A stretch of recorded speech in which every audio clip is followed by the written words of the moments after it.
one of their better maps for Cloud9. In fact, in recent history playing it, they've won almost every single time that they've played on this map. So definitely going to be having the ball in their court this evening, at least in terms of the map play. Yeah, this was their home map, but now, I mean, they've just been struggling so much. I don't think these home maps really matter. And actually, I think starting T side for Cloud9 would actually be better than starting CT. I think their defenses of late have been their Achilles heel. They've looked pretty shoddy. So starting on the T side, they get to be the aggressive ones, and it's going to be all up to NME to try and stop them. Another thing we'll see from NME, of course, is going to be just how well can the big fraggers perform from this team. Look at Kusta, of course, always a big reliance on just how well NME is able to do. If he's doing good, oftentimes you'll see NME doing good as well, but that's going to be one of the many factors that'll come into play here in our first match this evening, but it is going live now, folks, so here we go. It's going to be NME taking on Cloud9 for our first match here on Cash, going live with the first half right now.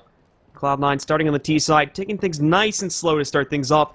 No extra aggression, lining up actually to watch out for exactly the opposite coming out from the CTs, as NME have tried to do this in the past, but not going to be the case here. Both teams respecting their own sides, and we'll wait and see until Cloud9 makes a decision in terms of where they want to take this push. Yeah, no aggression whatsoever out of Cloud9, taking it very, very slow pace. Sean just watching for any kind of a B push. That's like the anti-strategy to that retake at A, because normally you'll see 2 or 3 members push up B, but he's watching for it, sees nothing, and now you're going to see 4 members stream out of mid. This is going to be a mid to B split. Sean's going to smoke off the choke point, and Kusta's here with the pop flash for his teammates. And as they work their way in here, Pop Flash just come out and hit the members of Cloud9, so it'll be a 1-1 trade on the way, and more CT flashes coming in. Sean trying to hide back over there by the generator, and look at Shroud defending his teammates, coming up with 3 kills out of nowhere, switching over to the USP, and he gets a 4th, along with 1 from earlier. That makes it the ace from Shroud to start Cloud9 off here on the pistol. Yeah, great performance, just coming in like that. Very well done from Shroud, being aggressive. And Cloud9 just gets into that bomb set. Those flashes don't slow things down enough. Not enough initial kills come out on the side of NME. And Shroud, this is a good start for a player who's, been a little bit lackluster recently. This team, relies on him to be an effective player. And, he had a really rough time at the major. And now coming back to North America, he's got to get some of that swagger back. And now coming off of the hinges of this, NME going to try to respond a little bit here. They'll go for the upgraded pistol round here now. As we take a look at things, upgraded P250s and 5.7s here there with armor sitting behind it, but most of the presence focused back over here on the A side. Only 1 defender back over here on the B side, and it's already been dispatched. However, at the same time, Sean is going to run into some trouble back inside of AMA. Kusta is going to be able to take him down, and now the rotation is going to be coming over very swiftly indeed. So it'll be even terms. Uber has gotten that upgrade over to a Mach 10, but he's actually late on the rotate. So far, it's just been Shroud picking up 2 kills. He's going to find 1 more here on the main line as he tries to work his way back in from CT main. But at this point, now that Cloud9 have gotten themselves in the site, they've gotten the plant going. This round should be pretty secure from this point forward. Yeah, that pushing towards A main, I mean, they get 1 kill, but it gives all the intel over to Cloud9. Shroud knows exactly where to direct his troops, just have them take B very, very quickly. And I'll tell you what's a little bit scary for enemy, most likely, is Shroud starting this match off with 7 kills in 2 rounds. I mean, you don't want him to catch fire early on, because it's just going to be a very, very difficult time for them moving forward. Relics, he's got a P250, he's out towards Terra Spawn, he's going to go for some exits, but he's got a couple members streaming towards him from Cloud9, and he's going to swing out, not able to land the shots quite yet, and he just runs around the corner and hides. We're going to try and chase him down, but not going to be able to get there in the end. So 2 weapons saved. Uber actually manages to pick up a Mach 10. And with this going into this round, of course, the very light round beyond these guns, of course, NME actually going to be in a semi-decent position. And Uber's even going to toss that Mach 10 onto the floor for another teammate to pick up in this case, just so they can sort of spread the love around a little bit there. Kus is going to pick up an additional P250 here as well, so they'll have a little bit to work with, but overall, still nothing against Cloud9 in these anti-ecos, which have been handled pretty well up to this point so far. And although Anomaly, he's going to get some nice info here at the beginning of the round. Not exactly sure if he spotted the bomb just as of yet, but he did see a majority of these players pushed out back over here into the backbeat halls. And Scoodoodle as well finds his opening shot back over here on the main line to bring him down to 17 HP. But as they work their way in, here's that Mach 10 from Anomaly, trying to hit the shots, but can't find anything so far. And it's just going to be Cloud9 slowly working their way back in. A little bit of trouble on nothing as he gets brought down to 39, but still manages to execute Anomaly. And Uber here trying to take some pot shots there to end Freakazoid's life as well. Not going to succeed in doing so, but Freak's actually going to get pretty aggressive upon this. Did decide to push him, but falls back. And now we'll see Mainline coming up there with 2 kills as he comes back in through T-Main. Nothing responds to this by taking him down, and that locks it into a 3-on-3. Now again, site control being gained here by the members of Cloud9. And Shroud's still alive, so really there's no chance in this round. He's just been a beast, so now with this AK, he could just use the range. Sprays down 1 member. Good damage done by Mainline. He gets those 2 kills, but nothing more than that. So Cloud9 get through the first 3 rounds without any kind of a problem whatsoever. And it's all nothing in Shroud. They're the only 2 members on Cloud9 with a kill. 8 on Shroud, 5 on nothing as well. And we'll have to see if Cloud9's going to choose to upgrade these SMGs, the Scout on Skadoodle. If they'd like to, looks like at least that SMG is going to get upgraded, and actually, both of them do. So, not willing to risk this 4th round, they just want to get it out of the way. They're going to be going against 5 M4s, no kits on the side of enemy as well, but they do have a decent amount of nades to use. And for enemy, of course, they'll have the big guns now in play here as well. Decent amount of utility sitting behind it, as we would generally expect, but positioning nothing super far to the ordinary, except for Anomaly now pushing himself pretty far forward, getting himself into a great position. How did he even spotty gets Skadoodle, jumps right on top of him, and he's going to be able to take him down. Mainline found 2 frags as well, so Cloud9's offense has been completely destroyed, but Shroud's still alive, and while he's coming out with the kills, Kuste is going to take him down with a volley. This leaves nothing in play, and Uber's going to handle that as well, so a very chaotic round, but enemy come out on top with that aggression outside of B. Yeah, a lot of aggression out of enemy over towards this B bomb site. I mean, the way they've been playing it, even in those anti-ecos, it was very peak heavy, it was very aggressive. That round it works out for them. They get a couple kills. Shroud responds with a very nice performance. He gets 3, but he's not able to do any more than that before getting traded off, and then just a little bit unfortunate. But yeah, that's a hectic battle over at B, and pretty much whoever wins that was going to win the round.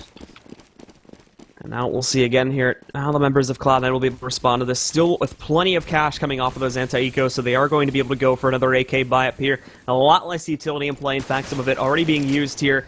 And you can see there is an attempt to put one player over to the Shroud spot using the running boost, but with all the chaos that's already coming in from Cloud9 here through the doors in A-Main, they actually don't have enough time to do this, so they decide to work against this now, and they're going to wait out this push. A little bit of damage going on to Shroud there through Squeaky Door, but nothing really to attest about there, as, again, it's only down to 90 HP, so nothing really to worry about at this point in time. They've got Shroud lurking into checkers. He's got a good position here as the smoke is still up, and actually one runs right through it, and Sean's not ready for it. Very interesting. There's just more aggression on this B bomb site. Sean, there's no reason to even expect that. So nothing does trade him off. Now the Terror side has the advantage because you can see this defense is split. There's no mid presence from enemy whatsoever. The bomb's coming over towards this B bomb site. So it's going to be a lot of work put out to Anomaly, especially now that Freakazoid grabs that kill. Anomaly pops out, but gets dispatched by Shroud once again. Relic's looking to find his way out to Rieger, but his teammate Freakazoid is in the way, but he's able to take him down. Another kill was claimed as well, but it's traded out, and again, this leaves only Relics as the final player alive. No way he's going to be able to take that 1 versus 3 with no utility sitting behind it, so he's just going to take this AK and look for a good spot to hide and try to save that. That push into B by mainline was like insanity, and all it really does, I mean, that's a little, he gets the 1 kill, but getting traded immediately after that, I mean, it puts him in, actually that kill just gets neutralized because they lose so much map control. Those rotations actually backfire on them without any presence towards mid, so very, very interesting push by enemy, but doesn't work out. Now they're going to be forced back onto a save, so Cloud9 resets the economy. Skadoodle's got the op back in his hands. So it's looking good for Cloud9. Sean's going to pick up the MAC-10 to go farming a little bit. And they're going to press themselves forward again. Nothing so far out of the ordinary just as of yet, but they can take this round very, very laps if they want to. Going for some mid-control very early on. Freakazoid looking to see what's in there, and Sean's going to watch the B-hull just to make sure there isn't going to be that aggressive push from enemy, which might pan out here. We can see they've gone for the risky 4-man stack, because Cloud9 have been playing to that B site quite a bit, and they're even going to push into it here now, too, in an attempt to flank him. Sean's going to see this coming, though, and falls back. Now gets the call, so Free can get himself into a position to counter this one out as well, but he's not going to be able to stop it. Uber takes him down there with a headshot on the P250, and all in the meantime here, Cloud9 have made some progress, but they're going to be split up potentially just a little bit here. If Anomaly can pop out in time, he can catch some of these guys. Shroud finds the entry, meanwhile, over here on the A site, and unfortunately for Anomaly, he's not going to be able to pick up any of them on highway, so they make their way in clean. They do get out of that sort of dangerous situation for themselves being flanked, and again, now full control is maintained, and it's just about dispatching the final players on enemy at this point. Yeah, this just round after round pushes out a B from enemy, and Sean, he's kind of got a read on it. He sees one player when he's watching the flank, and he just pulls the smoke out and runs out mid, but there's Uber. 2 nice kills on a Sean and Shroud. Turns it into a 2-on-2, but the bomb's just a little bit too far gone. Koos is over here, but he has no kit, so there's no chance of them winning this round, but maybe salvage an AK-47. Not even going to be able to do that. Skadoodle ends that dream. And Uber has 2 HP over in CT spawn. He's getting chased out, and nothing's going to find him in the end. So no weapons saved for enemy. And now they have a decision to make if they want to force buy here, or if they're going to save one more. Because they're sitting right on the cusp, you know, around 3,300 for a couple players, around 4,000 for the others. And it looks like they're going to go for a double save, but this time invest into some pistols. Relics is going to be picking up the Deagle. Beyond this, looks like he's going to be just alone in doing that. P250s for the rest of the squad. Uber does buy up armor and an HE, but beyond this, really nothing too much else coming in for the team. So they're going to take it nice and light, and this should allow Cloud9 to get an extremely comfortable lead. Not a whole lot of economy built up as of yet on Cloud9, as these gun rounds have been a little bit messy, so this should be a good opportunity to now reforge that and once again try to build up some cash in their reserves here. But nothing picks up the first one. Mainline going to find a trade. Kusta on Upper gets one as well, and there's going to be Mainline also popping back out, finding an additional additional kill here, and we can see Relics gets a great pop flash, holding back the members of Cloud9. They're not in this site as of yet. Relics just rolls right out. There's the Juan Dig to shut down Skadoodle, and just like this, it's Sean versus the world in a 1-on-2. Yeah, just very curious. Cloud9 not even probing whatsoever, not throwing any nades, just coming out A and just almost assuming it's a B stack, just saying we can win with our superior gunfire, and they get crushed. So yeah, Sean's now put into a really tough spot. Pretty decent plant you don't see too often, just gambles with the timing, assumes nobody's rotated, and he's correct, and now he's got position. He can go up above, and both members of Enemy coming out of this vents, they've got to find Sean, but he's going to go up top, and he's got a perfect angle for this. If they try and clear out the bomb site, this is more than likely the last place they expect, and it is. He gets a free kill onto Relics, and now there's really no chance. Mainline, no kit, he's got to almost stick it here, and actually, Sean almost gets caught off guard. Mainline with some nice movement. Catches him away, but, I mean, doesn't land the shot, so it's going to be a win for Cloud9. Nice 2-on-1 for Sean to win. Controlling that situation, but not really doing them any favors in terms of the economy, as again, that money situation is not going to get any better, but thankfully they've got the lead. They're still picking up these rounds. This is going to segue us into another buy round for Enemy, but with all the rebuys you're seeing coming out from Cloud9, you got a couple guys in good position, specifically Skadoodle sitting at 9.4k, but with his op rebuy potentially, that could put them down a little bit lower, and if we do see a victory coming out from Enemy, that could force Cloud9 onto a very swift eco, maybe one more round coming out to try and force it back and re-break the economy on Enemy's end. I feel like Shroud in this matchup right now is just trying to create like a frag movie in this match. I mean, he's just like 16-3 right now. He's just going to peek everything and just go for it.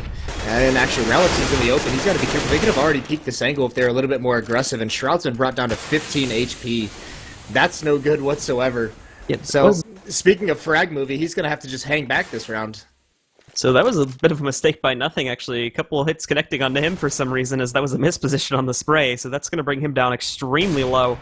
And now Enemy here too, just stuck on the default rotations for now. They have made that aggressive push outside of B, and Mainline's going to spot these players, at least one of them in useless room. Kusta just casually falls back. He takes some hits too, but they still both make it out alive there, and now they're on the site too, and Cloud9 just not making a whole lot of progress here, unfortunately. They go back towards middle. At least we're going to see Shroud getting on that boosted spot back over here. The rest of the team still trying to make their way as well. Inside of A main is where they have the bomb position now, and with Kusta finding this option and Nothing, this is going to solidify the fallback and regroup inside of A main to try to make a take happen through here, but again, 40 seconds on the clock. They haven't found anything here, and the members of Enemy, they're ready for this. They're shutting them down. There's going to be Sean getting knocked out. Freakazoid also falls on his way inside of the A side as well, so there's not anything left to push. Shroud's down to 15 HP. He didn't even follow through with the mid push either, trying to sneak in, but they're just hiding back nice and cautiously. Uber's going to be able to finish off one and the second as he wraps up from his hiding spot, takes out the remainders from C9, and then they strike back indeed, picking up a second point. When your round starts out getting shot down to 15 HP by a teammate, it's just, you know that round has just gone to hell. It's not going to be a good time, and they're just Cloud9. Off the back of that, they just, I mean, no trade kills were coming out. No one even really was over with Nothing when he gets picked off at B. So, a good defense by Enemy, but Cloud9 now, I mean, their money is so incredibly low, but they almost have to buy because they want to reset the economy again. They realize there's no reason not to buy here, so they have Tech 9, P250, and armor. Sean doesn't even buy armor. He drops an op over to Skadoodle, so it's going to be heavy reliance on Scott to get some of these picks. We can see too, Uber going to sit back, waits for that push from Nothing for now, but just going to take up a regular spot inside. Unfortunately, leaves himself as the only player here for the time being, a very big presence over here from Enemy on middle, but thanks to the nades coming fast, and they have those players sitting on highway, so Relics is able to move himself in. He's going to shut down Shroud. Great pop flash comes back out to restrict his vision and basically making him not being able to see anything, and these smokes actually holding back Cloud9 in a big way. They're not really wanting to push beyond this. They've got Uber kind of in a very awkward corner over there, but he is going to be able to pop back out and find the trade kill into Freak. Mainline finding another one. Skadoodle gets dropped by Relics, and he's just going to spray the rest of these guys down. Not going to be able to take the final kill, but indeed gets the info, and that's the important thing, and that'll be a flawless round from Enemy, and this is going to completely break C9. Yeah, that's just not an aggressive Cloud9 there. The smoke execution comes out, and they got two members stuck at Forklift. No one wants to go through the smoke and actually try and take over the bomb site, so Uber sitting behind the smokes is just, you know, he's just chilling. He feels no pressure whatsoever. Relics has plenty of time to grab an angle, find a kill, stay alive, and by then the rotations are all in, so once those smokes fade, it's just a shooting gallery for Enemy. That gets them their third round. Like you said, Cloud9's going to be onto a save. And with the losing bonus next round, they should be able to buy up some AK-47s, but a plant here would be very, very nice, but they don't have any nades really to get it with. I mean, they only have one flashbang out of Nothing. And they're just going to slowly creep their way in. Shroud's going to make some noise over here at the A site to hopefully draw their attention, but the rest of the team, it's going to be a straight-up push over there into B. And with how aggressive Enemy have been and have continued to play things out, they're going to see this coming from a mile away. already been spotted. Some damage has been done. Skadoodle is going to pick up one unlikely kill onto Anomaly, but Mainline trying to hold this. Nothing actually outmoves them there, and is going to be able to take him back down. So they find their way into the site. At the very least, they're going to be able to get a plant, if not clutching out the round itself. But now you've got coOL in play. Picks up one with the op. The Molly's coming back in. There's Relic with the touchdown kill. Uber coming back in through heaven as well, quickly executing them. No plant at all for C9, and Relic sprays them down with the AK to end the round. Yeah, that's a heartbreak. It looked like they were going to get that plant. Unfortunately, just the nades come in at the right time for enemy. So 4-6. Now, they don't lose too much. Now, they're the ones with money built up. And actually, I would expect Cloud9 to buy here. Everyone's sitting around 4K, just a little bit above it, 4,400. So Sean's already bought that AK-47. Skadoodle won't have an AWP. And speaking of Cloud9, Sean and Freakazoid each have 1 kill so far in this matchup. And that's going to be tough. Shroud's only going to be able to carry him for so long here. Those two players have got to find ways to be effective into these rounds. And now look at this mid-control for enemy. It backfires. Nothing spams down Uber trying to get into a corner. That's right through the smoke, so a nice find from Jordan. coOL waiting for the bush to come in from A main as well. Just going to pop flash to hold them back a little bit. You've got both Skadoodle and Freak, but they're actually waiting for some aggression themselves here. So coOL is going to have to jump back. Actually sitting on top of quad at this point. So very overexposed, but he's going to destack from there. Moves himself back over into a safer position. And now just waiting for the play to come out. And thankfully, patience is a virtue for C9. As Skadoodle is going to be rewarded with a kill instead of A main. As Relic's again getting a little bit too aggressive there. Yeah, perfect play from Cloud9. They get that pick so early on in the round. They slow everything down. They're just patient, waiting for any kind of information play out of enemy. And they find it. They punish it. But there's coOL with the AWP. Nice shot through the wall onto Skadoodle, but he falls immediately afterwards to Sean Gibbs, because there's no mid presence right now for enemy, so that gives full raid. Mainline's the only one left over at the same bomb site. He's got to do a lot. They line up for him, actually. He gets 2. Nicely done. Turns it into a 1-on-2 situation. It's going to be all Anomaly. Knows one's in mid. He's going to be sandwiched as he comes up to try and retake the bomb site, but he's got all the tools he needs. He's got a Molotov, a flash, and a kit. And there's nothing. Swings out, takes the fight, loses it, but Shroud's there for the trade. A 2 kill in the round for him. And Skadoodle had briefly dropped from the server, but he's back in. And thankfully that means we shouldn't have this pause going on for very long at all. He should be able to just jump himself right back in, and we'll resume the match directly after that. But a good attempt. Unfortunately, that final player from enemy just puts himself into a bit of a bad position. Stuck in between those players. Would have been absolutely incredible if he pulled off the 180-degree shot there to take out the final one, but not destined to be. I thought Mainline was just going to mow down 3 people, and they lined up for him like perfectly. It looked like it there, too. It was planets aligned for the most part, so if the aim had just been a little bit more on, he might have been able to pull off that incredible shot, but doesn't pan out. So now Cloud9 actually going to have a pretty awkward buy coming into this one. They've got 3 AKs and a P90 along this Tech 9, so it's definitely not lacking in any turn. They could definitely work something with this, but definitely a little bit lower, and this is them pushing the edge, just trying to maintain that lead and trying to break the CT economy before it can go anywhere. Mainline is going to trade some kills there, takes down Sean, but at the same time, they also lost coOL, one of their best players in the process of this, and now they work around. They've actually trapped them outside of the B site, and they're stuck in between. So in comes Skadoodle now with that P90. Mainline's still in useless room, but he reveals himself a bit early, so that's going to give Skadoodle the second kill. Relic's coming back in from the bench, though. He's going to find another kill, and as well, drops right down and takes down Skadoodle in the process, so it's even. It's in a 2-on-2. Unfortunately, Uber's way over on the A site right now, so he's got to long rotate to regroup with his teammate. Yeah, and Freak's grabbed great position, just straight push towards CT spawn, so he knows there's one coming around the site. That's going to be Relics. He's got to find this kill, but he can't do it. Now the remaining member is Uber. He's got a kit as well, but he's got to find one in the site, and Freakazoid, who's up top, so this is going to be a very difficult round for him. He's getting pushed back by this AK. Nothing playing this really well, just baiting him, just biding his time. He picks the right timing to peek, drops Uber with a nice headshot. That's going to be an 8th round for Cloud9, and that's more than likely going to be a save out of enemy as their economy is gone. They could upgrade some pistols and have a pretty decent buy with Relics, with an M4 and mainline with the FAMAS, but more than likely not going to want to do that there. They just kind of half buy, half armor, and upgraded pistols. And C9 are going to read this Shroud, of course, with the money not being in the safest position just as of yet. He's going to go for the Mac 10 upgrade and look to pick up some easy kills. Relics did decide to go for the rifle, so they are going to upgrade this a little bit and actually try to go fairly aggressively on this round, as much as they can afford, at least here with the 5.7s, P250 bound Uber with the kit. And beyond this, as much utility as they can scavenge out here. So they're going to try to resist this as best they can. They did a good job at it previously. Their ecos have actually been fairly good. So Cloud9 are not going to be safe just as of yet to pick up a 9-6 or possibly 10-5 half when they pick up these next 2. Yeah, but look at all this aggression over towards B. coOL is up in the vents. Anomaly, actually, he just drops out. Anomaly's over there and checkers as well. There's 4 members for enemy at this B bomb site. And now Anomaly realizes the pressure's been alleviated at this B site. So he gets back up into the vents to watch towards middle. Everyone's going to start pushing and rotating. Cloud9, I mean, enemy knows what's coming. They've got to hit this bomb site. Big job to do for Uber inside of this A site. He's going to get some more support coming back in now. Relic's sort of hanging in the general area. He's going to be able to pop out, but these smokes restricting so much. The majority of the duty does fall to Uber. Popping out, great flash, but no follow-up there on the shots at all. Shroud takes him down. Relic's fails as well. Freak's just going to take him out. Mainline's here, though. He's going to be able to pick up at least one kill. Kusta finding another one, but Sean's going to be able to take down Mainline before he can do any more work. And now it's just Kusta. Picks up the AK, going to see if he can find something else. Gets that headshot on the Shroud at the very least, but now he's down to 17 HP. He's got to be realistic about this. There's no way he's going to be able to pull this off. So he falls back and goes for the save. Yeah, that smoke might have actually just bailed Enemy out of a tough spot, because Kusta looked like he wanted to go for that. Looked like he wanted to play the part of hero, but they need this gun in the next round. They actually invested way more into this than I expected him to. Uber's down at $50, Relics has 250, Anomaly has 200, so this AK-47 is actually crucial. It's the one thing next round that can, give him some productivity. So Mainline's, he's got 1,500. He's going to be the one they're looking to drop an op going forward, but they're probably just going to have to save for the last round. So now Cloud9 up to their, according to our stats person, up to their quota of T-sided rounds as we would expect now. So we got a little bit of information there.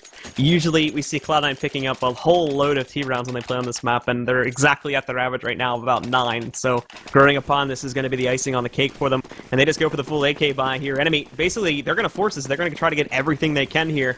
And we'll just see how that pans out for them. As if they don't do this, then they're definitely not going to have any money going into that 15th round.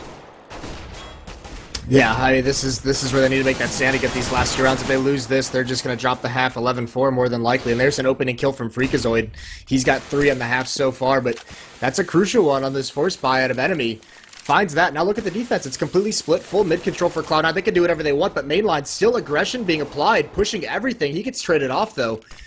And now Anomaly staying in checkers with the shotgun, and Relic's coming over to this truck. He's got to do something, and he can find someone looking the wrong way, but he can't get that kill. That's not a nothing. He completely whiffs, and 3-on-1 Anomaly with the shotgun, worst possible situation. He can't even rotate to even make an attempt at this.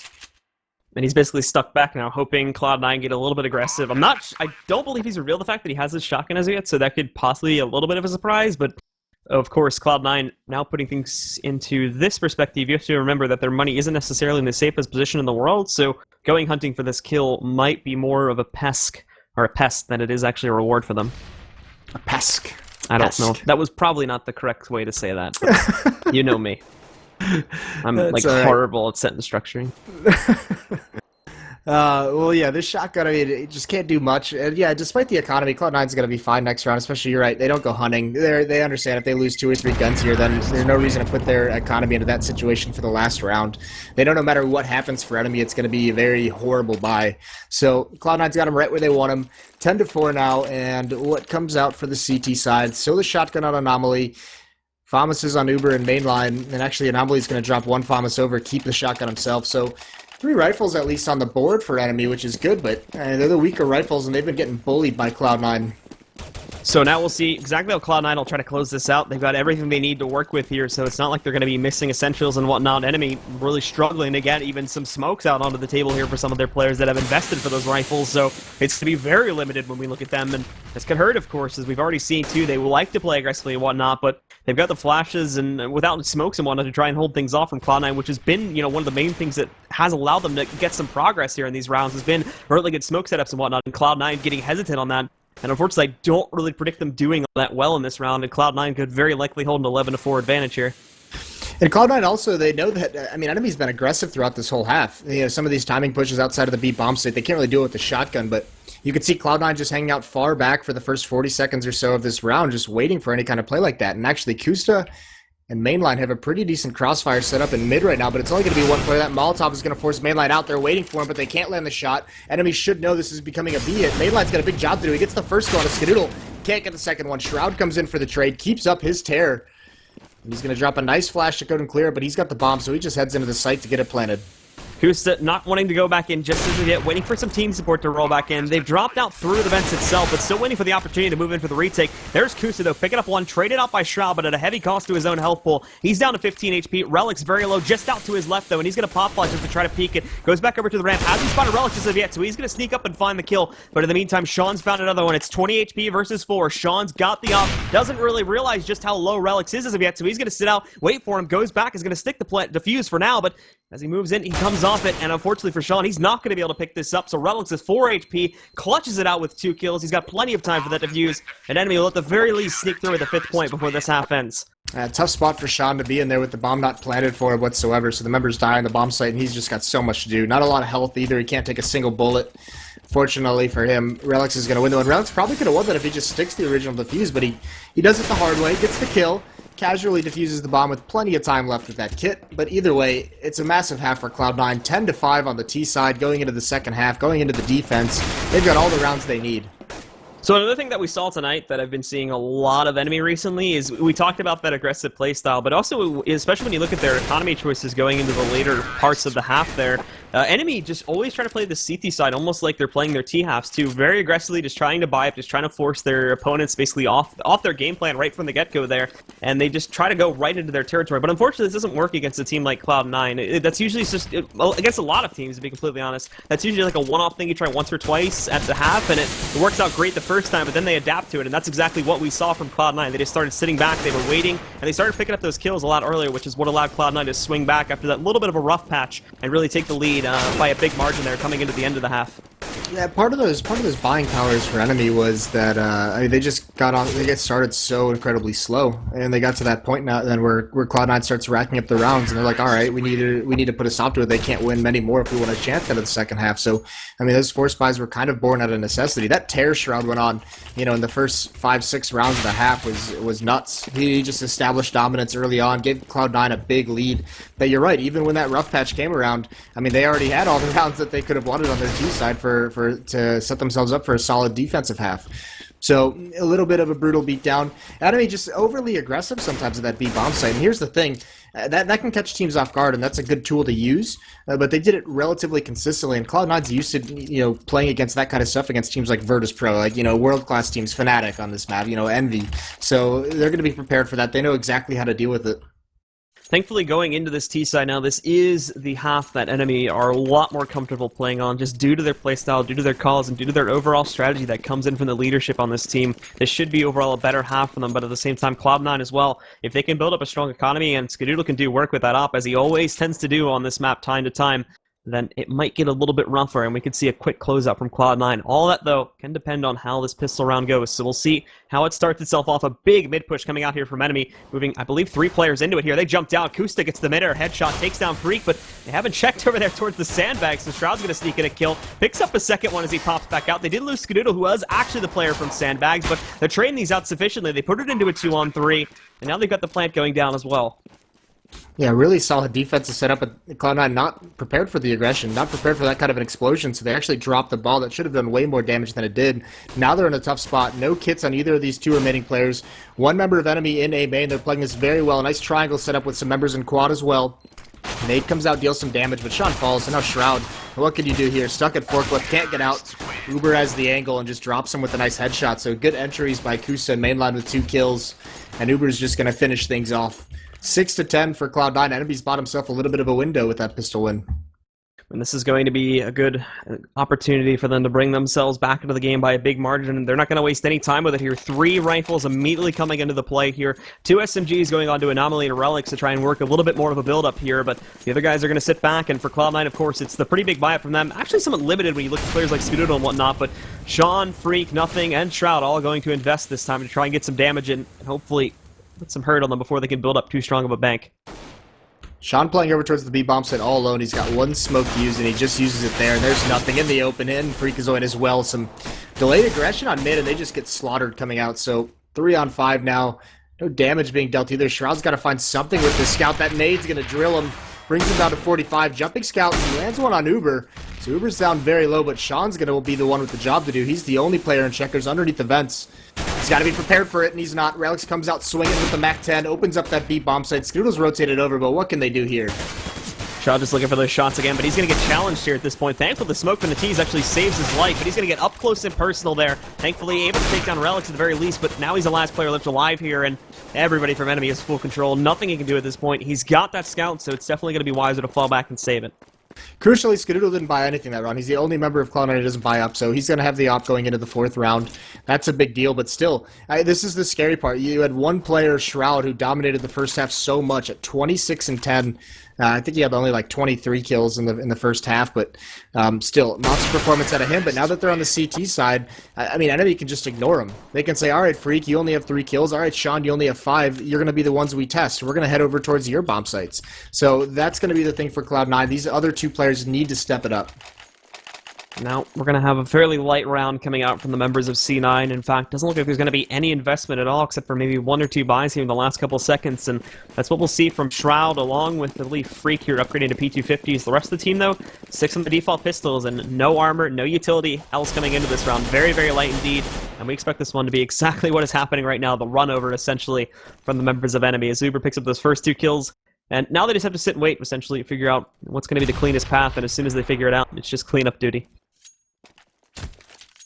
Yeah, and all 3 members of Cloud9 still in middle, willing to take these fights, but NME hasn't moved anywhere. And there's Uber. He's going to go for a 3rd kill. He's got one pinned down in the corner, but he knows there's got to be more supporting him. Nice shot on a Skadoodle, though, long range.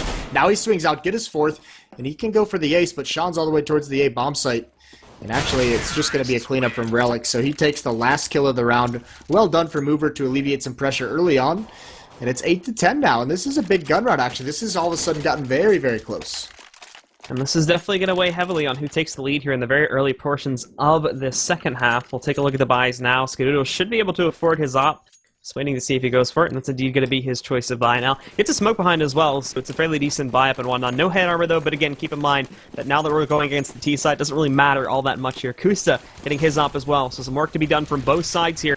And we can imagine potentially a lot slower of a pace could come in from the members of NME now. Just taking up the default positions to set up for an A push now, but not going to execute upon it as of yet. And this is interesting. The last catch match that Cloud9 played versus the North American team was against Winterfox. They only got 5 rounds on their CT side and all 15. So if that happens again, that's going to be overtime. A little scary for Cloud9 right now. This is definitely within the reach of NME. And right now, all spread over across the map. They haven't dedicated themselves anywhere. Waiting for any kind of push here, any kind of information, and it's just very static on both sides, just staying on their half of the map and waiting for something to come to them, and eventually, NME's going to have to make the choice. The big question, Kusta's got the AWP, he's going to bring that over towards the A bomb site. Skadoodle has one as well, and he's in middle, so he's locking down mid control for his squad, and that's going to allow him to cheat 3 players over towards the A site, because Freakazoid's playing on highway. NME going to realize now that nobody from Cloud9 making a mistake here and going for their aggressive push at the beginning of it. So the smoke setup comes in. Following up is going to be the push shortly after this now as they work their way towards the site. And here they go. But Cloud9 quickly respond to this. They know this is coming, but that smoke setup so potent right now, completely blocking off so much vision. Nonetheless, Shroud presses in. He's going to pick up 1 kill onto Uber, but Relic gets a response on a Freak to take him down. Now as they press their way in, there's Sean and Shroud. 2 more, but Kusta picks up an additional 1 onto Shroud as well, leaving it all on the main line as he picks up 1 onto Sean, but traded out by himself there. He's going to have to try and clutch this 1-on-2. Sneak his way into the site, only 10 seconds left, picks up the headshot, and is going to look in, find the final kill as well, and he clutches it out for NME. Far too aggressive for nothing, trying to support Skadoodle a little bit there, but with the time running down that low, just abandon him, play for the win. And mainline with a couple nice shots, that's a defense that Cloud9 should not, I mean, that's just, people want to say, what are the problems of Cloud9? The defense collapsing like that is just their issues in a microcosm right now. So, I mean, they need to win those situationals that are completely in their favor, and mainline makes a huge play. Save, of course, going to be coming out now from Cloud9. Very, very minimal investment from most of these players. 2 Deagles in play on Sean and Shroud, and they're going to try to get aggressive in A main, but they can see this coming from a mile away. They only have 1 player really invested in that general area, which is going to be Relics, but he's actually just sitting inside this little porch area, so not even going to go beyond that inside of the actual area just as of yet. Nothing. Tries to pop it to find a lucky headshot. Not going to take that, and as he repeaks it, mainline is waiting for him in addition to Relics, so it's an easy shutdown. Anomaly takes this flanker out that's trying to move in on them from squeaky tunnels as well, and again, already losing 2 players here. Not looking good for Cloud9 on this, of course, as they've taken a very, very light approach and honestly weren't even expecting to win this one on their own comms, I suppose. I mean, they've got to just be heartbroken off that last round. Between nothing and Skadoodle and that 2-on-1, I mean, those are some of your star players, and to lose that, I'm still a little bit in awe of the fact that they found a way to lose that round. But either way, Shroud's in the B bomb site. He's at the headshot angle with the Deagle. He's sitting at 28 kills so far. It's been a couple rounds, 3 rounds, I think, since he's gotten a kill, and he gets cleaned out there by Kusta. Nicely done. Skadoodle's going to be on the rotate over, but NME now, if they're winning this round, I mean, so far they haven't lost a single player. More money's going to be built up. There's Skadoodle. He does get a kill on the main line, picks up an AK-47, and he's just got to save it. The money's very, very low on Cloud9. They're going to want to save this AK-47 in the next round, so Sean, he's the only one left to try and get some exit kills. And that's, of course, like, the big goal here was trying to find something in this round, of course, and at least Skadoodle catches that, but now it's about saving it. Uber picks up one of the kills over here onto Sean to take him down, and now the rest of NME, they're starting to actually run into quite a bit of excess money on some of their players. They can actually afford to go and chase this kill down at this point, so they're going to look for Skadoodle. He is going to be challenged in just a second by Uber if he spots him here. That Molly's going to go into the corner. Skadoodle tries to actually walk into that corner, but it's only going to hurt him. As Uber, and once we actually see Skadoodle popping out from the corner, he'll be able to take him down. Uber actually picks up his teammate's AK there to upgrade himself, and now we see NME tying things up at 10 points. This is going to segue us into another buy round from Cloud9, but if they can hold it here, then NME are going to take the lead in a very, very big way. And this is the switch that we see double op setup. Sean, who used to be the primary opper before Skadoodle joined, he's going to have one. Skadoodle's going to have one as well, and I would assume they're going to split those up, and actually they both start going over towards the B bomb site, so a small miscommunication. Skadoodle's going to get over towards A very, very late, but it's not going to matter because no one's hitting it quickly from NME. It's going to be all about this mid control and nothing. He just gets punished. He gets spammed down to 19, continues to push through the smoke, and Uber doesn't get caught off guard. Thankfully, Sean's there with the equalizer over towards Sunroom. So now, NME knows there's at least one op over in B, and they're probably not even going to want to go there now that they know Sean has the angle. Now we look at, again, the push that'll come out from NME. They're still trying to make that decision themselves. You got the boosted player over here, Kusta, looking for something, just trying to figure out what's happening in mid so they can maybe make a push going into there, but he gets flashed. He has to jump back down. A good thing, too, because Shroud was about to peek that, and he had a Molly coming up on top of him. Nonetheless, Sean catching out another player who gets a little over-aggressive. He, too, you can see, is starting to push out here. He finds that frag onto Anomaly, and now he's satisfied with this. They have the man advantage now, so they're going to fall back and wait for the members of NME to make the play as that timer ticks lower and lower. Yeah, big play from Sean, getting aggressive, grabbing that angle. Still 45 seconds left, but all of NME is on this B side of the map. Slowly creeping their way up. They have utilities. They just need to make sure they flash this cornerback. I mean, Sean could get one more if they casually walk into it, and actually they jump across. He spots one, doesn't take the shot, though, and he spots a second. So now he falls back into the site. You can see the rotations coming on the minimap. All of Cloud9 converging out of this bomb site. There's a time limit for NME. They need to get this kill on a Sean quickly. He throws a nade out. And there's Shroud, bails him out of a tough spot, takes down Uber with a nice headshot. Sean's getting mollied, he's pushed back into the corner, but the rotations are here. Sean misses another shot, but Freakazoid comes out of vents. This should be an easy cleanup. He gets one, can't get the second one quite yet. Mainline at 12, but Skadoodle's going to finish him off. Nice recovery, and they're even able to save both AWPs. So they'll keep that one alive here. NME picking up quite a few extra kills towards the end of the round when it seemed Cloud9 had things locked down, so not necessarily the cleanest it could have been. And you just look at the money from C9. This round is going to be stretching it a little bit, except for those that are going to get tossed back onto those ops. So actually see here too, a couple upgrades to FAMAS's. Only one M4 is going to be in play for the entire team, but the big key thing is they still keep that double up setup from the previous round, and that's going to be what matters. NME, though, still with plenty of cash left in their reserves. They're able to get another full and fruitful buy up here going, as this is the first round that Cloud9 have even picked up in this entire half.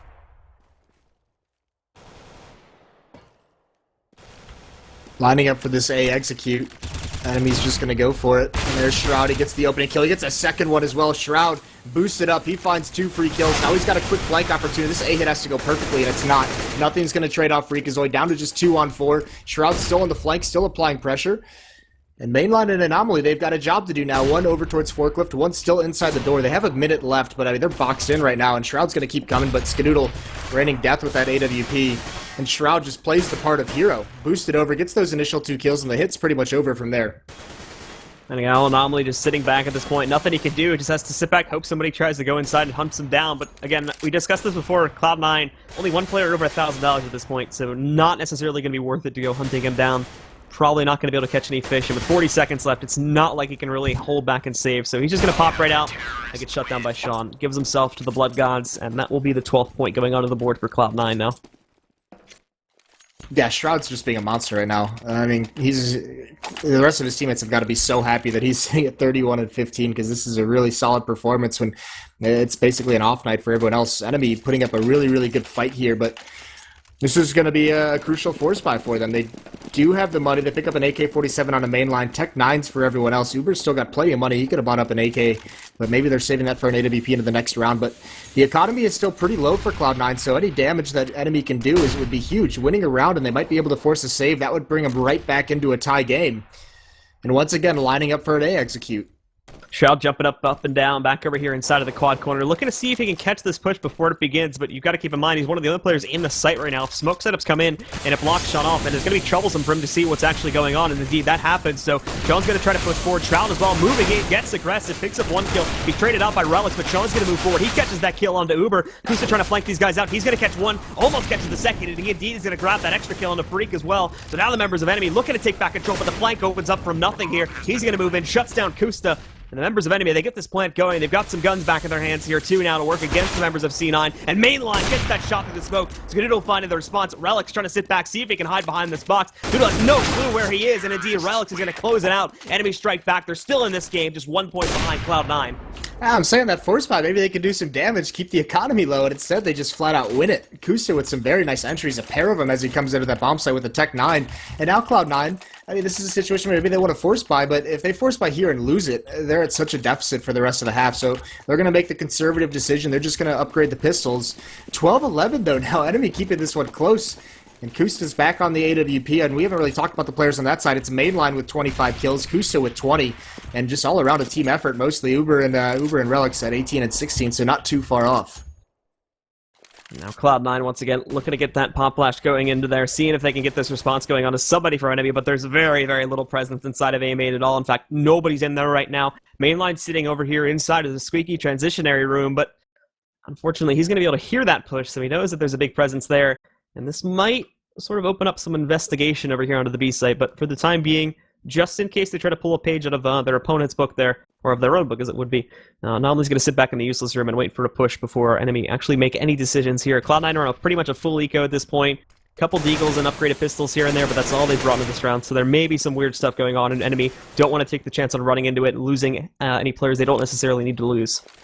Pretty heavy mid-presence from Cloud9 early on. Kusta spots it out, takes a shot, but no chance of hitting it, just kind of makes the presence known, and now look, smokes come out over towards the A bomb site. This is a fake, though. Perfectly executed. They pulled the mid-presence off from Cloud9.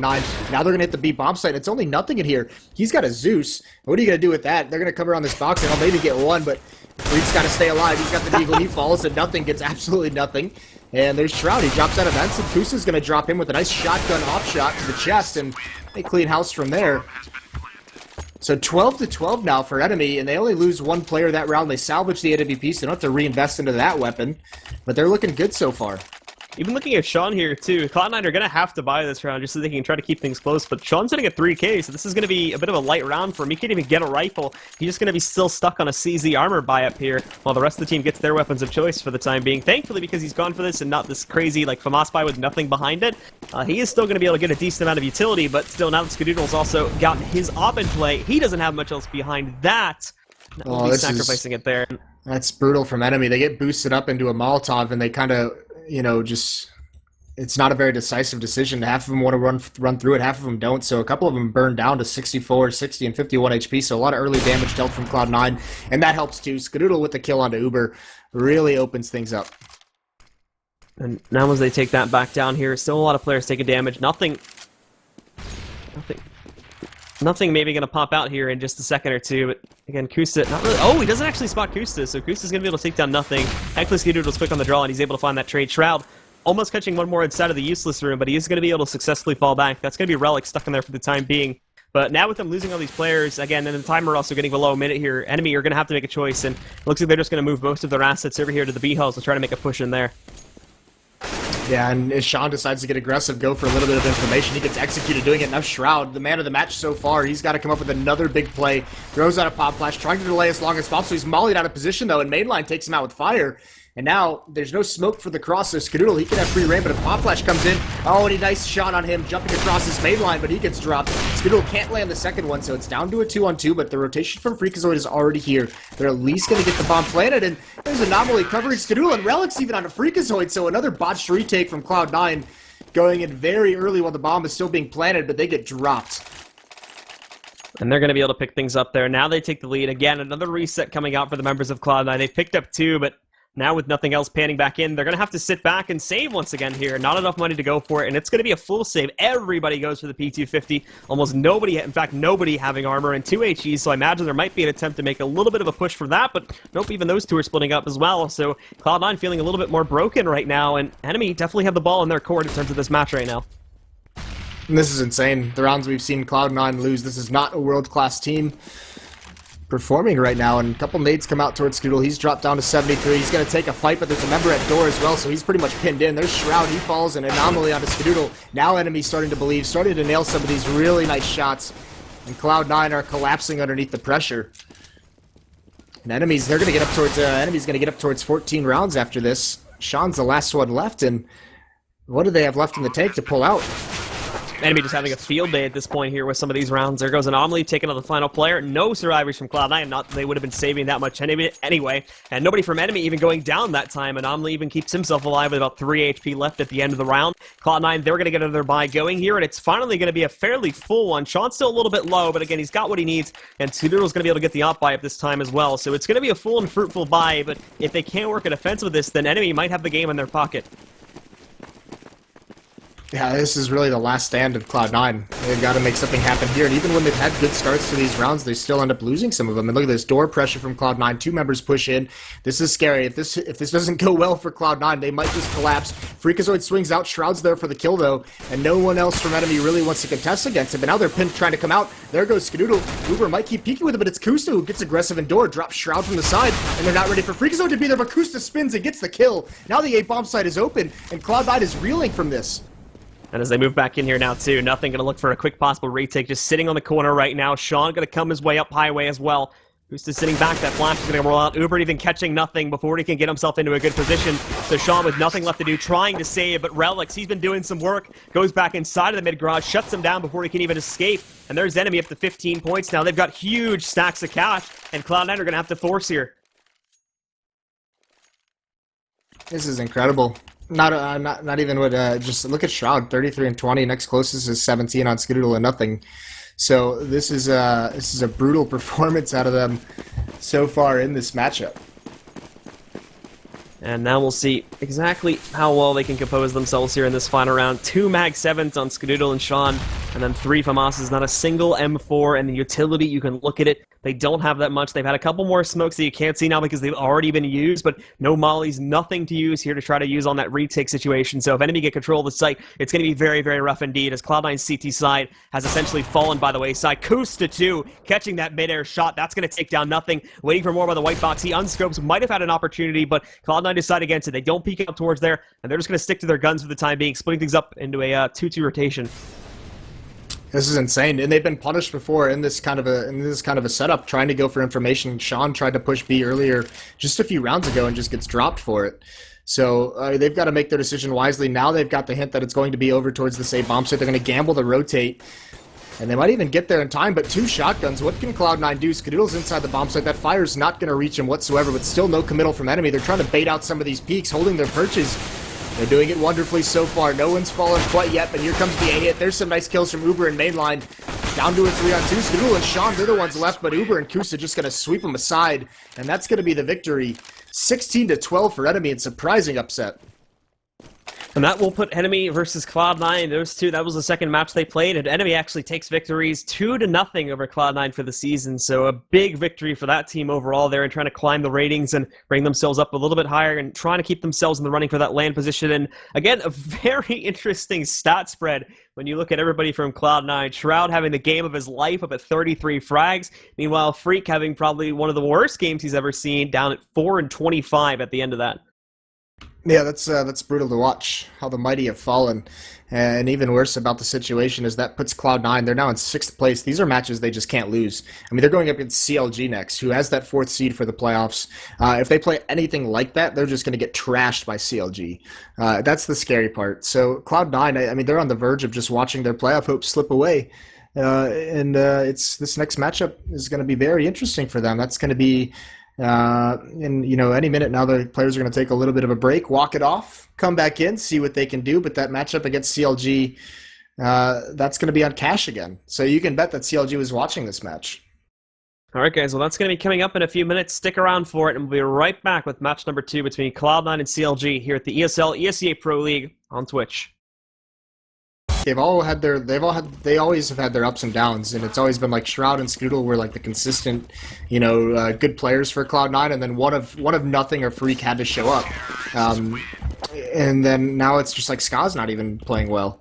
He missed a crucial shot in that 2-on-1 that him and Nothing lost in that A bomb site in that previous matchup. That was, a shot he hits, I would have said 10 out of 10 times before I just watched him miss it. So that's scary to me for Cloud9, is that individual players, despite Sean said it perfectly, they had so many good situations in that last match that they should have won, and they're just not doing it. Just mental mistakes, or just technical mistakes from the players are just crushing them. Alright, so Cloud9 are going to be jumping onto the T side once again to start things off. If they can pick up that many rounds and try to grow as big of a lead as they can get on this side, then it's going to be looking good. But if things fall off very shortly here at the beginning, then obviously jumping onto that CT side is going to get even worse. So already Cloud9 going for some extremely aggressive mid control. They don't move beyond this, but now they're just going to cloud themselves over here inside of the vents and work their way into the B side from this point forward. Moving in, no kills being gained just as they've got Hayes dropped down to 7. He's going to pick up one, but that nade coming in should take him down. No, it actually dodges him. He's actually already dispatched by Scoodle anyway.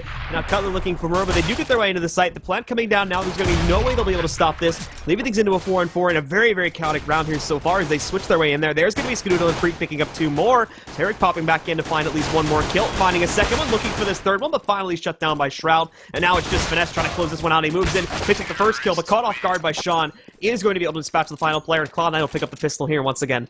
Yeah, even that gets a little bit scary. 4-on-4 with the bomb planted, it comes down to the 1-on-1, but Sean's able to close it out. If they had lost that round, I just would have put him on full tilt mode right from the start. But Cloud9 opened things up well, very aggressive pistol round, and they win that one out. Now we're going to see the investment from CLG into the second round. You see Finesse has picked up CZ and armor, full nade kits. Hayes has the scout.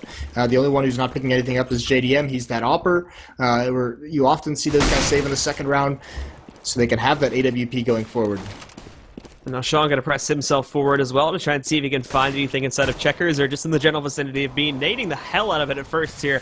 And Tarek's actually going to get flashed, so he's got to be a little bit careful. He goes blind firing, but Sean comes up blank, not able to catch anything, and the rest of Cloud9 again go for that very, very early mid control, which CLG have shied away from for the most part. They're not actually really going to resist this at all, but they do have JDM sitting inside of A main, and considering they had a couple players moving in from there, that is going to get in their plan just a little bit, but an easy switch up on the calls from Cloud9. They just decide to go over towards B instead, and that take is going to begin right now with 3 players waiting for it on the side of CLG. Oh, nice shot by Hayes, just right around the smoke. Sean has a bad angle. Tarek gets one as well, looking a little bit scary. Tarek gets a second one. Cloud9's been stopped cold here at this B bomb site. No one's fallen for CLG quite yet. And it's all down to the remaining member. That's going to be Nothing with a MAC-10. He's got to find 3 kills and get into this bomb site. And he's picked up an AK to do it with, but Hayes is still over there with that scout. The nade's not going to kill. Actually, it is. Hayes gets found out, so he falls early on. JDM and Cutler playing very, very far back. Cutler slowly sneaking back into this site right now, and Nothing taking his time. 30 seconds left to clutch this out, but CLG realized he hasn't committed to the plant just as of yet, so now they're going to pressure him and wait for him to do this. If the timer gets down low enough, they can just push him. Nothing finds the first kill, but caught off guard now. Cutler's going to move in. He closes it out, and Cloud9 get ecoed on the second round, and they're immediately going to tie things back up. That's insanity. What a performance from Tarek. You mentioned he's been stepping it up lately, and 2 kills for him as they execute onto the site, and Cloud9 just gets stopped. So they run into the brick wall that is CLG.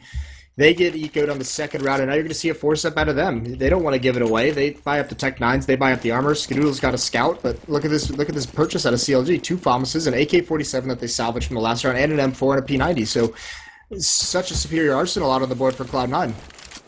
JDM might just take this right into the brunt of these guys. Going to hold off in quad corner for now, but even this nade, actually not going to connect all that much damage. Had it have been a little bit deeper, probably could have done a whole lot, but not going to end up connecting all that much. It does hold them back temporarily, though, because after this nade rolls in, they are expecting some aggression to come their way, and after they don't see it, now they pile out onto this site. You're going to see what they can do to work with here. Not picking up any kills from the beginning, but JDM completely whiffing there with that P90, not finding a single kill. Nothing gets the quick headshot on the Finesse as well in order to take him down, and although they take a lot of heat on the way into this site, they get themselves in, and they get the plan as well now.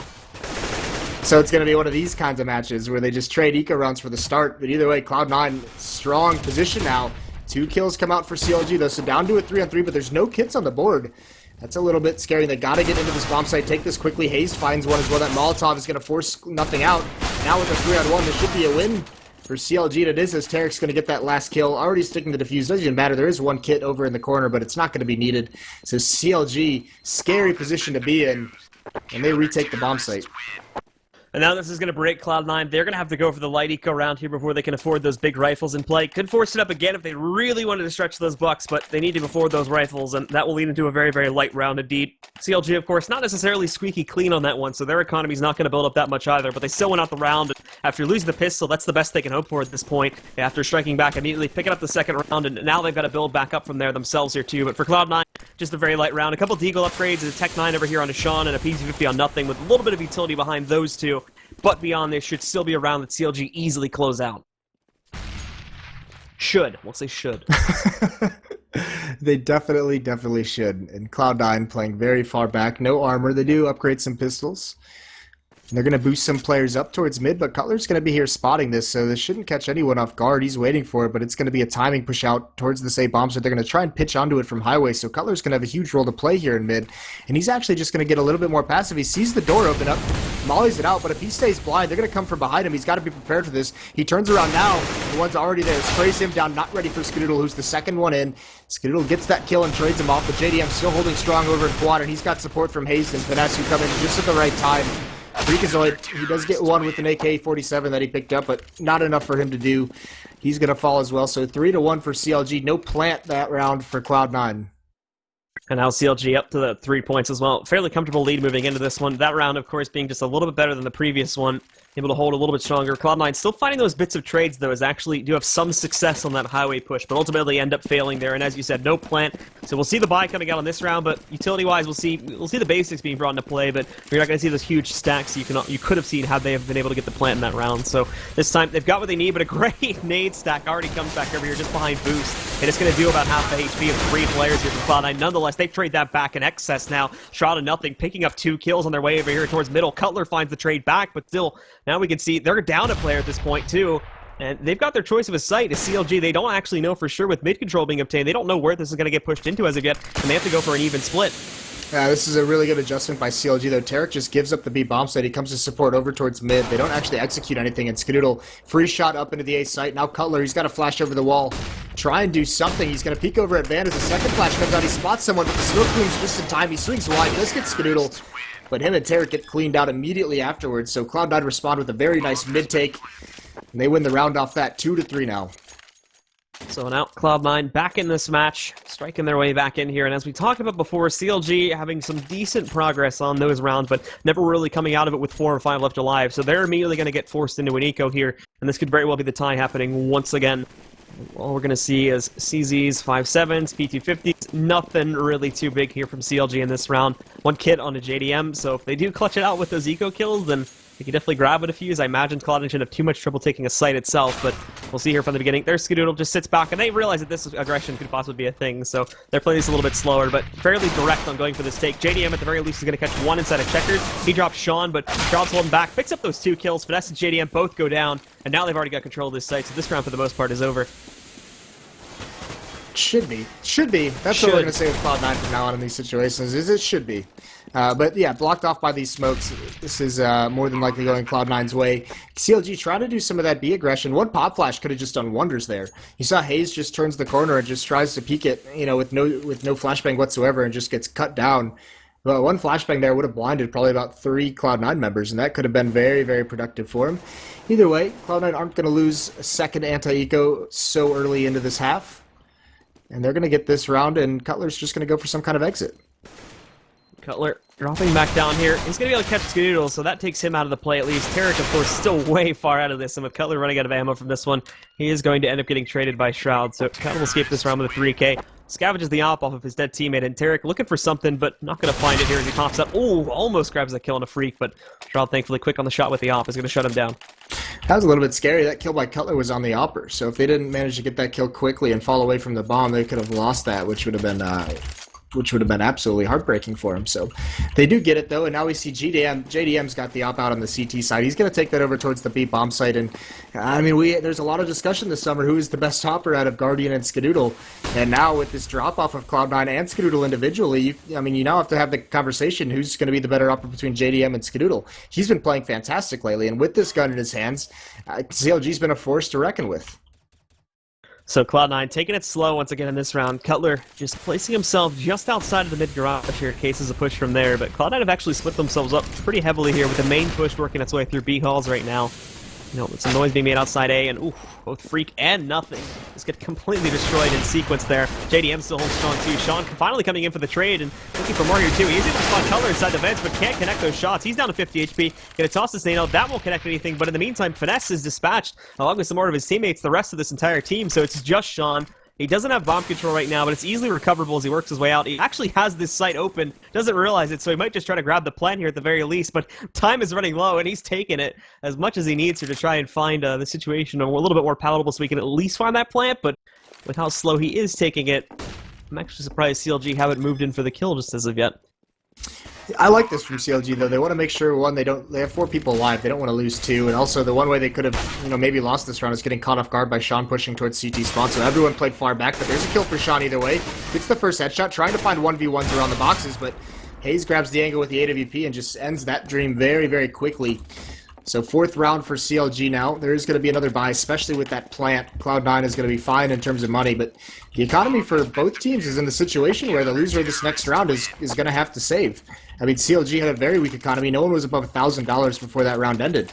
So they've got to stabilize. They've got to string some together.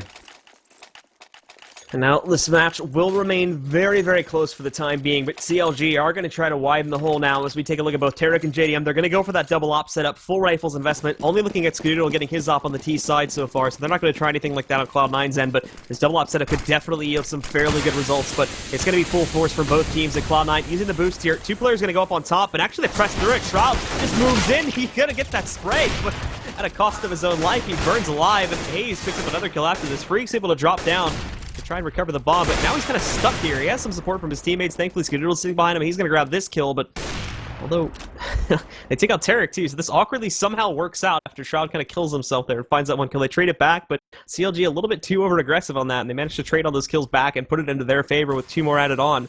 Now to put JDM now as the final player left alive from CLG. Sometimes that first kill is all you need. Shroud gets it even though burning alive, staying in fire while fighting, and actually CLG had 4 members in middle. I mean, if you look at the carcasses or the dead bodies, I mean, 3's basically circled around sandbags, 1 over towards the box, but I mean, they had plenty of bodies there to stop that mid hit, and they just couldn't do it. So now JDM, there's a lot of time left that he has to save this gun, although C9 with a weakened economy isn't really invested into chasing, so he might just get away with this one, but either way, it's going to be tied up now, and it's going to be largely an eco. JDM's going to be dealing with a gun next round. They're just waiting for them to push. He is slowly getting surrounded. Nobody moving into that garage as of yet, but they're going to come in sequence here in a second. There's Freak trying to hop his way through the door, but that's a mistake. He's going to go down. And now I think he's actually safe at this point. Nobody else wants to test against him, so he's going to make it out of this round with it. Full utility kit sitting behind it as well, so that's a whole lot. He does use that HE towards the end for some reason, but he's got a molly and a smoke, which are 2 very big investments in themselves, so that's going to be a lot that he makes it out of there with, including the op armor and a defusal kit as well. And this is the point where CLG's got to put JDM in a position for him to make contact. He's got to find some, like, 1 or 2 early picks for CLG if they want to be able to win this round. He's taking it over towards the A bomb site. This might mean either aggression in door or an A main.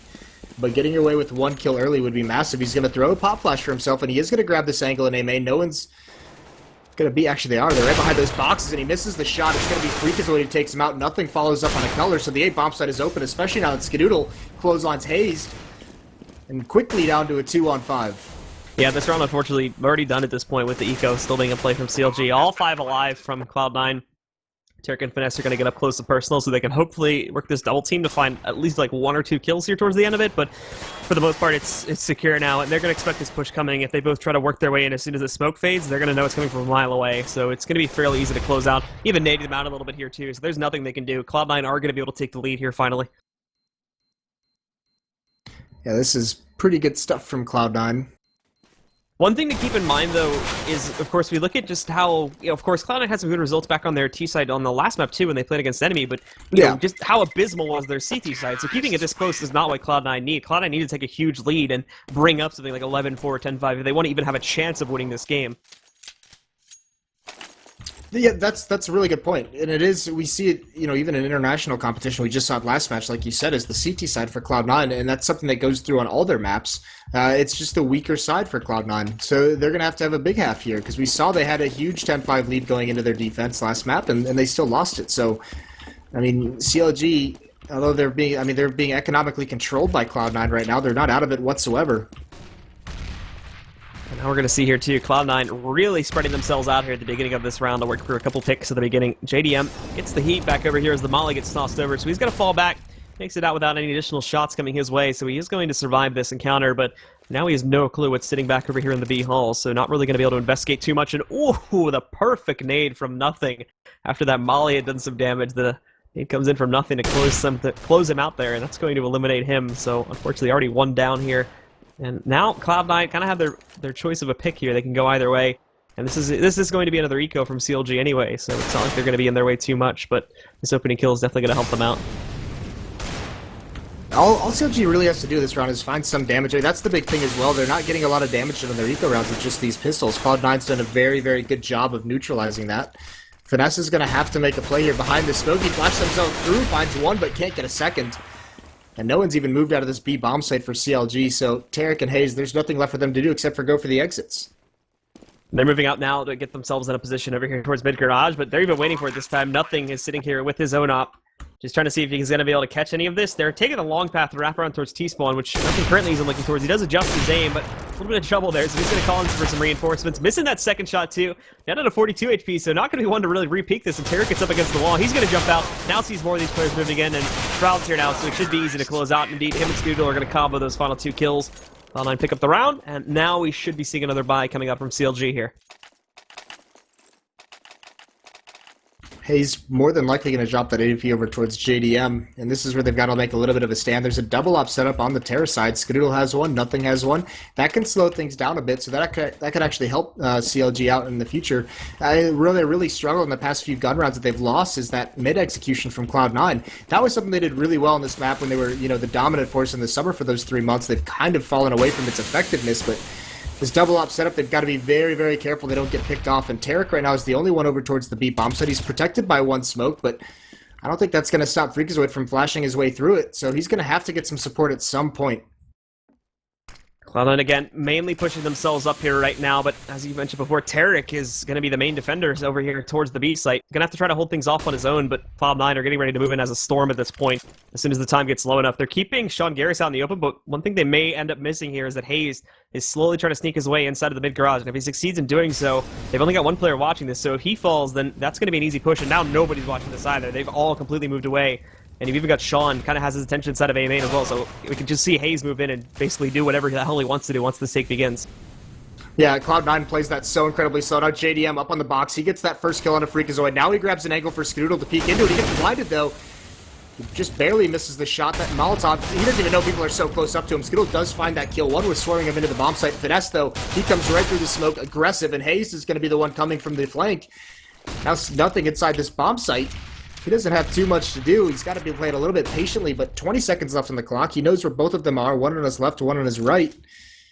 But he's in a very, very tough spot to win this 1-on-2.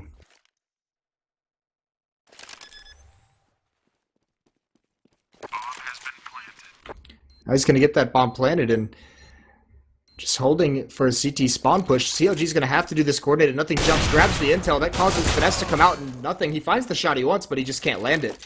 So a good retake from CLG, playing it patiently.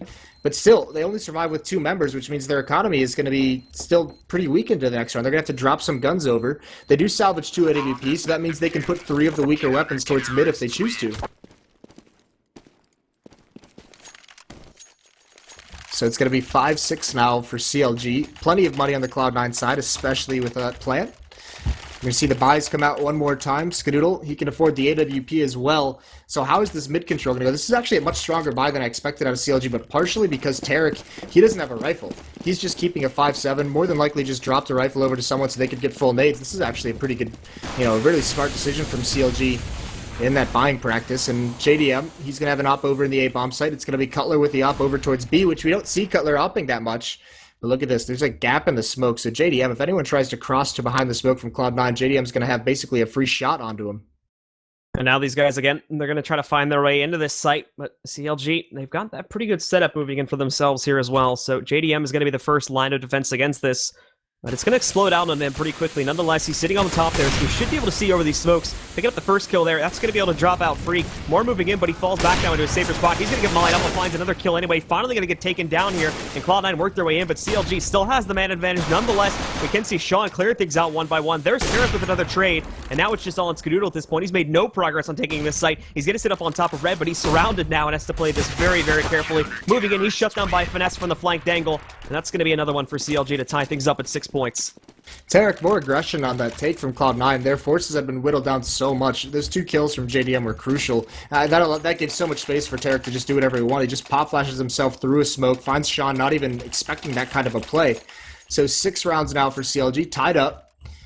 And this is the last buy of Cloud9. They've been able to buy the last 2 rounds of losing, and they've been strong buys. SKDC's back onto the AWP as well, so continually able to afford that gun. But these smokes initially are going to slow things down. This double op setup from CLG has stymied them so much. Freak, Freak almost burns alive there in that corner too. He thinks he's out of it, but that's going to cost him dearly as he's now down to 15 HP because of that mistake. So that almost could have gone. Look at Hayes. He's pushed up in the middle. He's just grabbed an angle on this red box. SKDC, this is going to be just a free kill. Hayes takes him out. That's the bomb as well. They don't know he pushed mid. Now he's going to come right back into it. He's going to pop flash himself, though. He knows they're out. Freakazoid completely blind. Look at this. He's got 2 players up top. Hayes gets a second kill. What a performance out of him. And he has all the intel as well. He knows exactly where Freakazoid is. He knows they've got 2 in middle, so CLG can rotate accordingly.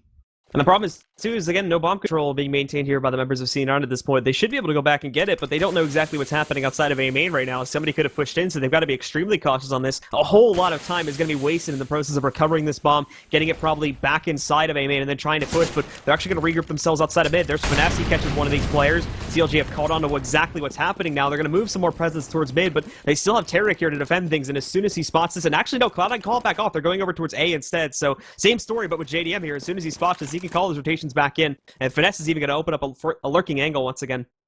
Yeah, the Finesse, oh, what a shot by nothing. Jumps over, right over the crosshair of JDM. Finesse was actually pushed up in mid, but didn't hear him running. That's really unfortunate, but either way, he's got a quick flank going on now.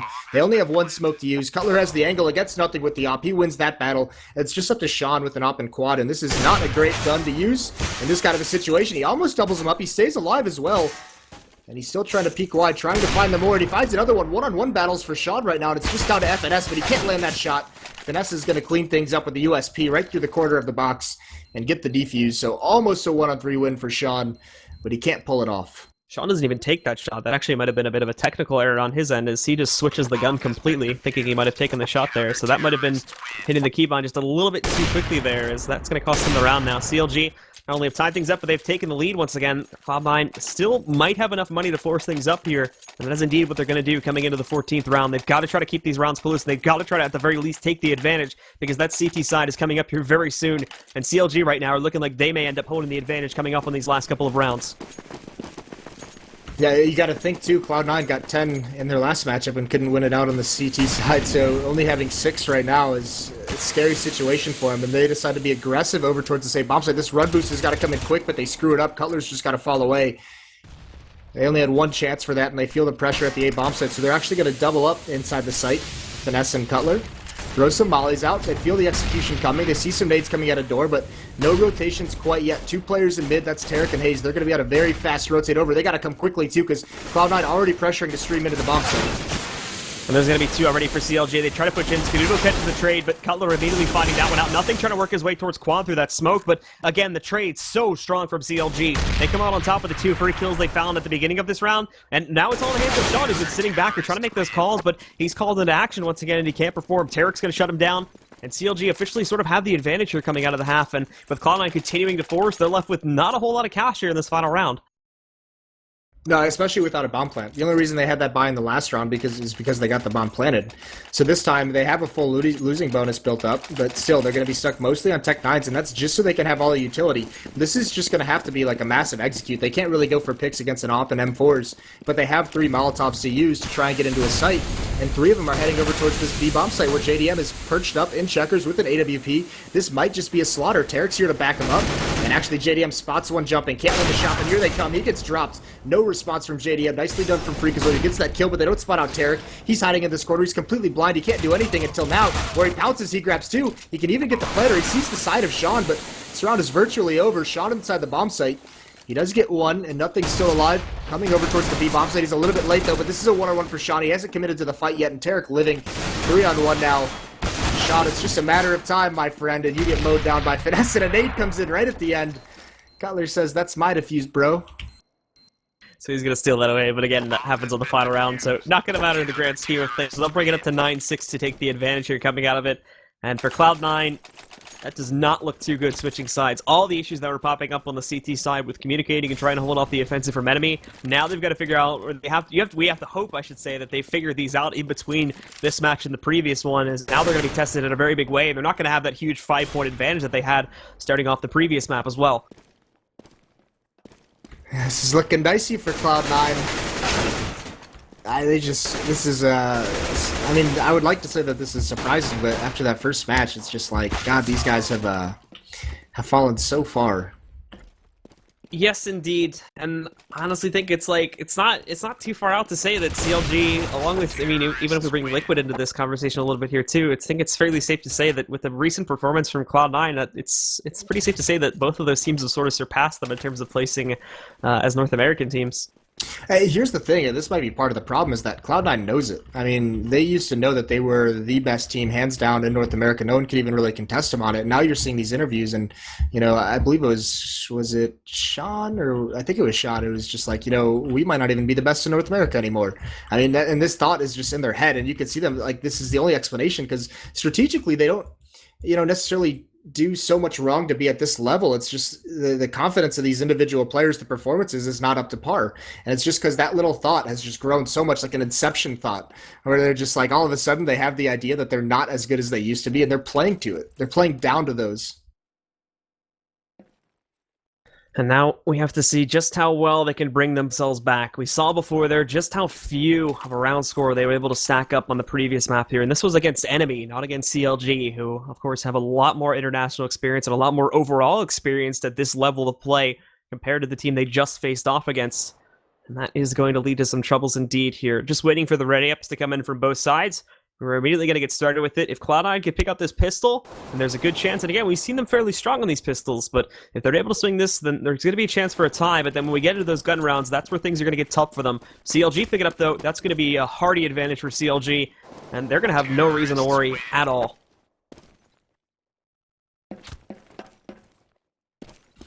Yeah, and Cloud9, I mean, here's the tough part, too, is that we saw in the first match, the only reason they were even in that is because Shroud was just beasting. He carried them through basically like the entire match up to the 12 or 13 rounds that they got before finally falling to enemy. And no one is having that kind of performance on the Cloud9 side.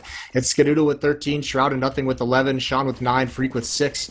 And conversely on the other side, it's I mean, no one's really exploding in the server whatsoever. Tarek with 13, Cutler and Finesse with 12, Hayes with 11, and JDM with 8. So there's not any kind of individual performance that's spurring these teams on. Look at this aggression, though, into A main. Cloud9, they want to take it. There's Shroud. Right as I call him out, he gets 2 and a third nice headshot, and he just wants to end things. There's the nade from Sean, though, and all off the back of the work of Shroud, they just destroy that round.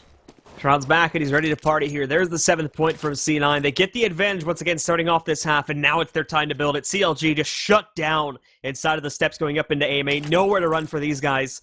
And a completely fast pistol. That was over in like less than 30 seconds it had to have been. They just walk into A main and immediately put them to the floor. CLG, we can see a couple players going for Armor Tech 9 investments, but actually most are going for this P250, and even for some of them we'll see, look specifically on JDM, he doesn't put any armor behind it because he wants to save for the op on the gun round.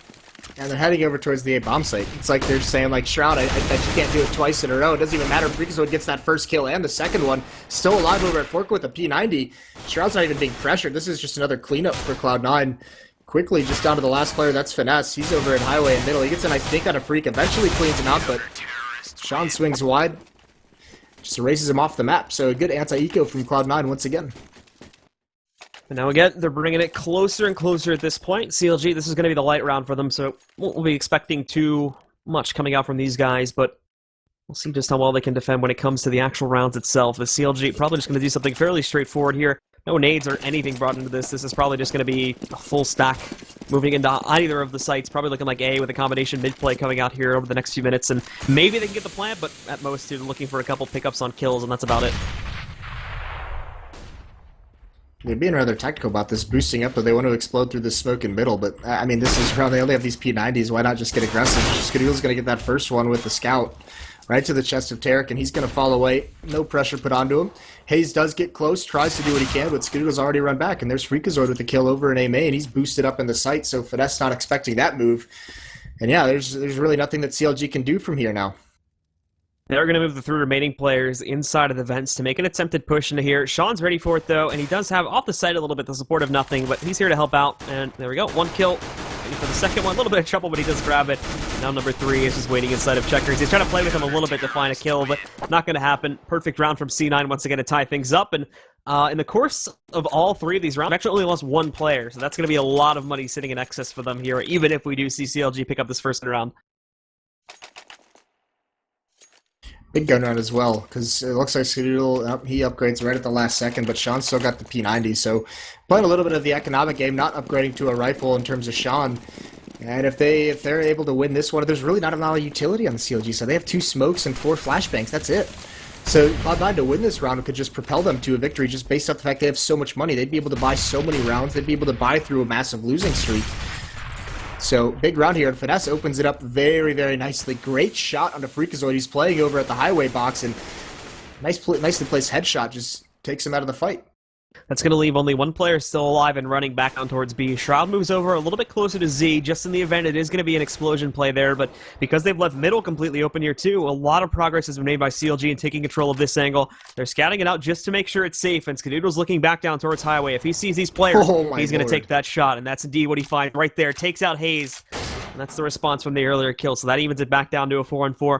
And because they know that Opera's presence is there on the A site, they are going to shift it into B, but because of this as well, Shroud spotted this, so he's rotated himself fully up into heaven, and they've got 2 players still here ready to defend against this push. And you talked about the limited utility, you can see it coming into play now. They're going to have a lot of trouble getting into the site because of this. They can't smoke out heaven. Shroud's free to do what he wants. He's got a lot of cover working his way in here, and Sean as well is still sitting back here. If they get a little bit too close, he's got that P90, so he can handle these close encounters.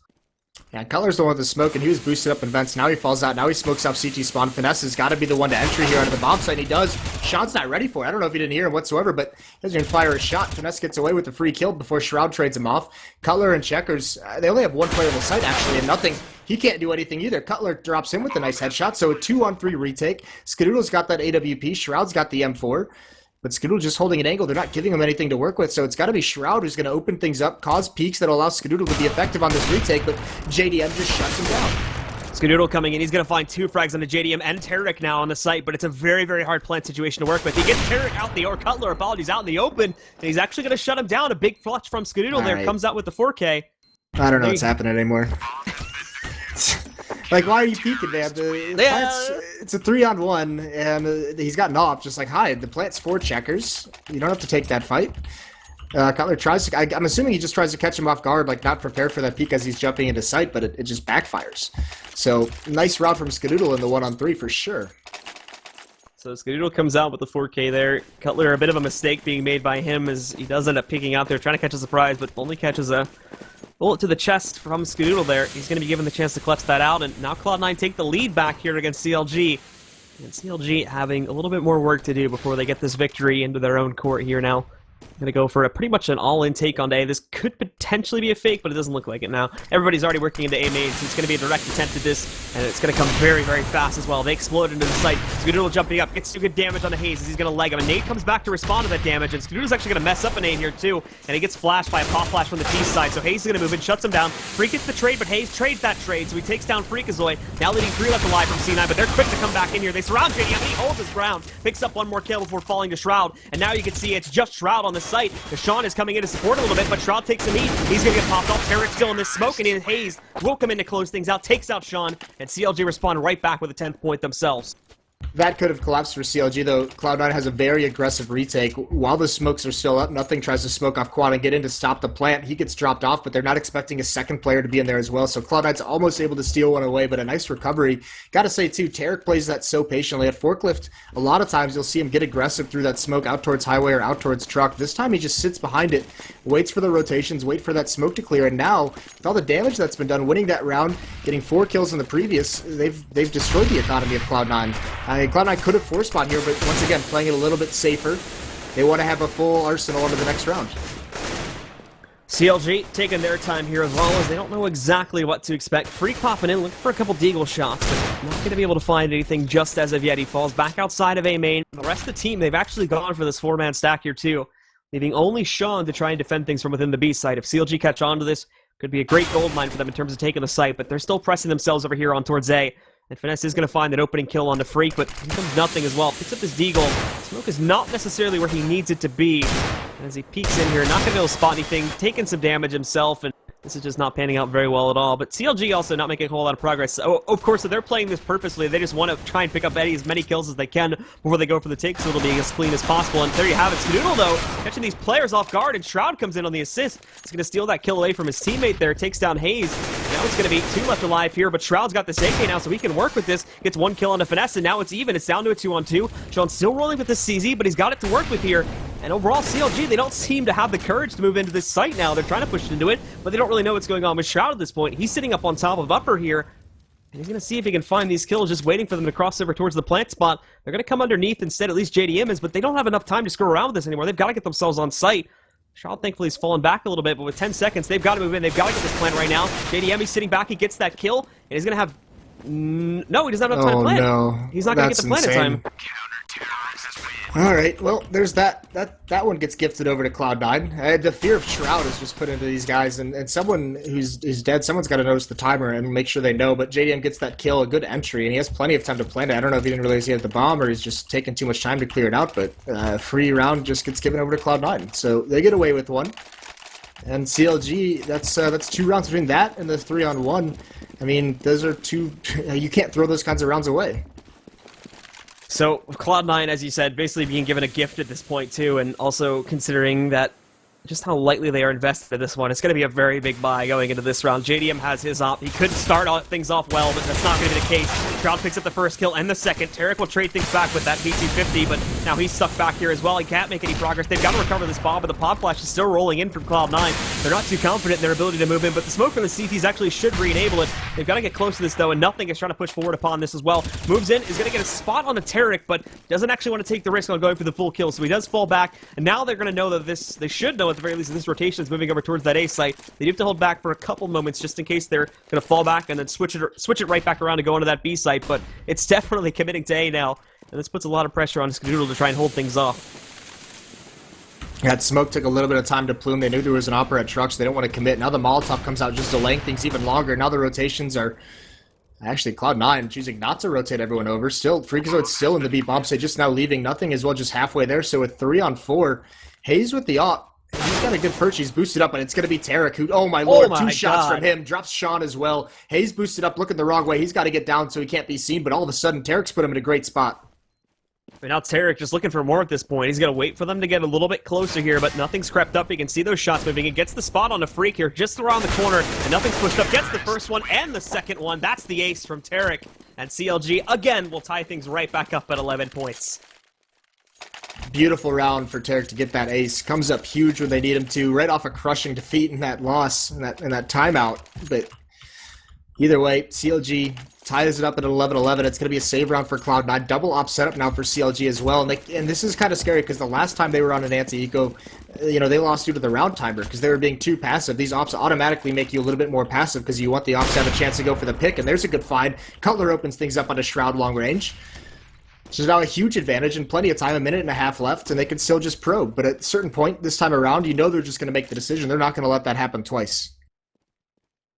So now we can see CLG, after picking up the opening kill, just going to take things nice and slow here to start off this round once again. A little bit up close here outside of Squeaky. SKDC, he's given a chance to roll in, but the door gets closed in his face along with a headshot through it from Tarek. Cutler's also going to find Freak in the process of this one as well, so this round already not really going very well for Cloud9. Hayes camping in middle is going to catch Sean as he pops back out, and now it's just Nothing. Has a little bit of a flank opened up. He's got this Zeus. Tried to do this before and it didn't work out, but maybe... just maybe he can find a kill, but that's all he's really going to be able to get in this round, unfortunately, if he can even find that. Hayes is so aware. As soon as Nothing moves, Hayes just has an aim at the corner, and here it comes. He spots the gun now.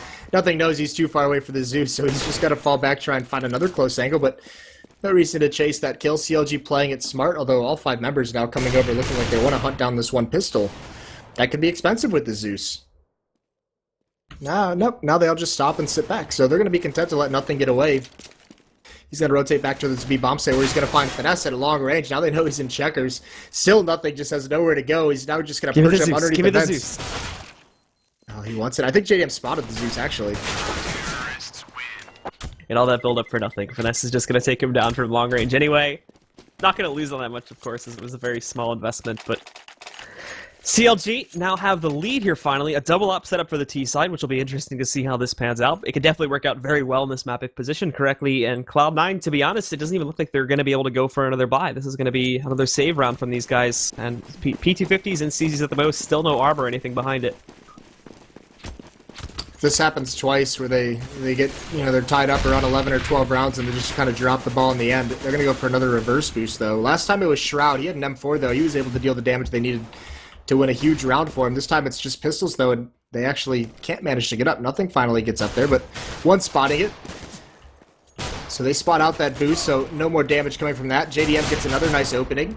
But he gets traded off immediately by nothing, and look at this aggression into mid now. Tarek gets a kill over towards the aggression at A, but full mid control for Cloud9. They get aggressive, but Hayes handles it very nicely. Two kills in the round for him so far, and Tarek's going to end things. So 13-11 now, and that double save, this is the round Cloud9 was investing into.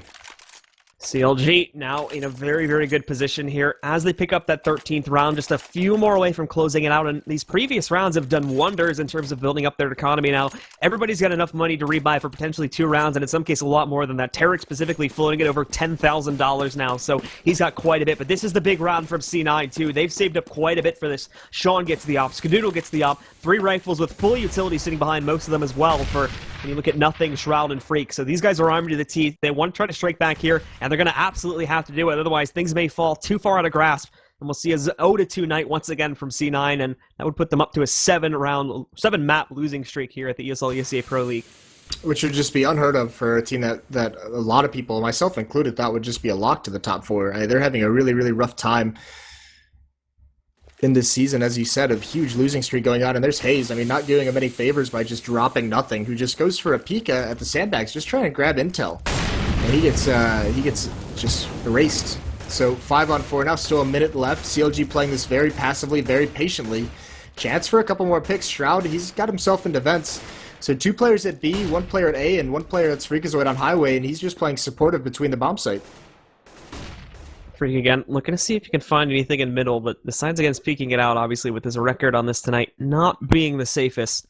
And now CLG, they're going to toss the nades into the A site. The take is going to begin, but it's all a ruse. They're moving their way over to the B site. We'll see if the rotation gets drawn. I think they see this coming, though. No, they're going to get drawn off here. It looks like Sean was going into the site to defend, but that's not the case. They do catch this quickly, though, as Tarek is going to end up getting dropped, and now Sean's back on the site. Picks up 1 with the op, picks up 2 with the op as he drops JDM along with Cutler. Peeking out, he's going to find a 3rd, and now it's just Hayes left alive. Penny gets the 4th. He's going to miss this opportunity, but now it's Hayes all in his lonesome, and Shroud comes in to shut it down. All right, Sean goes beast mode there. You know what prevents that from occurring is throwing one of the 2 smokes that CLG had left in their kit. It's this weird situation where you throw this fake, so you want to get into that other bomb site so quickly before the rotations come back to that bomb site. But that's just what happens. You have to throw that smoke. You have to just wait the extra 3 seconds. You already have a free bomb site if you throw that smoke and get in. But either way, Sean hit some very, very nice shots, regardless of whether there's a smoke there or not. And he wins the round for Cloud9. Aggressive push from Skadoodle inside of A main. Gonna miss the shot, but gets the intel. Knows at least 1 player's lurking around in here. Can't really do too much with that, but again, doesn't lose his life. And at the very least, this aggression should hold back CLG for a little bit. And of course, the round victory here. Cloud9 are going to be a little bit up and giddy about this one. Now that they're still in this match, and they definitely have a chance to still win it out here, especially with how many people they keep alive in that last one. Passive play from CLG once again, holding far back, but they're pretty much all lined up for an A take. This time it doesn't look whatsoever like it would be a fake, and here come the smokes. Shroud gets a little bit blind, but he sees these come over, so now he's going to have a counter flash for mid. That's going to allow Freakazoid to peek and grab intel. Freak sees absolutely nothing, and Shroud gets aggressive over towards Forklift, but he's stuck inside of a smoke. Here comes this hit. Auber is forced out a quad, and actually flashbangs just right into this bomb site. Tarek gets the wide angle, grabs the first one. There's JDM and Hayes as well. They chime in. A bomb site is open, 4-on-2, and Nothing. He's got to do something if they want to have any chance of this, because Sean, it looks like he already wants to save, and actually Nothing as well. They make the call. Nothing's falling back now too, so CLG grabs that round, snatches it out of the hands of Cloud9 very, very quickly. This is a smart choice from Cloud9 too, considering this is going to be putting them onto the 14th point. Looking Unfortunately, losing bonus is going to get reset, so it's going to get a bit rough. Nothing picks up at the very least this one additional kill, but they're going to have this, assuming they're able to save both of these rifles here, they might still be able to squeak out with one more, because you look at Skadoodle, he's probably going to get enough money to get another rifle onto the board as well, and that could allow them to do some work, but it's definitely going to be a reach at this point, and could potentially, with this round victory, if Cloud9 aren't really able to get enough of a buy going here, could allow CLG to just clutch out the match from that point forward. What's brutal about it is Sean can't afford to drop a Fama, so if they do decide to buy here, you know, one member, yeah, this is really tough call for them. They would be able to drop one Famas over. Skadoodle will be able to buy up a Famas, but they're just going to trust in Sean and nothing to pull off something incredible here. Otherwise, they're going to play for the tie. Now, for Cloud9, this is going to get very, very rough indeed. That Op and that M4 have to do some serious work. Otherwise, this match might end up being over very, very quickly in the favor of CLG. CLG might even be aware of this, too, as they're spreading out. They're looking for the opening picks. They're not necessarily getting right up in the faces of Cloud9 to try to catch them off guard. They know that they're going to be playing aggressive as well, so they've got to take it nice and slow, looking for these individual pops here and there. And again, the lineup for the time being, CLG, 2 players inside of Squeaky, looking to find an entry from that point forward, but Cloud9 not really testing it for the time being. Shroud's in his spot, and then you've got Skadoodle sitting back over here behind the forklift as well in that A site. Some testing going back over here in middle as well, but nothing very, very proactive, and of course you still have Sean with that op, pushed pretty far up actually inside of Useless Room in the B halls. Yeah, they have nothing with the M4. He's just playing floater. He's just rotating anywhere on the map, trying to find the timing for when the hit comes in, trying to play towards the pressure. But with Shroud boosted up here, this A's setup is really, really strong. And actually, Sean had a good perch. He was pushed up over towards Sunroom, and with the AWP, could have caught someone off guard. But he falls back from it, just grabs a new angle, and now full mid control from CLG. No presence there for Cloud9. They can do a mid-B split if they choose to, and it looks like they want to. Sean's out in the open as well. I mean, he has nowhere to fall back to. Freak falls away. Sean, you're about to die, buddy. You get one kill, but no pressure put on from CLG. What is this? Why don't they have anyone else here? He eventually does fall, but that got such a scary situation. Nothing finally comes in on the rotate. And now it's just pistols and nothing. He's got to make a play. That op is now dead on the ground here, too. As you said before, Nothing is really the only player that can do anything. Thankfully, the timer's low enough. We could have seen Nothing try to go in and stop the plan from happening, but CLG have too tight of a grip on this site now at this point, so that's not going to be happening. All down to this one last player, which is Shroud, stuck outside of the vents after he gets found out, down at 32 HP. He has no armor behind this, and Tarek is going to get right up in his face to shut him down. There's CLG, up to 15 points. One more to close it out. And Cloud9 should be able to get a buy going here, but even this is going to be a little bit limited when you look at the totals on the team right now. Yeah, I mean, CLG's so lucky that Sean wasn't able to get that second kill, because if he does that, he pretty much stalls that out that attack, and then he can get up an angle at long range with the AWP and maybe even get one more. So, I mean, that was such a disjointed B split by CLG. That second half of the attack comes in so late, but they do pull it out in the end. Like you said, C9 does get a buy, but it's pretty weak. Skadoodle, he's going to get aggressive with his op. He's got no armor. And actually, he chooses not to commit to any kind of a peek. Shroud's going to push in towards door. There's no one really covering him. 4 members of the same bomb set. It's going to be a very aggressive play. Tarek gets 1 kill. Can he get more? He can. He gets a second one. And now Cloud9, they're on the back foot. Shroud gets 1 kill.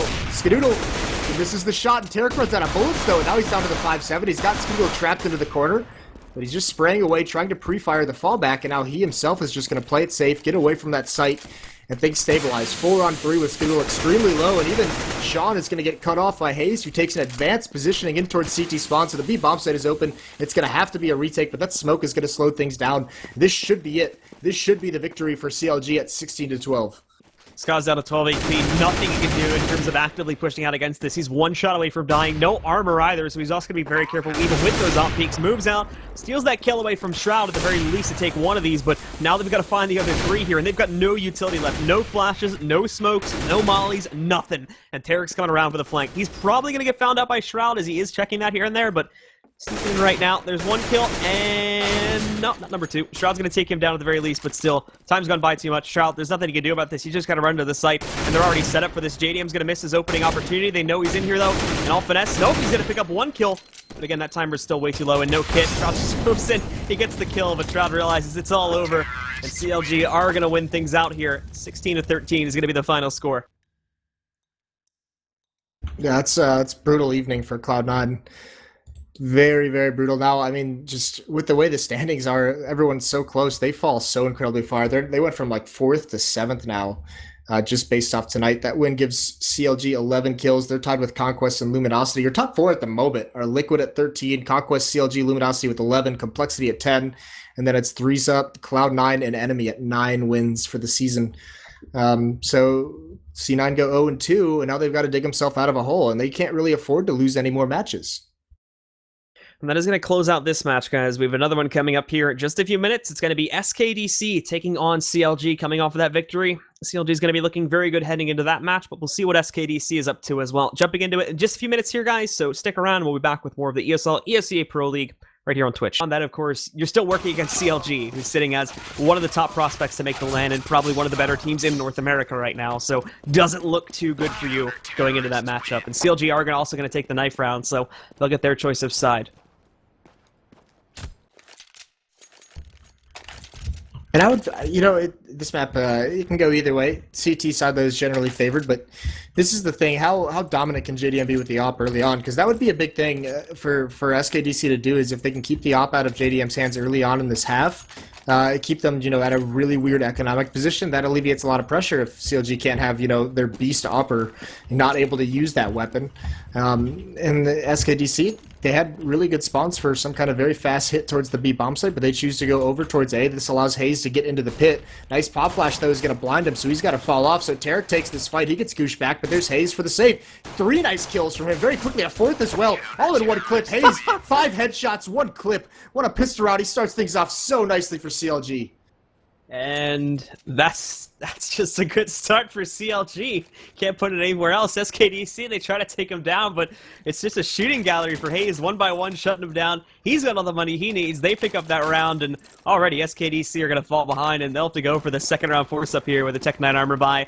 Invert's not even going to buy anything, trying to save up for that up, of course. Hades going to go for the Deagle armor, so they'll maybe try to work something with that, but a round starting off with this is going to be a good prospect for CLG and a very, very bad omen for SKDC. A bad omen for SKDC is just getting destroyed by Hayes, who goes God mode for the pistol round. That was nuts. All in one clip as well. Nice shots, nice composure from Hayes after getting flashed initially. And now, yep, you see 4 armors brought up, and they're going to come out, it looks like, for a mid-B split. Hayes is going to keep going, though. He gets 1 more. Now Cutler does some damage, keeps spraying, but there's Tarek for the save. And once again, just destroyed is SKDC, and it's just Invert in the B tunnels, and Hayes wants 1 more. So that's going to be another quick shutdown. Very clean as well here from CLG, losing basically nobody. Even getting a couple pistol upgrades here too. Tarek along with Cutler going to find some free Tech 9s to work with in this case. So those guys getting upgraded back up. Still full buy, and this is going to be the light room from SKDC. So not expecting anything to be done at all in this round. This is going to be a very, very simple 3rd point for CLG. Yeah, no investment. This, if the first 2 rounds weren't slaughter enough, no kills out yet for SKDC in this match. So Finesse is now going to get close up to these doors. It is smoked off. He's going to throw a nade in, and he's got a good position right behind it. Nade does decent damage to Hades. That's it. But all 5 members of SKDC just lined up outside. 1 pop flash to throw it. It comes out now, and Finesse is going to get completely blind for it, but he just sprays through the smoke anyways. He does eventually fall, but he gets 2 kills. And now JDM comes in for the save. 5-7 and Scout doing some work. He's got to fall back. He even tags up Ocean. Does eventually fall, but then Cutler comes in, and now it's just an easy mop-up. So 3-0 for CLG. Very little problems imposed on him in these first 3 rounds. And only 2 kills overall happenstancing there in that 3rd round because CLG get over-aggressive with it and push themselves into close proximity, so SKDC are able to find a couple frags. Now we're going to head into that gun round, though, and SKDC, because they've gone for the usual recourse, they are going to be able to get everything they need. Somewhat limited utility. They've got 4 smokes and a single molly, so it's not absolutely horrible, but flashes are going to be a pretty big problem. They don't really have a whole lot to work with here. But they do have, though, is that op. And of course, that's going to be the big gun to work with here. But it's the same story now for JDM, as he's also going to be picking one up here, too. And we'll see just what they can work with. A quick mid-push coming out here. Els is going to be able to find the kill. Cutler catches the trade, sees this push, so they already, to some degree, know what the strat's going to be here. And even Finesse now pushing out. Hades has no idea that's coming, but he's able to turn around and pick up the headshot on the Finesse anyway to shut him down. But in the meantime, on the site itself, Hayes is having a field day here. Picks up 2 kills, taking down FGB, and they once again restore the man advantage at this point. Just trying to close out these final 2 kills, and they should have the round in their favor. But Hades playing it very closely, and there is a good shot from JDM. Flicks it down, shuts down Hades, and now it's just Invert stuck inside of the tunnels. Yeah, Hayes still alive, no problems for CLG. Just gonna come up huge in this match. Down to Invert, who hasn't really even had a chance to use this weapon. They go out mid very quickly, get that first kill, but it's a good recovery from CLG. Now JDM's got this angle and he spots him, misses the shot initially, and Invert, nothing he can get done. Now a free double up setup for CLG, so SKDC finding 4 kills in the initial 4 rounds. Doesn't bode well for them, not even getting close to planting a bomb. And of course, this will just take us right into another save for these guys. Tech9 armor buy coming out for some of them as they try to get a little bit aggressive here this time, but that may only be just an outward example there with Els. Hades also going to go for this buy too, but the rest of the team is sitting back. FGB, Ocean, and Invert. You go for some buys, but no armor or anything very expensive sitting behind that, so this should be another round just going by history as of this point that CLG are able to close out. And also CLG getting this double op setup, and specifically when Tarek is able to work it well, this has been absolutely just show-stopping for any team that's worked against them. There was a match versus Liquid. This is a few months ago, granted, so it might be a little bit expired now, but there was a few months ago where they worked this exact thing, and they held it solid, and it completely came back in the half once they were able to get this setup going. So now that Tarek's been performing well, expect us to do some work here. They're all just going to drop down over here. They work their way up through Cap, but Finesse and Color already shutting 2 down. There's JDM with another one. One did work his way into CT spawn, so at the very least, Els is going to shut down Tarek, but again, Hayes takes him down, should be able to recover the op, so nothing really lost at the end of the day. This is one of the few maps that CLG likes to run a double op setup. Also one of the few maps that Tarek picks it up. Both of those are Dust 2 and Mirage at times, which is pretty interesting because we actually saw Cutler use the op on Cash just in that previous match against Cloud9. But here, this double op setup, you're right. This has been brutal for CLG in the past. It's been a strategy that they've gotten very good at running in North America. And Invert this time with his own op, he's going to have to produce something. Last time he had this weapon, he doesn't get any kills with it. And they might actually just want to stay away from B, because that's where Hayes is playing, although it's going to be Invert with the op, and Hayes, he's going to feel confident, and he peeks out behind the barrels, and Invert takes his head off for it. So there's going to be 1 kill. They're able to put Tarek back in play, though, and he's got that op as well, so they do go back into it. Could be troublesome, but SKDC actually not going to be committing to it just as of yet. They put a lot of their efforts once again over here towards where JDM's going to have to hold things. He gets a little spooked there, so he has to fall back, jump down. Now he's going to be off angle, but he's able to push himself towards Car. This Molly's going to go down in the perfect position, too. They bounce off a little bit, but it's still hitting them, and now they're forced away from it. There's JDM, gets the blind shot just as that flash is coming in. One hits the T's as well, so they're not really going to be able to move forward so much. Cutler picking another one off. You've got Hades coming in, and Invert picks up an additional kill as well, so they're suddenly back into this. JDM's going to turn himself around. He finds 1 kill onto Hades. FGB getting a trade. That smoke's in the way, so FGB is going to choose to plant right now. And JDM trying to work this 1-on-2, pops out, but Invert's there to close things out. He gets the 3K, and finally SKDC get themselves onto the board. Huge for SKDC, and JDM, poor guy, he got like 8 flashbangs thrown at him that round. He was at log and just consistently blind. Almost able to pull things back in their favor, but either way, the double up setup falls. Invert gets 3 kills in the round, huge pickup from him. SKDC on the board, but now they just can't get reset. That's the big thing. They have to win this round, or else this half could just go to ruin very, very quickly. And it's just going to be the default strategy that they set up. 2 into B tunnels, 3 at the top of mid, and look at this aggression from JDM. He peeks off catwalks, sees nothing at the top of middle initially, now peering over towards lower B. He gets flashed back, and Elsa jumps up on the box, and JDM can't get away in time. So this is 2 rounds in a row now where SKDC has found an opening pick very early on.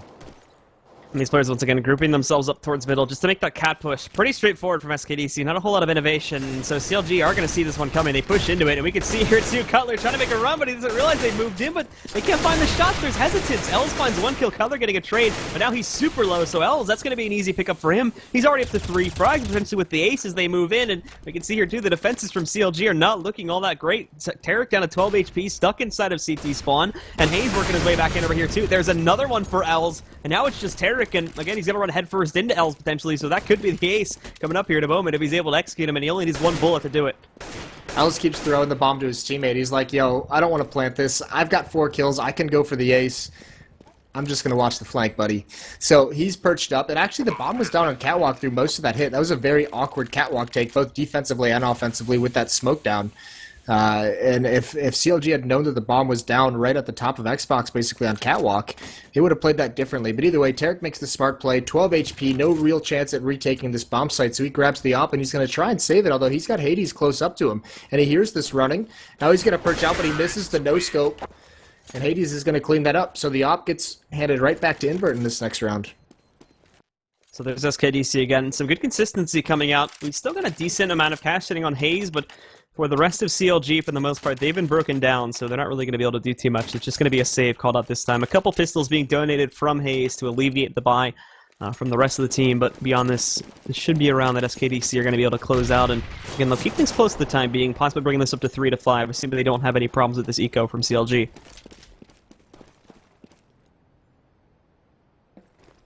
Yeah, I mean, this is the thing, these 2 rounds they've lost in a row now, it's all because Hayes gave up the first pick in B, and then JDM got flashback and punished for aggressive play on Catwalk. So CLG going into the next gun round, they can't allow that to happen. They have to be able to get out of the early stages of the round without taking a loss, because they've crushed SKDC when that happens. And look at this, a clear from ESEA, pop flash, comes out pre-firing for the corner, JDM falls.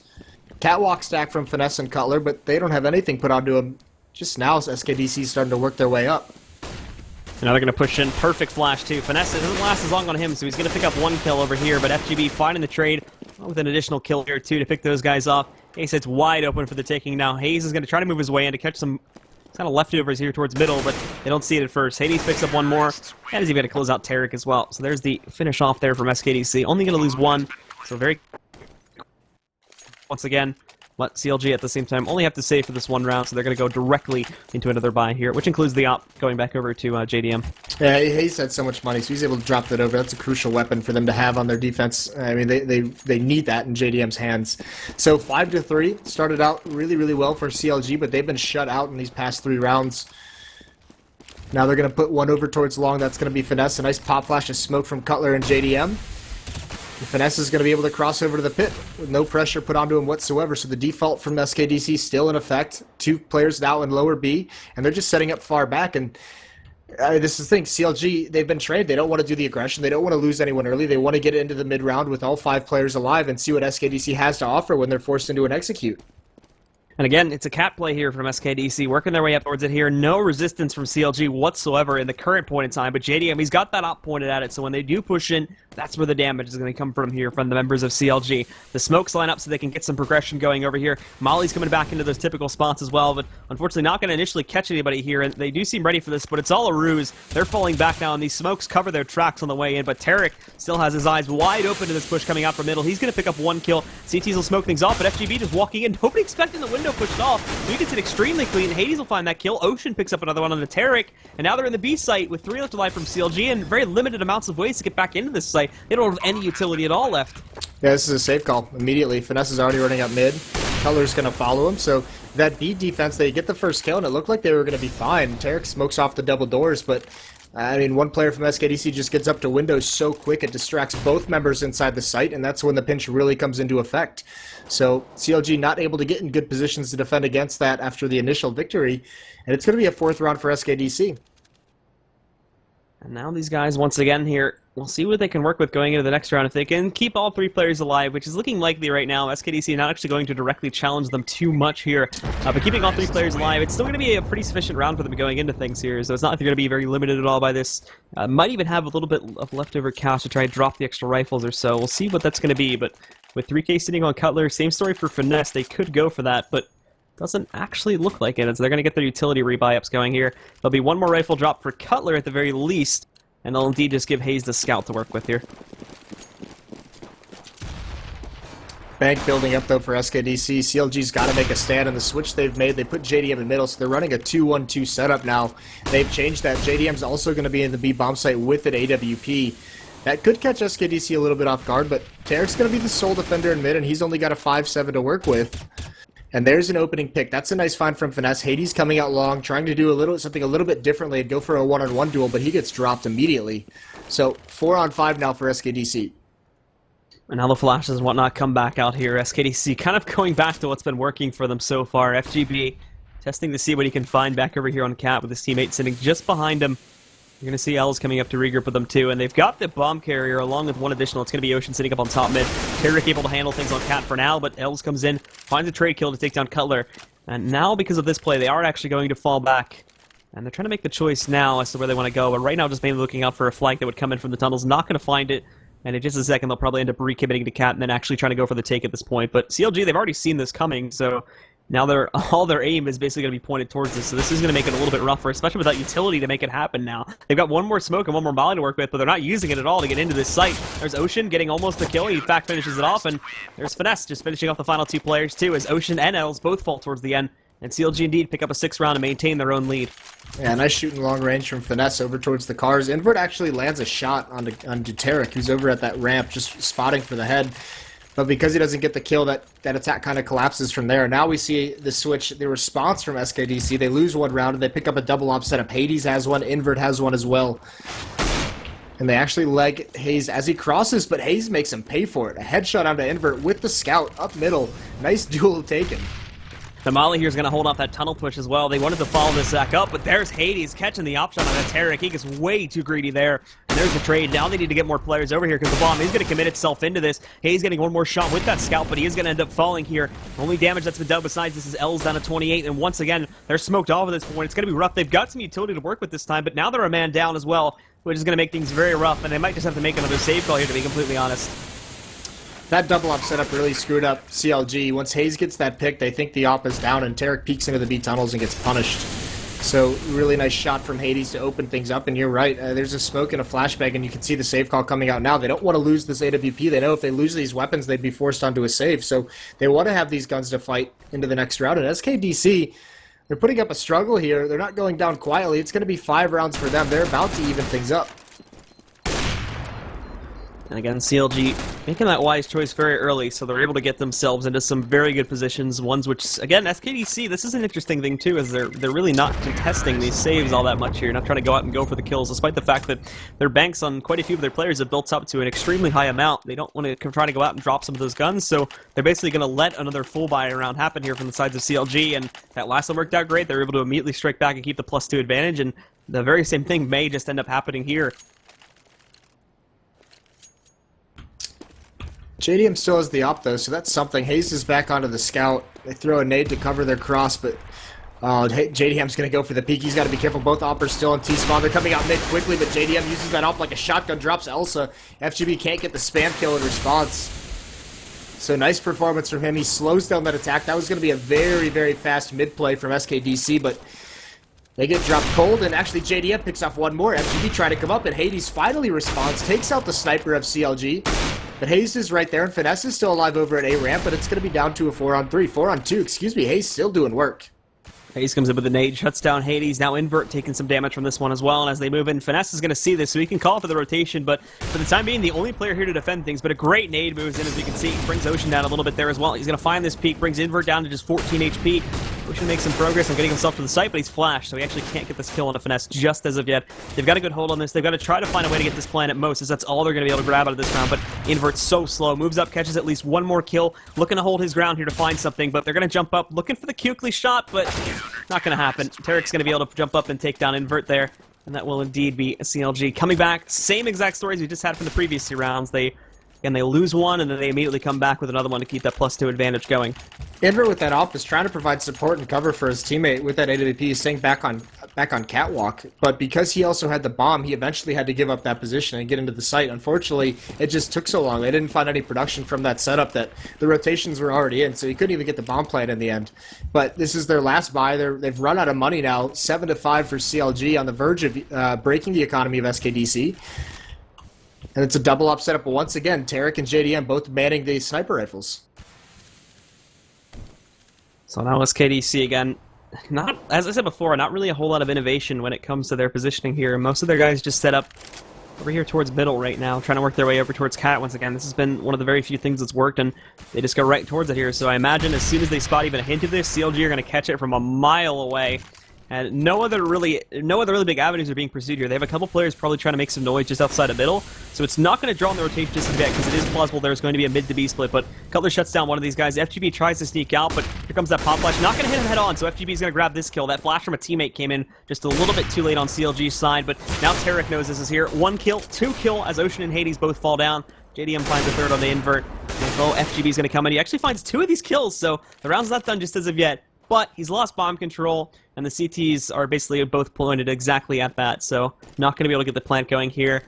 And it's still going to be very, very rough indeed for him to clutch this out. Yeah, switches out to the AWP, maybe try and find one pick. He's running out of time, 25 seconds, gotta find Finesse in mid, and he does do it. Could FGB win this round in a 1-on-4 situation? It looked so unlikely. And actually JDM jumps down with the op, and It's mistimed as FGB looks away, but he's actually going to try and bait this out. He's not going for the plant whatsoever. He's committed to finding this kill and actually spots him jumping up, and JDM peeks right into it. FGB with a beautiful round, the 1-on-4 victory. So, big clutch from FGB there. Comes out on top. CLG, honestly, it's a little bit problem of the over-aggression from these guys, too, on some of these rounds that they are dropping back and forth. The big thing now is, as well, is that there's no saves coming out from CLG, so finally, they're going to have to go for a full eco, where they've been able to chain this just off of saves time and time again. Now it's not going to happen, and we're going to be looking at a round where very likely SKDC are going to be able to tie things up. Another mistake, we saw CLG lose a 3-on-1 to Cloud9 earlier by just, really poor peeking. And that time, again, they give FGB every 1-on-1 he could need.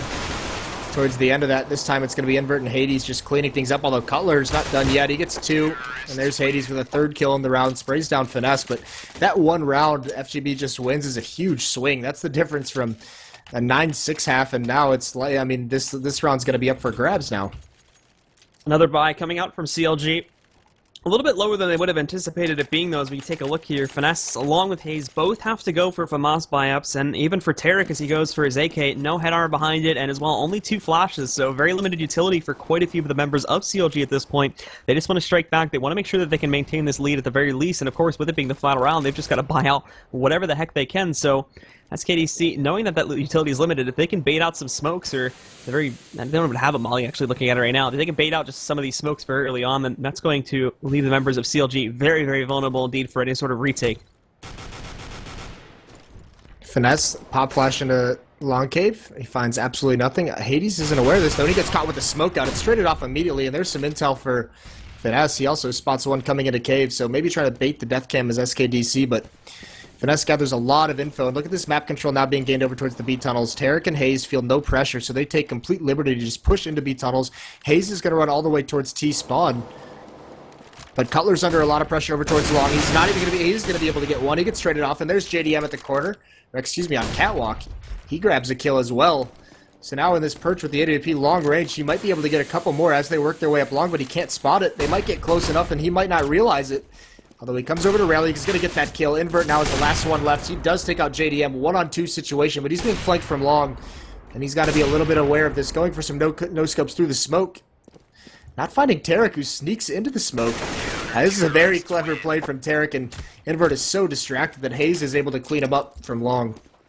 And at the end of the day, CLG are going to take the advantage coming out of this first half here, 8-7. But considering the way things started off, up to like 5 or 6-0 before we even saw SKDC get themselves onto the board, and some of the situations that CLG were placed into definitely should have been 9-6 or even something larger than that as well. As quite a few rounds were plausible for CLG, but they either made the choice to go for the save or ended up unfortunately failing in the long run of things. So this is turning into a much closer match than I expected. Only 8 rounds for CLG on the CT side. Now they get to switch over and dictate the action. But SKDC not out of this yet. I mean, with the roster changes and everything, losing Wabbit, bringing in a couple new players, look like they're struggling with it too much. One thing that could be problematic, and of course we've already seen this tonight, even with some of our bigger teams like Cloud9, that's become an issue, is going to be that coordination on the CT side. This team has just gotten themselves together. They're not really used to each other's playstyles, or potentially not really used to each other's playstyles just as of yet. So with factors like that in mind, calling the rotates and overall relying on your teammates to be there when they need you is going to be a rough sell for SKDC. And if CLG make these takes quickly enough, we're going to have a lot of those early save calls coming out from SKDC, as CLG are just going to move in, and there's going to be no reaction from SKDC in time to counter out that kind of movement. It's going to be very interesting to see what kind of play CLG opens up with. They become much more passive with Cutler at the helm. Much more, early on in the round, they set up in some defaults. They probe for information. It's not as much committals towards any portion of the map. So, they can be aggressive at times, but are they going to give JDM chances to pick? Are they going to give him all the time he needs, or are they going to, pick up the pace? And that's where that comes into play when you talk about SKDC's rotations with this new lineup. Are they going to understand? Are they going to grab the right information and make the right calls together to get into these to get into the choke points and get into the crucial map control points to stop these attacks? Well, SKDC just doing a little bit of discussion here before they dump themselves into the half, and I'm sure they'll get things started here in just a moment, but they'll get start to it, and now they're just taking some time, contemplating how exactly they're going to run things here in the second half. Because especially if they can pick up the pistol, then they're off to a great start. and then picking things up from the gun round at that point forward. That's a great building block to work, and they could very well have an upset if the CT side is well established and is able to counter out the methods from CLG. And we're going to go right into it, guys, so we'll be live on 3 here. SKDC versus CLG once again, jumping into the second half right now. CLG do lead things 8-7 at this point. But it's a very delicate lead, of course, especially if we see the CTs picking up the pistol here.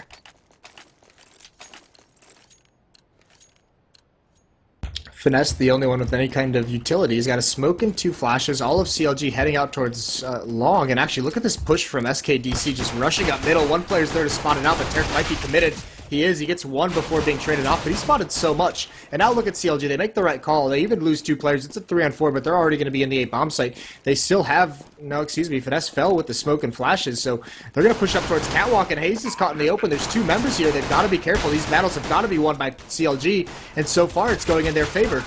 But look at the flank from FGB with only 3 HP. Comes back out from CT spawn, picks up a kill. Hades finds one as well, and they're keeping Hayes pushed back, and in fact, Hades just pumps in there and finds the easy headshot to shut it down. So SKDC with a great play there on the pistol round. CLG try to make up for it, but unfortunately, the aim is a little bit truer on the SKDC side, and they went out the pistol. They're going to tie things up and can probably take the lead as well now. Here's what's interesting about that round to me is CLG plants inside the bomb site and then push members towards Catwalk. Now, if you're going to make that push, first of all, you have to plant the bomb for Catwalk for that to be effective, because even if they take over Catwalk and one member gets into the site with a kit, it's not planted for them. And also, if you're gonna make that call to push Catwalk, you have to commit to it. You have to win or lose by that fight, and they need to get more aggressive than they were. They need to take over those stairs. Instead, they just they stop at the top and take those long range fights with the Glock, and that allows FGB to get another kill. So CLG, just a little bit of miscommunication and miscoordination there. And CLG putting a lot of their players into the upper tunnels right now, working them back down over towards middle as well to watch out for extra aggression. You can actually see here, just going to be Finesse sort of waltzing out towards mid as SKDC, they hug the walls on either site for the most part here. Ocean just going to sit himself in a great spot, picks up Tarek, sees more of these guys working their way in, and it's just an absolute shutdown. Cutler does accidentally take down JDM in the process. But indeed, at the end of the day, SKDC are going to be able to win things out. Yeah, not taking very much damage, but with the plant in the first round, I mean, that's expected. No investment into armor or anything whatsoever from CLG, so this time they're going to have 5 AKs across the board. Invert is going to have his AWP. That's the crucial weapon. The rest of them just have their M4s, a FAMAS on Ocean. Plenty of utility and really not much to work with on the CLG side. They just used one of their 3 smokes right at the beginning. And it's going to be all about Invert. What can he produce with this AWP? He's pushing up towards Catwalk with Hades. They're going to boost to the corner to peer into lower B. And Invert, he might find one here, but he misses the shot. Cutler swings out and gives it to him, but he can't take the kill. And now CLG again now taking things nice and slow here. Invert pushing himself out towards long to see if he can catch any aggression there, but it's been smoked off. It's safe. You do have Finesse sitting on the other side of it, but again, probably not going to be one to push directly out of things just as of yet. Hayes, in the meantime, makes some good progress back over here on Cat, and Els push behind that corner, tries to go for the pop flash. It sort of works out, but he's sort of out in the open here too. But he's able to hold his ground, finds that kill into Hayes, and again pushes the rest of CLG back. This Maz's going to come over here on the platform too, but CLG are not focused on this Cat play anymore. They seem to be trying to figure out something else they can do, like a mid to B split, but also they've left upper tunnels open, and this is going to be FGB sneaking into things here now. JDM takes that kill. Now their plans have been revealed. They know the bomb is sitting over there in upper tunnels. They know it's going to be a mid to B split. Thankfully, they've thinned out the numbers, so it's still going to be a fairly simplistic thing to do, but they see this coming, so Ocean can get himself into a good spot. Aim practice is not so good, though, since Tarek is going to be able to just take him right out, and the rest of these CTs are caught off the angle, so that's going to be the save call being made now by SKDC. Yeah, these are the things that CLG can punish, and this is just that inexperienced CT side that we were talking about. SKDC, I mean, it's a 4-on-4, and FGB chooses to push B tunnels and gets punished for it, and that just opens everything up. Then Ocean's just all alone for that mid-B split. It just opens everything up for him. So, easy round win from there from CLG once FGB falls. But actually, it was very curious. I mean, CLG, that was that terrorist side, they had mid control, but that was all they had. They really gave up everything to do that mid B split, and then they kind of delayed it a little bit, and that's what caused JDM to fall back and watch for that flank, go check those upper B tunnels. But they didn't seem like they really knew what they wanted to do in that mid round. But now let CLG strike back. They immediately tie up the scoreline once again at 9 points here by picking up that gun round. For SKDC, though, saving 2 of these guns is going to be a good precursor here, because we could see potentially another rifle or 2 coming into play, depending on how they want to play things out. You've got a 3rd coming in now, but I don't think the rest are going to end up going for this. Hades could go for a FAMAS buy with it, and Ocean's going to pick up the Mag 7 too, so this could be an interesting one, depending on where he wants to take this play. Looks like it's going to be over towards the B site. Probably playing close quarter just outside of the tunnels there too, and that's exactly where some of the players from CLG are moving in towards. Just trying to make some noise here. Not going to commit to it as of yet, but if they do decide to go through with this, Ocean could really do some damage as these players work their way in. Hayes, he's going to be over towards the double door. Seems like he wants to go through this smoke, but look at this defensive gamble from SKDC. 3 members inside the B bomb site. Where's his... Go ahead. I was going to say, bomb is out towards long, and actually CLG, that just makes you think that it's going to be A eventually, whether it's going to be long, but they've already got a member up catwalk, and that's coL. He's just watching for anything, so he's going to kind of lurk up this catwalk. Meanwhile, 4 members are going to try and bully their way out long. If this is successful, the rotations are so far away, it might just be a free CLG win if they can get these kills on Hades and ESEA. And what's worse is that flash earlier through the middle probably gave them a bit of a false positive in terms of them. Yeah, it's probably going to be a mid to B split, but now they push in. They're going to see this, but nonetheless, the take is on. It's happening extremely slowly from the side of CLG, though, so these rotations are going to happen in time. They get themselves here. They won't have a lot of time to get themselves into stable positions, but they're still pushing forward. And again, we can see L is holding the back for a little bit longer. Now FGV presses through. He's going to find 2 kills before being traded out by Tarek. And that brings things into a 2-on-2. One of the big problems, though, you look at Ocean, he's still stuck on a mag 7, and this is a big open territory there. coL's just going to easily dispatch of him, and now it's only Invert here trying to work this retake from long. Maybe be able to find the shot on the Tarek, but that smoke's there, can't find it, and also misses his opportunity over here on a coL. So switches out to the rifle, gonna press forward, but this is gonna be rough moving into it. He's gotta be flawless with his shots. Jumping up here, he knows that Tarek's behind the box. He spots a player below, but he hasn't seen Tarek as of yet, and coL is indeed just gonna dispatch of him, and that'll be CLG to retaking the lead and bring it up to 10 points for themselves. Yeah, the long take wasn't slow because they took it slow, just they didn't get the kills initially, and that almost salvaged the round for SKDC. That's what allowed those rotations to come in. That's what allowed FGB to get over there as well, but the kills just don't go SKDC's way. Hades actually makes a really good play with the FAMAS. He has them all lined up in the choke point, does so much damage, but they couldn't clean it up. Very, very close to tilting in the favor of SKDC that round, but now they're forced onto an eco. So 4 members out towards long, another gamble stack. It's going to be FGB all alone, jumping up onto this double stack right outside the B tunnels. He's going to grab a new angle, but nothing found so far from either team. CLG playing this very, very far back. FGB jumped up there once again looking for the shot, but CLG just going to take it nice and slow, working their way back outside of here. FGB could have a nice lineup coming in, but looks away, probably the worst time to do so, so he's going to get taken down. Hades did find 1 kill, but beyond this, it's all CLG. Just close these players out one by one. Els will push and find 1 additional kill, but now it's just Ocean. They've already got a lock onto where he is, and they're not even going to need additional reinforcements. Finesse is just going to come in, close things out. And now, again, CLG up to a confident lead once more. SKDC, thankfully, with just that 1 single save, are going to be able to go into another buy round, but if they can't defend it here, this should allow CLG to get themselves in a really good spot. And another thing, too, is their money is also coming up to a fairly big point, too. 5.6k on coL and 4.5 on JDM post-buy after he rebuys all his utility. 6.4 on Tarek as well, so you're right, that bank is actually huge. It's a glass cannon op for Invert. He's taken that over towards mid, and he's grabbed an awkward angle, but he actually gets spotted out by the op of JDM, brought down to 25, but he's still going to stay aggressive, still going for some kind of a peek, trying to get 1 pick for his team. He's just got to be a little bit careful, and now that middle is smoked off, that might be his cue to just fall away. Also, aggression on catwalk. Hades grabs an angle. Just a spot for coL, and actually coL baits out the shot, so now they have that intel. Nade comes out. This could do decent damage. It brings coL down to 75. But very passive across the board from both teams. CLG, this is kind of what they've been doing this whole half, just staying far back initially, gaining mid-control with 1 or 2 members, and there's JDM. Gets the pick onto Invert, finally cleans up the kill. Took 2 shots, but that gives him a man advantage. Invert looked the complete wrong direction there to find that, so JDM's going to have a very easy time taking him down. Hades, though, doesn't get hit by this flash. He's going to find 1, finds 2 on a coL as well, and now he's got control of the bomb, so this round just turned itself back onto its heels. And now we've got SKDC in the driver's seat here as Hades has picked up 2 big kills. They push back out in the mid. There's Els finding 2 more. Finesse and JDM both go down, and just like that, it's all on Tarek. He's got himself into the V site, but that's it. That's all he's got right now. Everybody else for SKDC are stuck in middle with the bomb, so it's not like he can really work anything. Yeah, now Ocean's zoned in with his AWP on these double doors. Tarek's going to try and cross. He's trying to bait out a shot, the shoulder peek, but Ocean's going to nail it anyways.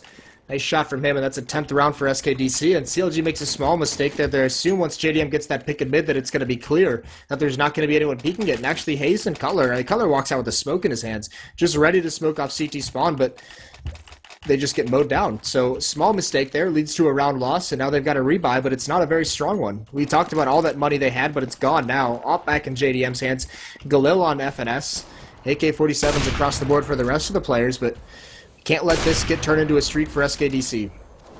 Very strong buy coming out for the members of SKDC here, as well as they now get the double up set up for the CT side. Hades looking for a shot here, gets the opportunity, but a little bit late onto that as he did allow Hayes to pick up one frag, so it'll be an even trade from an earlier one. CLG still taking very good control of what's happening back over here in middle, though, but they've yet to grow upon this, and this is going to be the challenge. There's JDM, though, finding another op shot. He's going to be able to take down Ocean. Now, just trying to make that decision as to where they want to take the bomb at this point. They're still being challenged by Els as well, but honestly, they're not even worried about Cat at this point. They're just slowly mopping them up. There's going to be FGB. Comes down the clutch once again as he finds this kill on the Tarek to hold back the mid push itself, but now, actually, they're not really left with a whole lot of options. They move the number 7 player, which is Cutler, in to try to find something, but SKDC, they get way too greedy with this play here. That's going to be Els. He's, unfortunately, he's the last player left alive. He's just going to get flanked out by Cutler, and CLG will indeed be able to handle that round very nicely to shut it down and retake their lead. Back up to 2 points once again. Yeah, a bit too aggressive there from FGB, who comes out jumping, but I mean, this is the thing. SKDC, they've switched things up, and they're not playing long too much now. They're putting players on catwalk and just battling mid. They don't want to let CLG have mid control.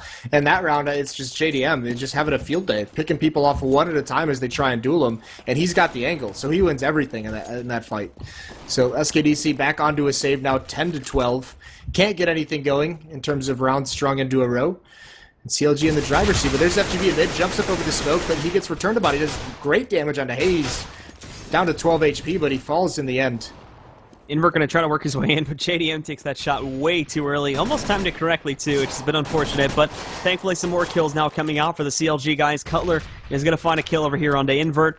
We can see, too, they've already got B control. It's just a matter of getting that bomb in play. There's literally no contest to that site control at this current point in time, so they're just waiting for the bomb to get there. They should be able to easily plant it, and not only this, too, but you've got Cutler sitting just outside of the CT spawn, so even when Els decides to push this, Cutler's here and ready to go. He actually goes in a bit early, still finds the kill, but again, Ocean's going to trade that out, and then post after that, it's just the final 2 kills are traded out by CLG, as they had great positions to counter on anything SKDC was going to do, so there's CLG again with another round. That money's starting to go right back up once again, especially for the players that are saving these op buys here too, as that's a lot of rounds where they don't have to go for anything, and SKDC, they're going to be broken here a little bit. They do go for a buy, but it's going to be a little bit awkward here with a couple FAMASas in play.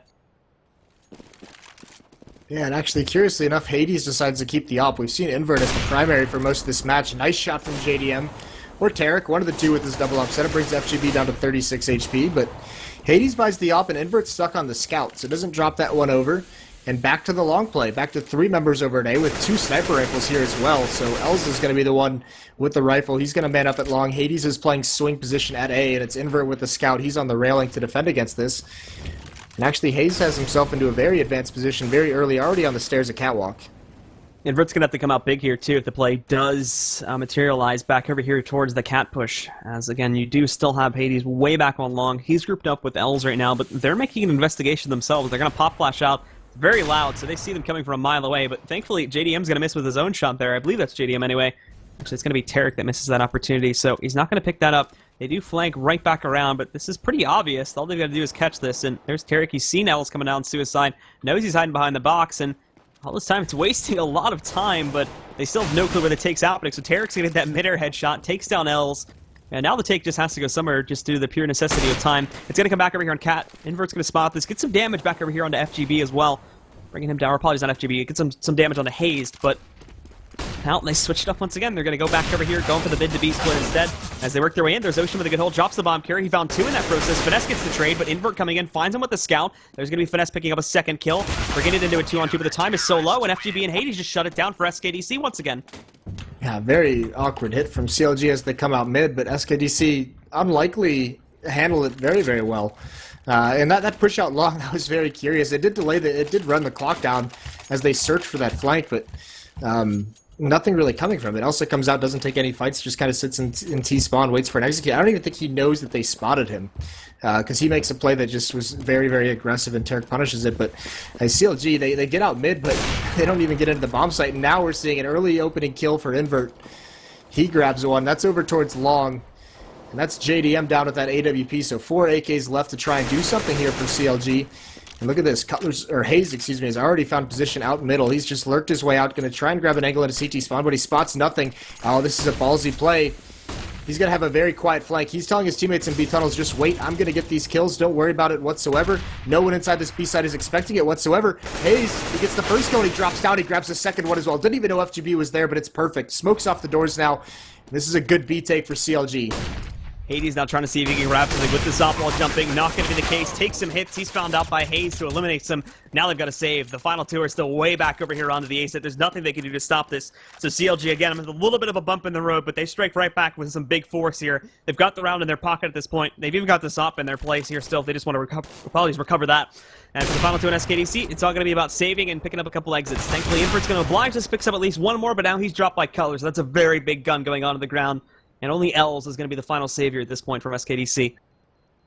Yeah, this is what we mentioned that the new lineup on the CT side, how are they going to handle rotations? How are they going to handle communication? And they actually drop the ball. They take their eyes off mid for just a couple seconds, and Hayes lurks his way out towards window and just free kills into the B bomb site.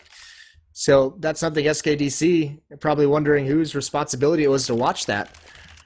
So 14-11 now, and back onto a save is SKDC. Elsa still has the M4 they saved. And you're right, killing that AWP at the end of that last round for CLG was absolutely huge. They don't have to worry about that weapon into this one. So for CLG, now with a very secure hold on this match, obviously SKDC going to have to go for the save here, so this could potentially just be an easy 15th point coming out into the board for these guys. SKDC are going to try to play aggressively coming out back over here towards middle, but Els actually misses his opening shot and now takes some heat falling back there as well, so has to be very, very careful because remember, he's the only player that has a rifle or even armor or a kit in that case, so he's a very valuable target for CLG to take down. And now that they spot some of this here, they've already made progress on taking control of the B site, and it's just an absolute shutdown now. Hades going to get eliminated by JDM. That closes out the round. CLG lose absolutely no one, and now they're at match point. Match point and a very weak buy out of SKDC. Once they got reset, I mean, it was pretty much all over from there. So 2 Famuses on the board, 1 Deagle and Hades, and he only gets that Deagle so he can have a kit, he can have smokes and nades and flashes. But the rest of them are very, very weak in that regard. It's only 1 more kit onto Invert who has an M4, not an AWP. And then there's just 1 smoke and a couple flashes for the rest of them to use. So CLG's actually going to pick up the pace here. This is very quick pressure put on. They know they legged Ocean. Spamming through the smoke, they might be able to find him, and Finesse does, right through it. FGB pushes up, he's going to get right behind the smoke, jumping through his FNS, and he actually spots FGB. They know exactly where he is, and Cutler guns him down from behind. So once again, the B bomb site is lost for SKDC, even though Invert makes a bid there with a nice kill. It's going to be even. Of course, we'll see SKDC trying to go for this one, but looking at what they have here, it's probably going to happen pretty quickly. And there's JDM with a touchdown nade, takes out Invert. Hades does find one with his Deagle here. Try and strike back, but they've spotted the final 2 coming out the tunnels here. There's Cutler with 1. Hades gets the Juan Deagle to trade it out. Now it's a one-on-one to close things, but Hades rolling out. JDM still got that up. He is going to make a miss the first shot, but the smoke curls out. He can't see him getting some good damage, so JDM is going to have to sit back here and hide. That Molly goes onto the floor, but JDM just wasting time. Hey, wait, no. Oh my dear lord. What was that? Oh my dear lord. I just had a heart attack. JDM just couldn't find the kill in the smoke, but the knife wins out in the end. That had to have been close because Hades had a kit. That was probably just a second away. But either way, CLG wins it out. Nicely done from them. They go 2-0 in the night, and coming up we have a 3rd match out of them.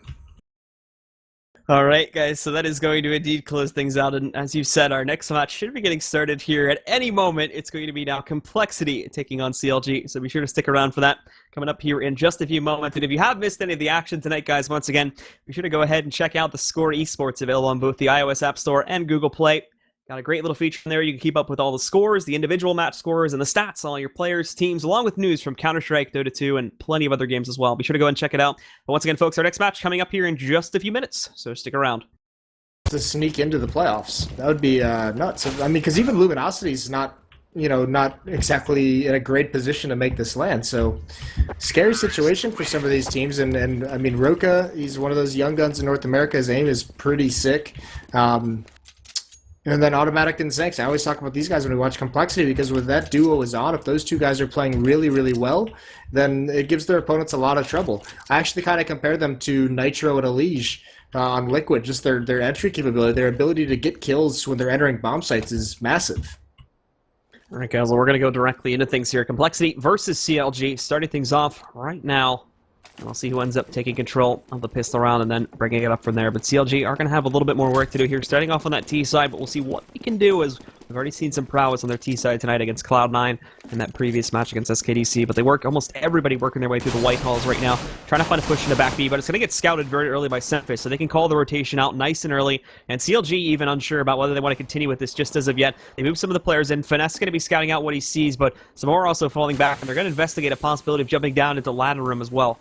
Yeah, this is nice, though, by CLG. They put a lot of bodies over towards those box halls, and they actually take control of that. They force Roka back. They force Semphis back. This makes complexity. They have to be honest. You can see how centralized they are because they have to keep 2 people here now in case this hit comes in, which it is. 3 members with utility on CLG, 3 smokes to utilize, a bunch of nades and flashes as well.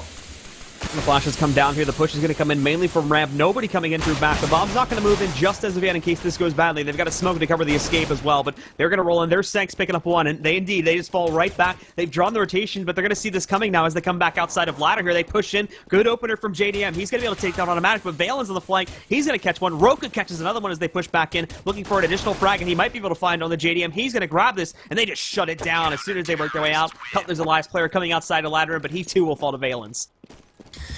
Yeah, that's rough for CLG. It started out well by pushing out box halls, like I said, but they use most of their utility on that inner hit, and then they don't commit to it. And when they rotate back out, they don't have a lot of smokes in place. They also had 0 presence out there for the entire round, which allows some members, I think that was Valens, who got a really advanced positioning next to the red train, and he's able to get a couple free flank kills, basically. A very small flank, but, I mean, and then CLG just gets shut out. So nice defense from Complexity, not over-rotating once that hit comes in. And now for these guys as well, taking a look to see how the play is going to work out. We'll see the rest of Complexity just spreading out, taking it nice and even for now. Not going to take any risks, of course. Just have to wait to see exactly what CLG is going to be doing. But they've spread out quite a bit here, too. Just mainly working for a default A-take here. 2 players inside Seacon. One's going to come down ladder. He is going to be smoked off, so won't be able to do too much. We have this push coming out towards Ivy as well. There's Valence finding the opener. JDM did get a trade, of course, but now this is going to draw some more attention back over there towards Ivy while Automatic finds out Hayes coming out from the ladder room. Not going to be able to pick anything up there. The push coming in from Seacon makes a little bit more progress, but still, those pistols are not really enough to pick off some of these players. Cutler finding one. We will see Sanks taking out an additional player, and just as that flash starts to fade away, he finds the final kill on a Tarek as well. Yeah, not a lot of damage dealt by CLG, but also not a huge investment into it. No plant on either of those 2 rounds initially. JDM saving up completely. He's got 3,400, so he's going to have an AWP and armor next round. He'll be set into the first gun round, but Complexity now stabilizing at these first 2 rounds. So CLG, they do have some upgraded pistols. They only have 1 smoke onto Cutler, so just trying to get the bomb plant. If they just, it doesn't even matter how many people they kill. If they get a bomb plant in this round, that's going to be a victory. And it looks like they're all piling in towards an inner hit. And Complexity, they're playing with 2 members here, not willing to give it up whatsoever. Semphis is going to push upper, and if he peeks, he might just have free reign with the UMP. 2 nice headshots from him so far. Hasn't reloaded quite yet. Gets a 3rd one, pulls out the pistol, and he's able to get that kill as well. So completely shut down as CLG. Cutler's walked down lower ramp, but he's got nothing to do. And they've spotted out him as well. Automatic things off for Complexity. They pick up another round here. Now have a very, very healthy lead going into this first gun round. And a lot of money left over here, too. We're going to have to get some upgrades, so a lot of that's going to be spent away, but even going to keep some of these SMGs in play, even for Valens there, too. He's just going to toss over Hayes on a Sanks, and he upgrades to a FAMAS, and yeah, a little bit of a gun swap happening there, but they do end up upgrading everybody to rifles at the end of it. Well, Semphis, with all that bonus money he got in those first 2 rounds, he buys an AWP, and he still has 4,400 left, so, I mean, that's craziness. A lot of money left in the bank for him. So CLG now, some aggression over towards Ivy from Complexity. Valence, he's going to get a pop flash from a teammate and peek this, I would assume. Actually, no, it's bait and switch from Semphis, and now Valence is going to peek that op shot. It's just a bait finesse out of position, but nothing comes of it. Valence has got to fall away. That nade holds him back just long enough. Good damage dealt to finesse, and Complexity gets away without taking too much in return. And now the members of CLG trying to find their way into the site, but the rest of the push has to come through here as well. JDM investigating what's going on back over here, just outside of the B halls. Gonna see if he can catch Roka or some of these guys on the inside site, but Roka actually has his attention drawn over there towards upper right now, so JDM can sneakily play this out enough. Might be able to find him, but I think Roka's going on to this. The Molly's gonna move in, and that's gonna force JDM back. Not exactly sure if he's heard that play or not, but it's enough suspicion to draw Semphis back in here, and the smoke's gonna come in to recover that as well. I'm just waiting again here for CLG to make the play, but they're still kind of solidified on going in for this B push here. A lot of their players moved in, and it looks like they're going to try to move their way into this site as well. But actually, I'm wrong. It's going to be over here inside of the A site instead. The smokes come in. They have those 2 players from Ivy, but Valens is waiting for them. He just pops right out, and Finesse is so low, but he actually doesn't notice Finesse, so he's going to be able to pop right back out and find the trade kill to go over here onto Valens as well. Very, very slowly played out round. A little bit too slow from Ladder, as Sanks and Semphis is going to drop 2 out of 3 of those guys right off the bat. Number 7 here is going to be JDM, trying to pick up some kills. He's going to find 2 there. Semphis and Sanks all going down.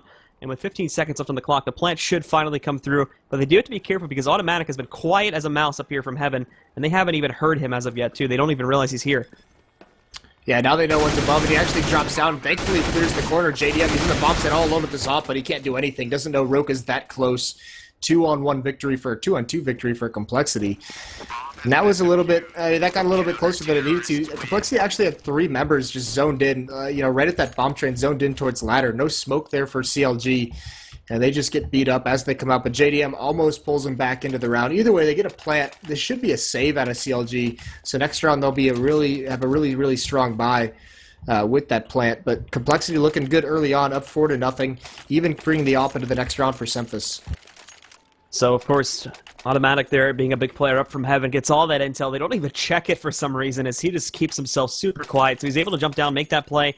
CLG are immediately going to go on to another save round for themselves here. Not a big investment coming out from these guys. We see the M4s and whatnot all coming in from Complexity. So they've got a very secure lead. And as we talked about before, the money situation building up to a very nice brew as well here at this point, too. So CLG going to have to try to do some damage at the very least in this round if they can't plant. But they can try to keep that money a little bit lower because they are letting it build up to a somewhat dangerous point here. We see another very clean anti-eco like we've had before. Such slow play out of CLG even when they just have these pistols, so waiting for it to execute. They have 3 smokes to work with. This is going to be towards the outer bomb site. It should be the line of smokes on the bomb train trying to get that plant. Hayes has dropped in. This is something Complexity's done very often in these rounds. Look at this. 3 players very much centralized in connector onside the bomb train, or on top of the bomb train. They don't want to even mess with anything, not even give anything over to CLG, but it's going to be an inner hit. Roka's going to be here all alone. He's watching the upper ramp behind these spindles right beneath the ladder. And if he times this well, he could mow multiple down as they come out of the choke point right now. He just turns around. They spotted him out, though, but on top of the molly, 2 fall. Roka only gets 1, and pushing forward is CLG trying to get aggressive, but they can't find any kills quite yet. And there it is. The trades come in. It's all down to Cutler with this deagle. And he's got nothing to do. Maybe an amazing shot here out of Sanks, but he can't find it. Doesn't even hit him once. So clean it from Complexity. They lose 2, but it's 5-0 now. The centralized location just allows the rotation to move in so fast there. CLG, they work way in, but can't find any of those kills. Great obscurity being maintained by Complexity as well there. Just keep their players sitting behind cover, picking up those kills from left and right. And again, losing only 2 here, not necessarily going to do anything to build up the money, but as we can see, still quite a few players floating at a decent amount. The rest actually being spent out by quite a bit, though, so not necessarily in a safe portion anymore. As we go into another buy round from CLG, if some good damage is done, it may restrict them back down to a normal amount, but easily with 1 round victory, CLG can immediately put them onto an eco with. This is very much the similar gun round they just had. JDM this time has an AWP over towards Ivy, so CLG devotes 2 bodies to this once again. He's not going to have, he only has Valens to go against him. He's playing a very passive angle, just an off angle over towards Ivy, but no aggression whatsoever from CLG quite yet. They've taken control of Boxall's kind of. Cutler's here holding an angle as well, but they know there's no one pushed up, and it's just a straight up default from both of these teams. No aggression whatsoever. Nade goes out there trying to catch Finesse, but not going to be able to connect anything. You can also see here, too, CLG is taking all the time in the world. Simp is actually going to get himself just boosted up on top of Ticket Box here for the time being as well. But you can see from CLG lining up to get those smokes into the A site and then work for a dual angle take coming in from both ladder room as well as inside of T-Con here. They're going to start to go for it here as that time gets lower, but it's predicted beautifully from Complexity. Nivali comes out outside of ladder room. That push is completely stalled. Same thing with T-Con, too. Nonetheless, Hayes finds an opening kill. They're going to move Finesse back over here to Ivy to try to push in from this, but the time's going to get so low now because of that molly. They start to push in, but Automatic comes way up into their face. He's going to catch a kill. JDM found one in the meantime, too, so they will get control of the bomb train and put the vent down, but now Automatic is still here. Semphis finding that op kill as well, but finally Cutler shutting down Automatic. Semphis still sort of hiding on the edge here, too, but he's going to be a little bit out in the open as Finesse comes in for the peek. The defuse has started, but Roka going to be surrounded now after he loses his last teammate, and CLG will indeed finally get a point onto the board here. Yeah, nice win for them. 1-5 now, and the big thing is on Terracide Train, you can't get reset. You have to string some of these rounds together. And the op investment from Semphis, his money is extremely low, down to $50. I mean, this is all everyone on Complexity. Despite winning 5 rounds in a row, they've brought very low on their economy. So a win here for CLG will reset the money. For Complexity forced him onto a save, and that's going to close the gap on the scoreline. That can get the Terrorists some much-needed rounds against pistols. And look at this from CLG. This is them picking up the pace a little bit. 4 members coming towards the center bomb site. coL actually jumps right through that smoke with the bomb. If he falls, they're committed to this, to a B hall, or to this box hall's take. They have to be able to recover that weapon. So he just goes through, balls out. Roka's on top of the bomb train, and all 5 members for CLG, they throw away any kind of map control that they've had in the previous rounds, and all they really have is this outside execute, or this inside execute, excuse me. So the smokes and whatnot are going to roll back in over here towards the inside yard. They work their way out towards it here, and we can see Roka holding things off too, sitting up on top of the bomb train, which is definitely has the potential to throw some of these guys off, but it's also a very overexposed position. What they don't realize, though, is, again, Complexity, they've rotated a couple players back over towards outside, so they don't see this coming at all. And now these nades come back in. Automatic, very quiet, but he gets completely flashed, and 3 kills in sequence. Automatic, still not being found out. Critic walks right past him. Thankfully, he's going to get dispatched quickly there by Finesse, but at the same time now, you've got Complexity still with a man up here, but now the bomb train is under control of the CLG members, but there's Finesse, shuts down Tarek, and all they've got to do is finish off Finesse, which Semphis is going to be able to do that too. A 3K from Semphis on that run. Good cleanup from Complexity. A little messy there in the middle portion of that fight, but overall at the end of the day, they still hold the better angles, and they're going to close it right back out. This will reset the money from CLG. They'll go for a little bit of a buy-up force here, because they've got 2 players sitting at 6.6K, but beyond this, again, they're going to have to start from square one in terms of their losing bonus. Right, this is tricky now for CLG because they're basically just waiting out this map, waiting out the round timer a little bit for a late round execution, and Complexity, with all the money they have built up, they have the Molotovs, the flashbangs, the smokes to really stall those attacks out. So you can see, once the execute comes in, Complexity's just chilling on top of their trains. They haven't even moved. They didn't feel pressure for like 5 seconds after the smokes came out. So they're in a perfect spot for Automatic to rotate over and get right behind the smoke. They can gain the new angles that they need to stop that attack, and they just obliterate it. Now they're shifting themselves in here towards back B. Once again, all putting that pressure on. Once again over here towards Roka and Semphis, but they've got a good hold on this. And again, you've got to remember, it's just Tech 9s and that Deagle. A lot of these guys, in fact, none of these guys have armor sitting behind these pistols either, so it's going to be rough. The flashes on the way in are good, but here comes Roka now unloading with that rifle, picking up 1 kill, looking for more. Does some good damage to JDM. Now Semphis with the op, picking up an additional player, and you've even got Automatic in the mix here too. Just down to Cutler, he's easily shut down, and the only person that even takes damage in that round is going to be Roka. Yeah, so much money being built up by Complexity right now. CLG not finding the damage, not finding the plants. Hayes drops an AWP over towards JDM, so they have a solid buy into this round, but they need him to get going. If they're going to have this op on train, they need to unleash him. Let him try and find some picks in that outer yard. Don't just wait around for some executes. See what he can find for you. He's your best player in recent times. He's your all-star ARPer. Let him get after it. So these guys are just going to waltz right forward here now to see if they can just work from back B once again. It's been their go-to spot once again. And they're going to need to investigate things. Not fully committing to it just as of yet, as this could end up with the current position of the bomb, and may probably end up being that dual split into the outside yard instead, with a couple players dropping down into the ladder room, as well as seeing a couple more coming in through T-Con. That'll be 3.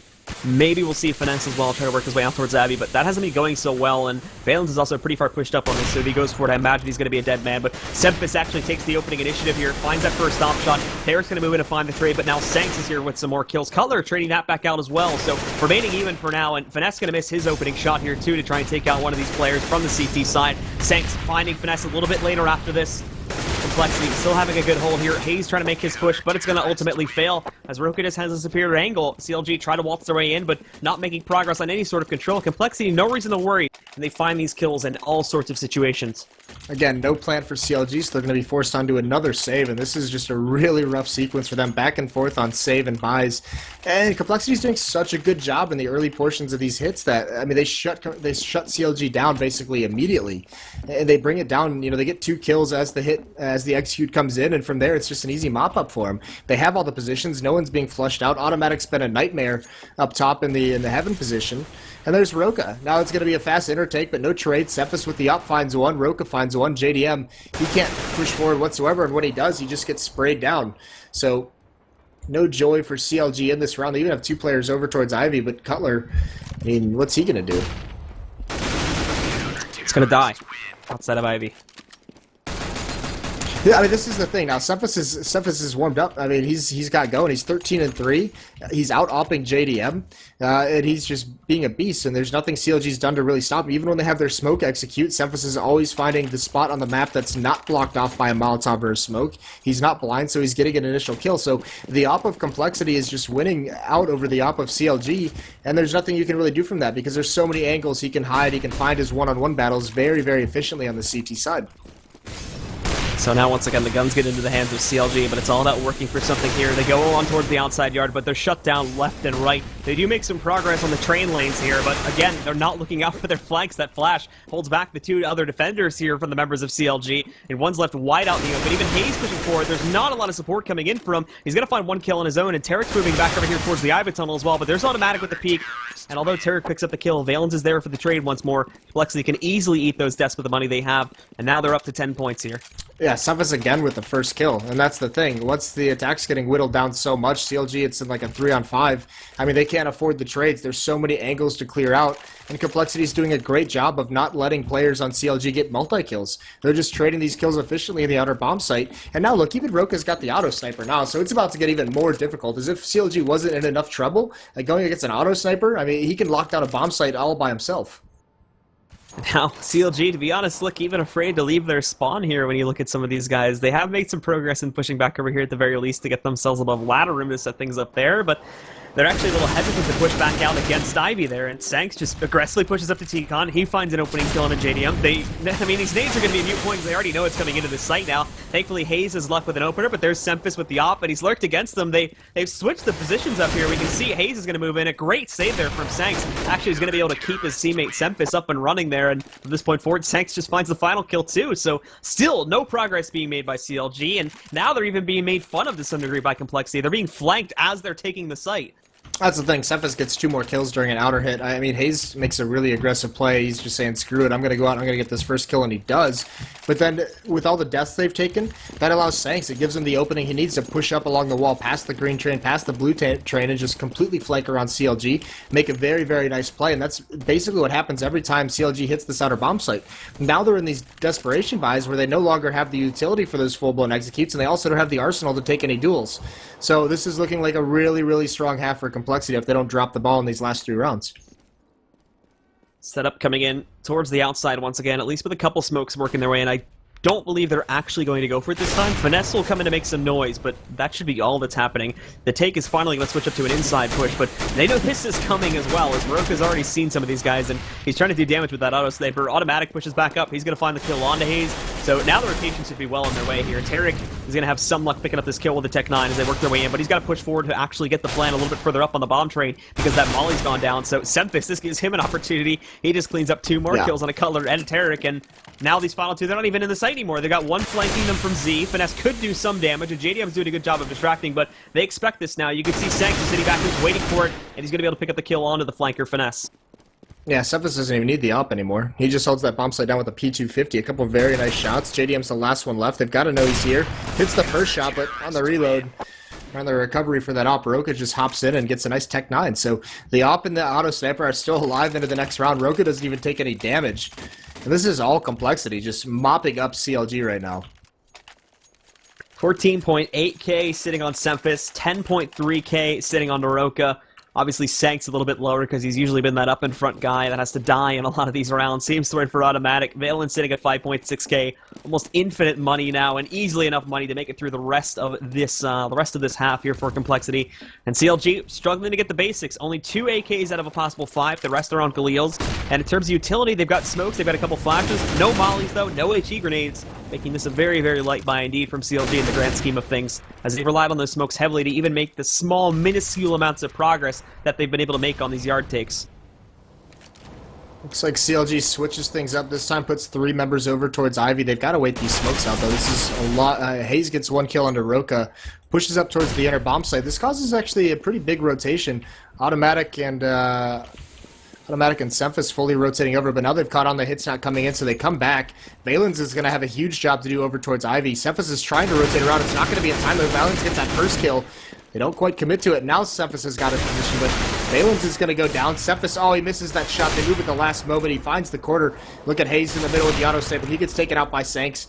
And this is hectic now, as Cephas is just having a field day. They never took him out, and he just gets a couple free kills, not even looking his way, all down to Cutler as well, in between the bomb trains in the sandwich. And he turns around for Cephas as well, so Cephas has got to be happy for that, a triple kill. Good start for CLG finally, but very quickly falls short as Sempus again comes out with an all-star play, shuts it down, and now heading into the 15th round. We just saw CLG force. They're going to obviously do it once again, but it'll get just worse and worse here heading into this next one. Still no plant from these guys. In fact, the only time they got to plant this entire half, as we were highlighting previously, was on round number 4, but even that was handled by Complexity there. So just not a whole lot of luck from CLG on this T side at all. And regardless of the side differentials that could potentially come into play here, this is just going to be too big of a lead for Complexity to come back from in that second half, to be completely honest. Yeah, they have literally no mistakes to make in the second half. And Cephas is just going beast mode right now, so 2 men down. Cutler does get a kill, but it's a 2-on-4 situation. Valens hasn't even been cleaned out. He's got a good angle to come in onto this bomb site and contest the plant.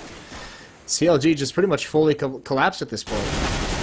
And now there's going to be Finesse getting dropped there. Something's finding yet another frag, and of course Valens picking up the additional one as well. That's it. That's the half. 14-1. CLG only with one single round going onto the board off of our first half. And Complexity, 1 pistol round victory basically means the match. Yeah, even if they don't. If they don't win this match, it's going to be just all hell will break loose. They have so many opportunities, so many different ways they can win this match, and CLG not looking on point whatsoever. They do not seem coordinated on train, which is very surprising. I've seen them have some very good matches on this map. Just tonight at the moment, Sempus just comes up, and he's far too strong. Sempus is 23-4 right now. Sanks at 16-5, Automatic at 13-9. I mean, Roka and Valens haven't even had to do much. So 14-1, CLG has literally 0 mistakes. They didn't give themselves any window of opportunity to get back into this matchup in the second half on the easier side. So Complexity looks like they're just going to get an easy win here. We'll see just if that can pan out here. Might have a little bit of a roadblock, apologies, if CLG do manage to pick up this pistol, but for the most part, it will just be delaying the inevitable here. CLG with the even split to start things off, keeping 2 on the inside yard, 3 on the outside yard, but Tarek very close inside of Z, boosted up on top of the ticket box to be exact, can easily rotate into that B site if the hit is going to come in there. And that is exactly looking like the plan now as we take a look at things back over here. But if Sempus peaks, and Finesse is going to be able to spot that very early, and that can call the rotation in. This is looking like it's going to be... This could be another situation where it's much like the CLG pistol round. Automatic is out towards T-Choke. Sanks is down at the ladder. They're either going to put pressure on to fake for the inner hit, or it's going to be a fake to the outer bomb site. We're going to see what kills can come away. Sanks spots out Tarek on top of the connector boost. Automatic's made his way out, and he's just hitting that green train. Hayes, is he going to be prepared for this? He's not. Automatic gets a free kill. Nice shot from him. He picks up the USP as well. Encroaching onto Cutler, taking this duel. And there's Sempus. The bomb gets planted inside, and the defense is shattered. 3-on-4 situation. They've got to make this retake happen, but they're getting flanked out by Automatic. Cutler has to win this battle, but Automatic's just toying with him. Sempus even holds his ground up from upper. He survives with 1 HP, but nonetheless picks up the kill on a Finesse. Tarek is going to be able to finish off Sempus, but now Automatic rolls back in from Z. Him and Sanks just shut it down once again, and there you have it. This is basically the match now. Unless CLG can pull out an upset, and even still, that would be 14 rounds in a row that they'd have to win, coming off of the second round victory if they win it on the Force. 14 rounds they have to win, and they're going to have to start with just pistols. Not even a scout buy out of them. 2 smokes to work with, just armor and 5.7s and CZs, no kit whatsoever, so this is not looking likely, and Complexity knows it. They don't even go for the SMGs. Only Valens has a MAC-10. The rest of them all have rifles, and this is a situation where Complexity should be able to just clean this one out. And they're going to work their way out to it. Roka just going to wait for the peek to come from Hayes. Might have been able to see him there. The X-ray might have been throwing me off a little bit, but he just waits patiently. Not going to press himself forward beyond this. However, a little bit of a different story when it comes to Valens. Nade goes in. That's going to force Hayes back to hiding behind the corridor back over here in the halls itself, and the rest of the take is already going to get started. CLG press forward, but fail at the beginning of it. Cutler gets extremely aggressive, though, and actually picks up 2 kills. Sempus and Automatic both going to go down, but now the Ivy take comes in, and they're not in a position to stop this. Hayes, though, they have a check for him, so he's actually got a good flank on these guys. Roka, though, lining him up. 2 kills easily on a Cutler and JDM. We are going to see Hayes move back in, and again, they haven't found him out just as of yet, and Finesse is doing some damage here, too, so they may have an opportunity. They're going to pick up 2 kills, and now it's all on Valens. All he's got is a MAC-10. Finesse even upgraded to this AK at this point, so he's got to be very, very careful. He started the timer, though. They know he's sitting behind the bomb trade, so all they've got to do is move in and clear close things out. Valen's popping out, almost taking down Hayes. Very, very close. He'll finish him off, and now he's just got to play with his final player. There's no kit sitting on Finesse right now. He's going to jump up. He's looking for that headshot. He's going to be able to finish him off, but the question is, now has he left himself enough time? And thankfully he has. I believe he should be able to get this defuse, and at the very least, we'll see one more round going onto the board here from CLG. A couple more bullets in that back 10 for Valens, and he wins that round, but Finesse seals it away, so CLG, like you said, survived for one more, buy himself a little bit more time with that aggressive play from Cutler initially to get those 2 kills, but, I mean, they're just staving off death at this moment. It's really just a matter of time and complexity.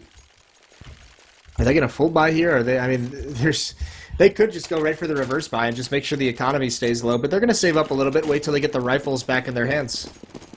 So one thing that could come into play as a factor here, just as we're... All right, Blue. Let's see what you got.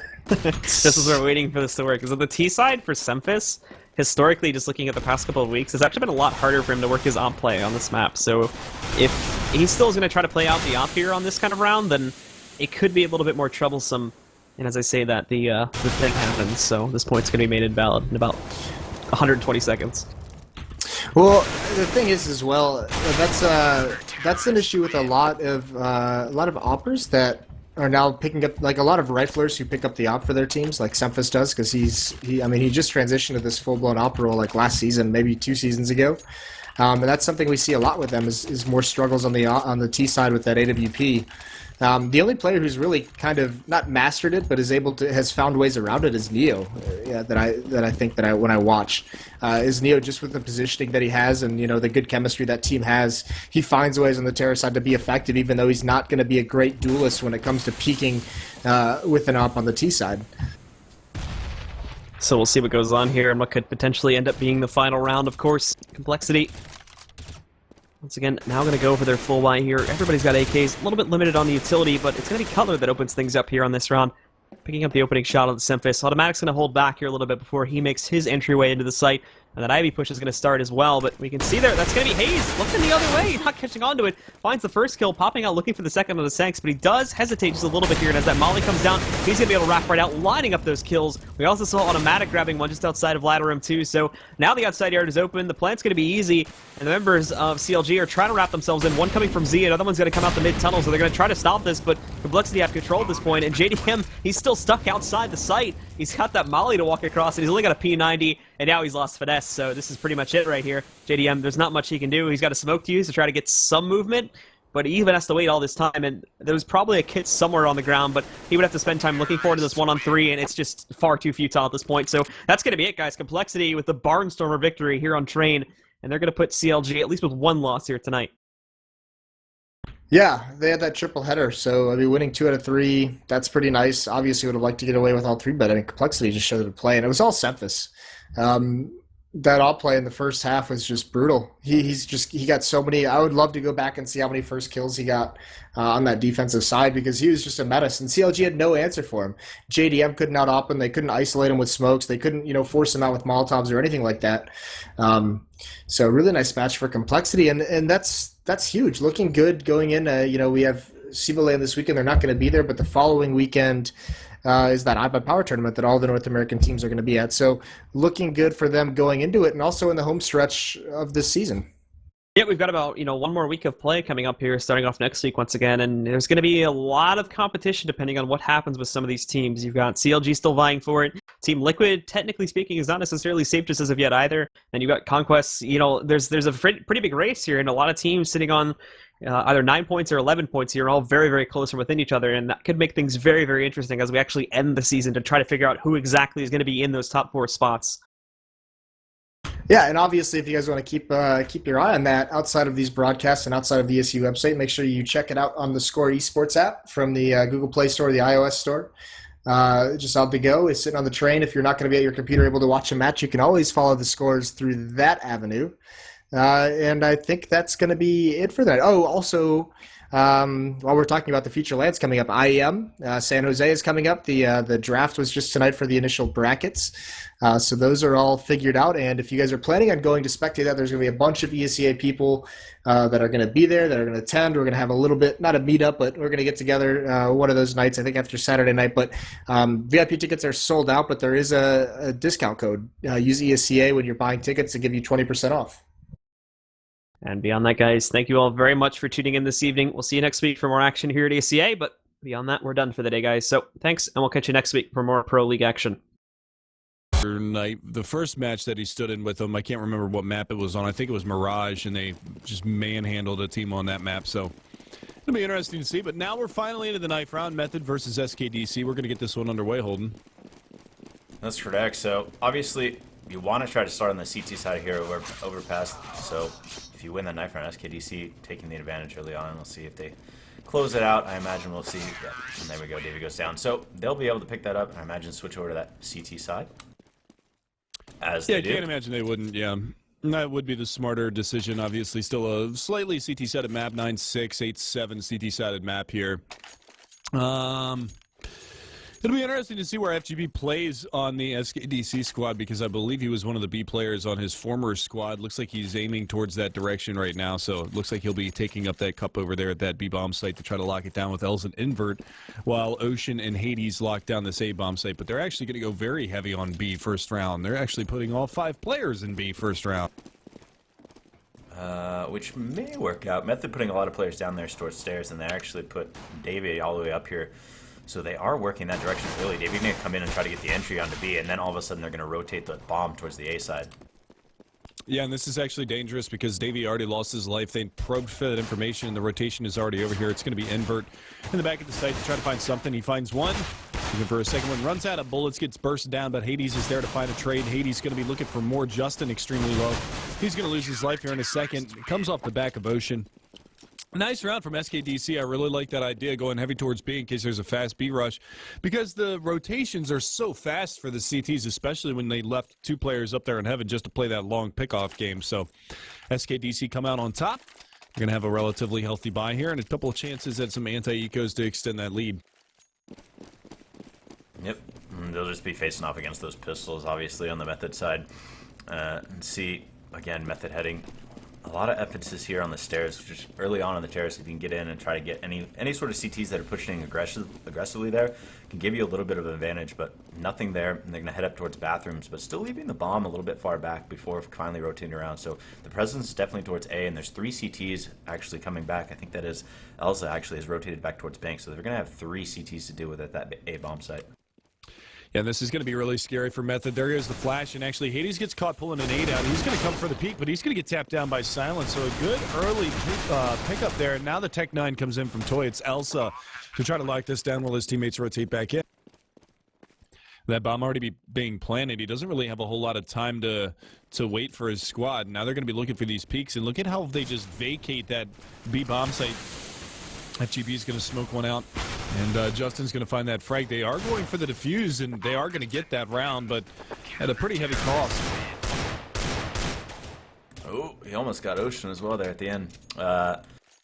So yeah, I mean, they get the bomb down. They do a lot of damage to the CTs, which is really strong by them. But you know, they're still going to be on an eco here on this round. But they'll have a pretty significant buy going into the 4th with that plant and the damage they did. And more importantly, they did pretty significant economic damage to SKDC, forcing most of them to buy up here this round on the 3rd round. So that's a big thing to note as we head into it. And again, Invert, that player that came over here from Coast, he is going to pick up that op on the SKDC side. You mean FGB? Invert was on Coast as well at one point. Was he? I'm almost positive. Well, they just run right by Hades. He's going to be able to mow down 2 before the trade comes out, so it's a 2-for-1 favoring the CT side of SKDC. Still looking for it over here by Bathrooms at Bomb. Invert was pushed up aggressively. Now it's going to be Ocean to come around from the short underpass stairs. He might catch Toy out as Toy is just walking right into him. And Ocean's going to be at the top of the stairs, takes him down. Now that bomb rotating all the way back around through Terrorist spawn towards that B-bomb site. Nobody's really playing over here right now. They've actually vacated the premise all the way over. It's just going to be FGB playing from heaven to try to shut down this push. Bomb very far ahead of their secondary player and Justin, but Davey does at least have an M4. He should probably throw that over to Justin because Justin has the head armor from the round before. So that would kind of be a little bit of a smarter decision there, but it looks like Davey's just going to push on in. And now look at the rotation from SKDC. They just evacuated that A-bomb site. Davey had lurched around. I thought he had a chance there on Ocean, but Ocean turning around just in time with that P90.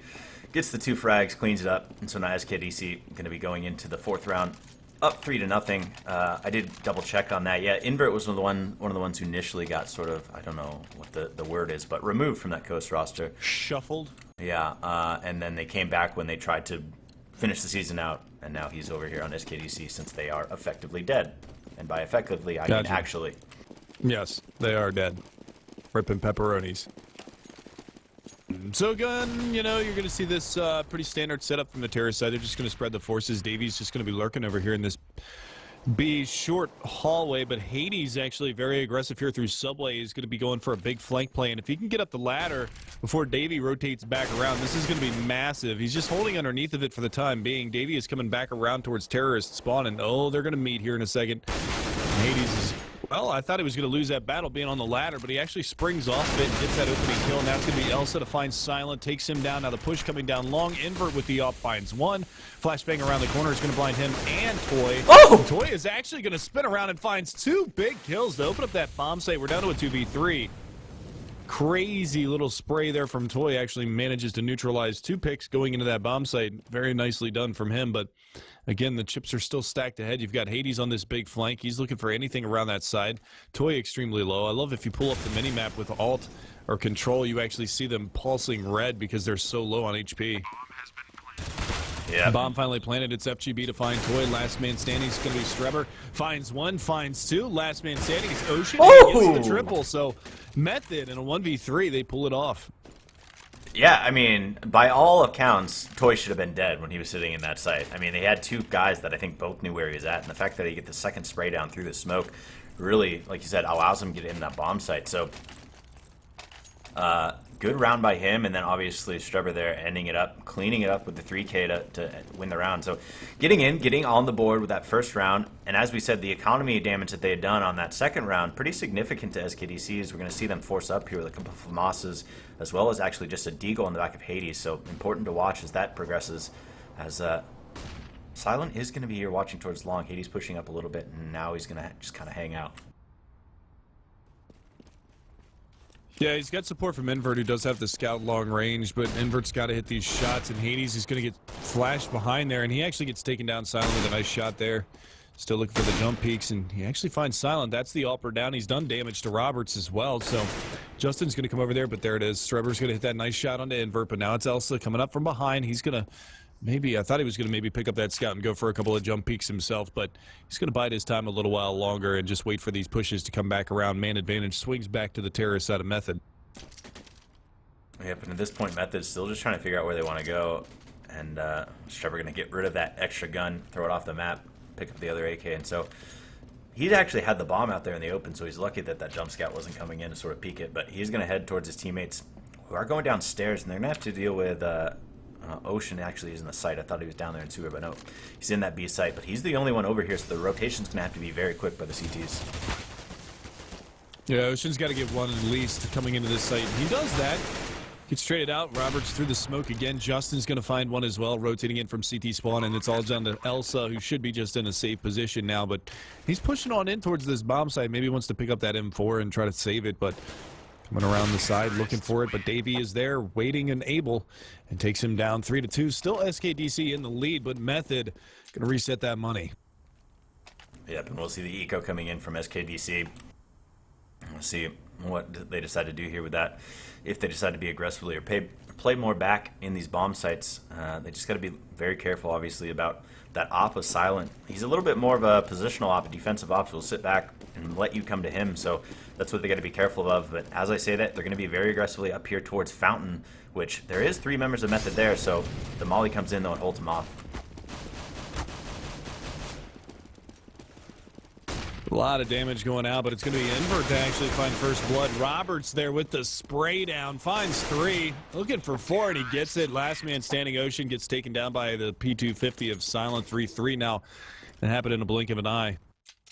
Yeah, just, I mean, aggressive save round by SKDC pushing up. You know, the molly basically stopped them from pushing into Fountain early enough, I think, for them. Method basically being able to get set up because of that molly, and then when they came around the corner, just Strebber spraying them down, no armor on those CTs, so easy pickings for him. And now we'll see the rifles back on SKDC, but again, their economy going to be very difficult for the remainder of this if they don't start stringing some rounds together. Yeah, you know, we harp on the money game so frequently, but this is one of the things where it obviously shows if Method can continue to rattle these rounds off, it doesn't really matter if the CTs get on that money bonus because they're only going to be able to afford FAMASs and a handful of utility. Whereas if they are going to be able to string rounds together on the SKDC side, the terrorist side can still buy up those AKs and a decent economy behind it for utility nades and things of that nature.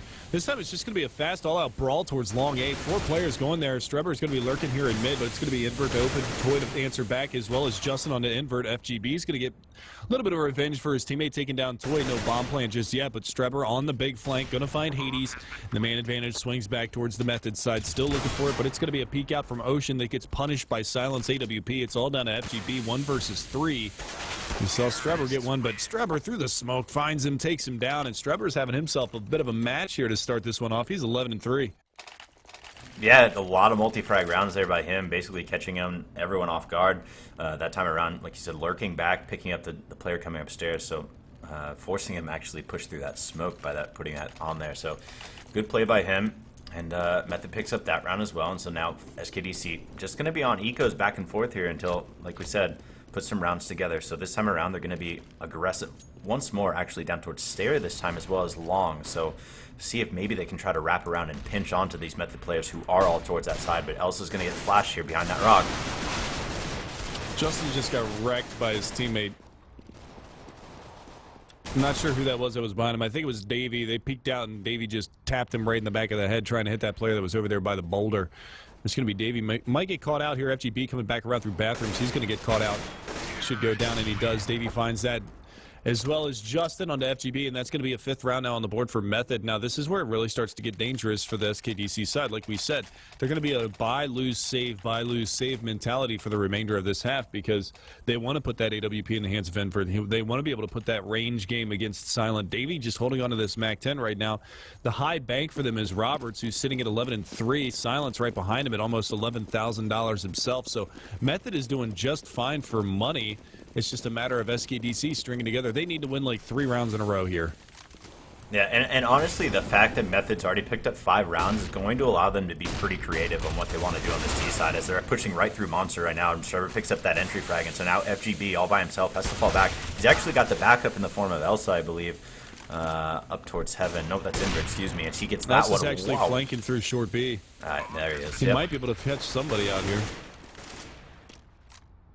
Justin in the pit, looking for something. Davies actually worked his way up into Heaven. It's down to Elsa and Hades. They molly off Elsa's position. Elsa coming around, spots his teammate. Nice shot there onto Davey, down to a 2v2. It's manageable now for SKDC, but Justin wins that battle, and it's Hades versus 2.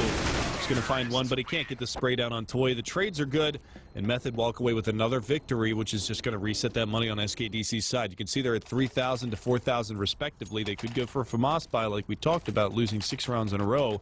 But this is as good as their money bonus is going to get. The best buy that they can have at this point is going to be M4 small armor smoke or FAMAS's with a nade flash. That's basically the best that they're going to do. Yep, so they decide to go the route of picking up those pistols, which will give them a lot of money going in the next round, which potentially gives them 2 rounds to buy in a row. Invert just got wrecked. Yeah, that nade came in from Toy there, coming down the ladder. Does a lot of damage. Silent actually picking up one onto Hades early on, so not starting good off, or well off this round for SKDC either on their eco once again. Yeah, and again, that's one of the big things. Now they're going to crush here onto the subway side, and they've got one player over here to contend with, and that's going to be Toy, who does get dinked, but he sprays down another player. Look at how low these CTs are, and they're all clustered up. It's going to be Justin to find 2. He's on this prowl for the last, and he's going to get it.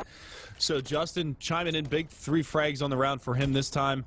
Method up 7-3. Nothing that SKDC can really do at the moment. Just really tough spot for him to be in, and like you saw, and I mentioned before, they're in that buy, lose, save mentality.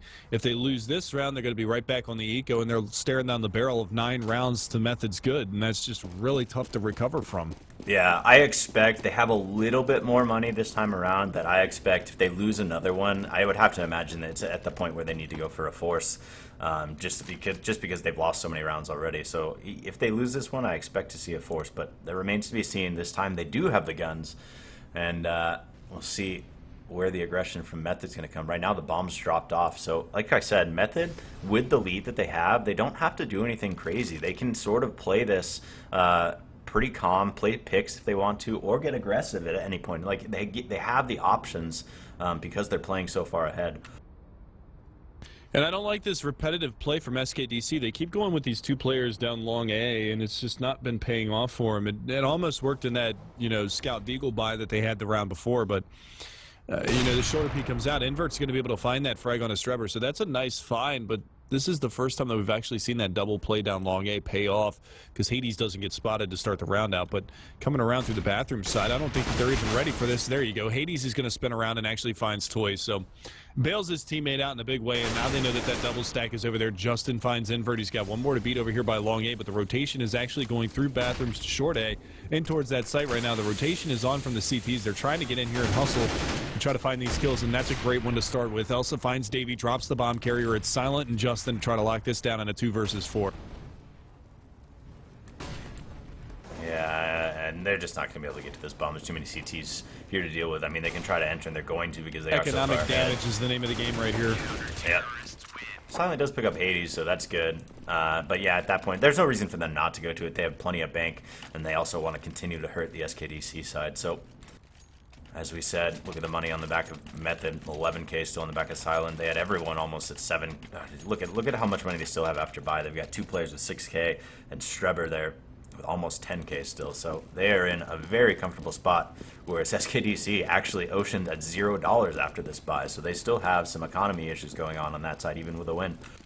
Oh, big time. And if they lose this round, again, that money's going to get reset. It doesn't matter that they just won that last round. Davey gets spotted pushing down through short P, so they got to expect that this is going to be a hit towards the B-bomb site. And they've had trouble holding this site in the past. Toy's already gotten himself up and pushed through behind this smoke. FGB is going to be able to find that, but he goes down immediately afterwards. AWP shot through the barrel, but it's going to be Elsa to try to prevent this play. He finds 1, finds 2. The trade comes out. Ocean falls as well. And it's Davey. Just look at how long Davey has held these guys back over here by Squeaky. He's going to be able to find 1 onto Hades, but he's going to fall immediately afterwards. It's Roberts left 4 HP on his back, and he gets peeked out by Elsa. So this is exactly what SKDC needs to do. They need to string these rounds together. 2 in a row is not going to be enough. Like, you can see that Elsa has over 8,000, but the rest of his team with the buy downs are going to be so low that it doesn't really make a difference. Yeah, Elsa actually, obviously, with that extra money, going to be dropping the guns there for his teammates so that they can get full equipment as far as nades are concerned. So they need to pick up this one, and they basically need to win out here because as soon as they lose one, it basically gives the rounds over to the Method side just because they're going to have to be forced into an eco. So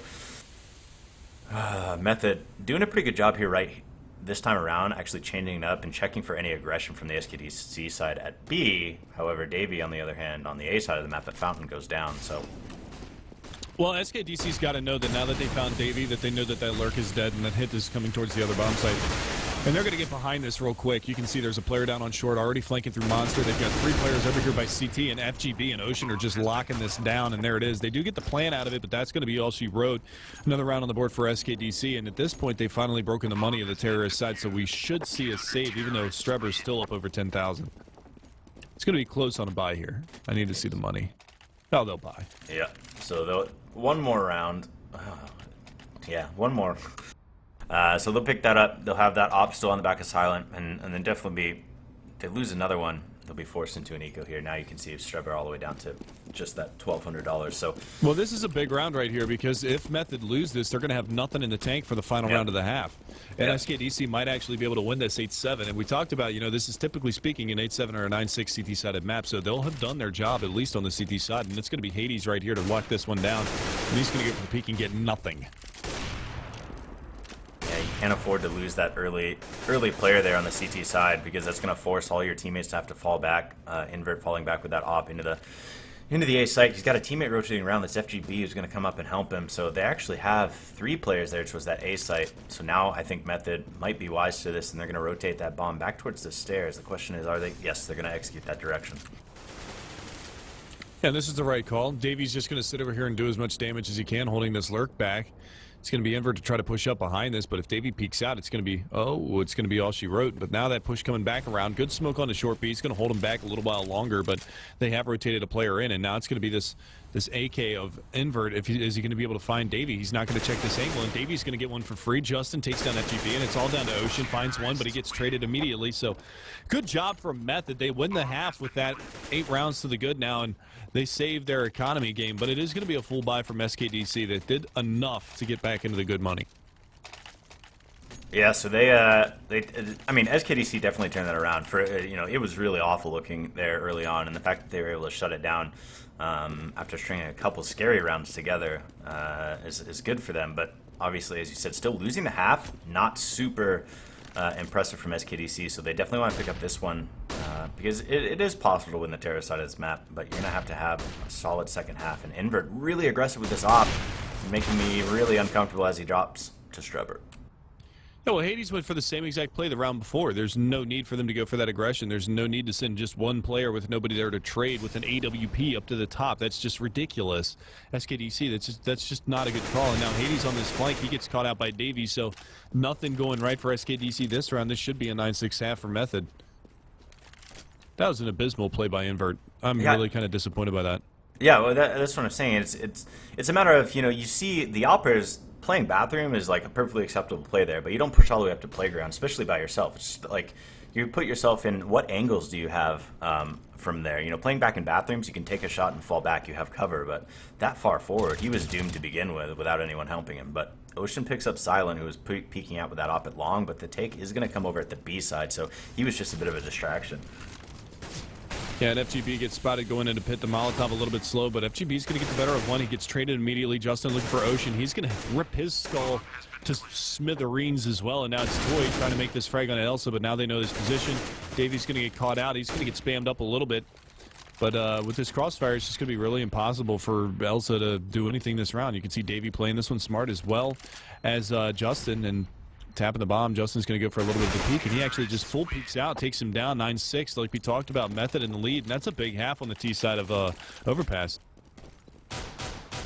Yeah, it's taking full control of the map. Like I said early on, I mean, with how they were playing pretty dynamically. Their T side, honestly, like while they weren't doing anything crazy, it was a very dynamic setup. They didn't get into any sort of patterns that SKDC could sort of pick up on and defend, and I think that's part of the reason they were so successful. On the CT side now, they just got to play back and be very smart about their defensive side. Don't give up any stupid rounds to SKDC to allow them get on a roll here on their terrorist side.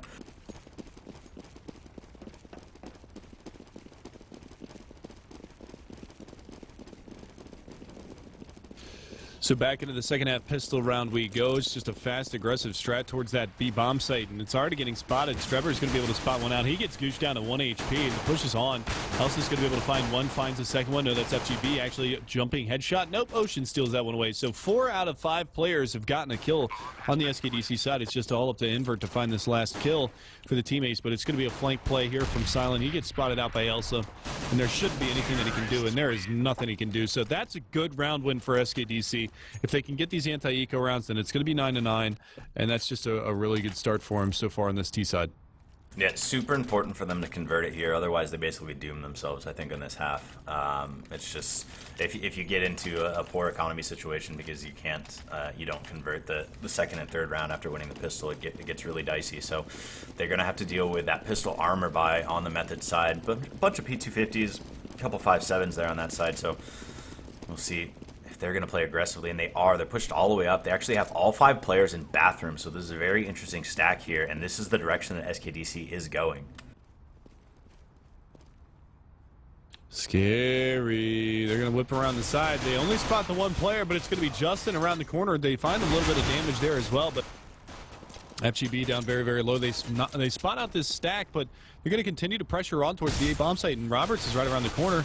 There goes some spam. There's a frag from Roberts. He's going to get that pick and fall back. He's got FGB very, very low. It's a 2 versus 3, but it should be a 2 versus 2 here, and there it is. Looking for one more in Invert. And that's the bomb carrier as well. And now Hades is finally going to come around from behind, and they sandwich those last 2 players. But a very scary round for SKDC. Definitely looked like something that could have walked away from him in the long run. His Method, nice stack and a good read on that round. Yeah, I mean, SKDC, the only worst place they could have gone was towards bathroom side on their take. That was basically the play that Method was set up for, was being able to take off the bathroom take, or some sort of a split, realistically. I don't think they were fully prepared for a full, like, a long take. But in any case, like you said, very dangerous round by them. Method picking up a lot of kills and put SKDC to a point where they actually had to buy up a number of their players this round. Yeah, this is where things get a little bit scary. They're already walking through Monster. Ocean's going to be able to open up with the MAC-10. He's just going to go full aggression, full force this round. He's going to find a second kill as well. That's money in the bank. That's already $1,200 this round that he's gotten. Looking for another one. That's going to be a player over by Sandbags, and he gets that as well. So $1,800 now this round. Last man alive is Silent up here from heaven, just trying to do anything that he can, but FGB down to 19 HP. He's just not going to go for the peak. Ocean coming back around. He's hungry for that 2,400. But Invert's going to steal that one away. 9-9. SKDC successfully defend the anti-ecos, and that's going to be a tie ball game moving forward here into our first gun round. So this is going to have a lot of implications on how this second half pace is going to go. Those MAC-10 kills by Ocean are hugely important, honestly, just because of the number of players that SKDC dropped on the second round of the half. The fact that they're able to pick up that much money from him on the third round is going to be a huge point to look out for. But this time around, they're going to have the op on the back of Invert, so we'll see which direction he goes. Obviously, actually, I think just money-wise, Method not going to be able to get the op on the back of Silent, so they won't have that on their defensive side, which they tend to rely on a little bit there on that Method. I don't know, what am I saying? Silent SPAC, so to speak.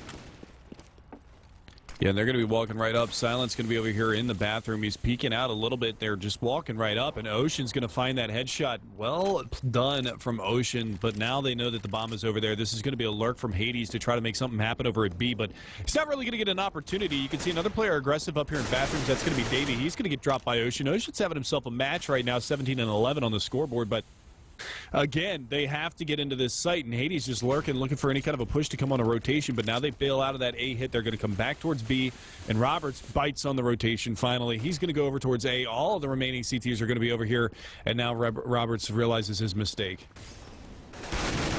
Gets back in time to find one. Oh, he actually gets two out of it, but Ocean, 3 kills on the round for him so far. He's going to get that bomb planted here at the B bomb site, and it's a 2-on-3 retake. Yeah, and there comes the op shot for Invert. I thought he had the angle on him, and now he's going to come out and get the last one as well into Justin. So picking up the last two. Ocean almost had that ace. He got assists on both of those last 2 kills. What a monster round. Yeah, he's having a really good half so far, like you said. He's actually, like you said, sitting up there at 18-11 now. So he turned it on. I mean, between that SMG round as well as that round there. So turning it up here in the second half for Ocean. So we'll see if he can continue that role as Method. Again, we talked about it. It's the same situation SKDC was in the previous round, where the economy is going to be very tough for them if they can't string. They've got to string 3 rounds together, basically, to put themselves back in the right bank situation. And that's a little bit of a way to do it. They at least find a little bit of early blood, but already down to a 1 versus 4, and that's going to be Roberts, the last man alive. There's really not going to be a whole lot that he can do here. You know, it's just going to be a matter of moving on forward, but at this point, what can they do? This is going to be at least a single eco round. They do have a little bit of money stocked up, so they might be able to do something, but Ocean, again, finds a 2K on the round. He's up to 20-11 now, so he's having himself a match. He's feeling it, and we'll see how long this lasts. Yep, we'll see how much equipment here Method buys. It's going to take him down really low. I mean, the rifles and the nades that they got basically puts him down to another, tough situation going on. So they got to pick up this round. We'll see what they can do here. They're going to send actually 3 men here towards long. So I'd imagine one's going to play back towards bathroom to sort of protect, and then the other 2 are going to push up, and that's what we see. That's actually Silent playing back. Did he get boosted? Yes, he did.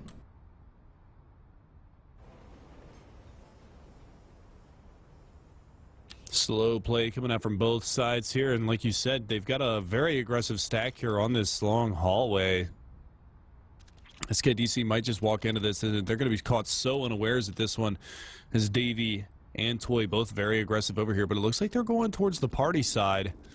Molotov does come out over top of the wall. They're going to try to flush this one out, but they go for the double peek. Davey and Toy are just going to lock this one down. FGB's got so much work ahead of him. There's 3 players over there by the long haul, and he's going to have to get out of there with the bomb on his back and try to find another avenue of attack. But again, you see this double stack over here, this B-bomb site, trying to crouch down behind this. Hades doesn't spot it. Elsa does. They're going to find that, finally, blood on the floor for him. Elsa is going to find Strebber as well. So it's back to a 3v3 in that bomb plant. SKDC, they're back in control of this round, and that's really scary for Method. I can't believe it. I mean, they just completely gave up this bomb site and let the bomb specifically get in there when they had that A-long locked down. They didn't take advantage of it. And now, all of a sudden, like you said, completely in control by SKDC. Toy by himself. He's going to have to try to get into this bomb site because that bomb timer is ticking away. He has next to no time. He has to get the frags here right away, and he's not going to have time to get it. He has to smoke and go for it. And he's dropped by FGB. Yeah, and you know, it's a very risky play there, but it ends up turning out in the right facet there for the SKDC side. You know, it was very scary at first. They walked right into that stack. Yeah, it's like I said, it's honestly kind of surprising when you lock it down that well. You get 2 frags early on. You actually know there's a 3rd player there. At that point, that you don't get a little more aggressive at other spots in the map to trying to gather the information or pin those terrorists down to one particular spot. The fact that they gave him the freedom to get over to B, kind of confusing to me, to be completely honest. I can see how you could be confused. Yeah, I ain't so smart sometimes. Look at this, though, the aggression coming out from the CT side. They might catch Hades, and they do. They're going to be able to find that early pick, and again, this is just going to be, what can they do now? They've gotten control of this B-bomb site, but they've got this flank coming out. Invert's going to fall as well. Ocean going to be able to answer back. Finally, a little bit of life being breathed out of this terrorist side, but it's going to be Davey coming around the side. He's going to find the headshot. Toy's going to be able to chime in with 1. It's FGB versus 3. He's going to be able to find the first, but he's going to get mollied out of position. They should be able to take him down with not much of avail, and that is going to be Roberts finishing that one off. It's going to be 12-10 Method on the board, and it comes in an unlikely round on the back of an eco.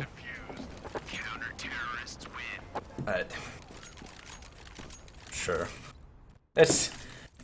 you know, the round, this is one of those games, I mean, so far, and things basically have gone how do you expect, mostly because of the economy, but Method is a team, I feel like Method's a team that every time I watch them, things happen in the reverse way that I expect. In that there's these rounds that they should easily win that they tend to drop for unknown reasons, and then rounds like that they had no business really winning, they end up picking up. So, hopefully they can take that, convert it, and do something with it here, as SKDC already pushing into this B-bomb site, but they actually have the stack of 3 of the Method players here waiting for it. Yeah, but they're actually fighting through this relatively well so far. You saw Invert pick up a kill. They've only got to deal with Toy now, and he's just stuck down there in the pit. There's not really a whole lot that he can do from that position. 2 players coming around from Heaven's side. They're going to drop out some Molotovs, but that's not really going to do a whole lot. FGB is going to be able to vacate that premise as well, and Hades from Monster's side. He's looking for anybody jumping out, but that's a risky peek.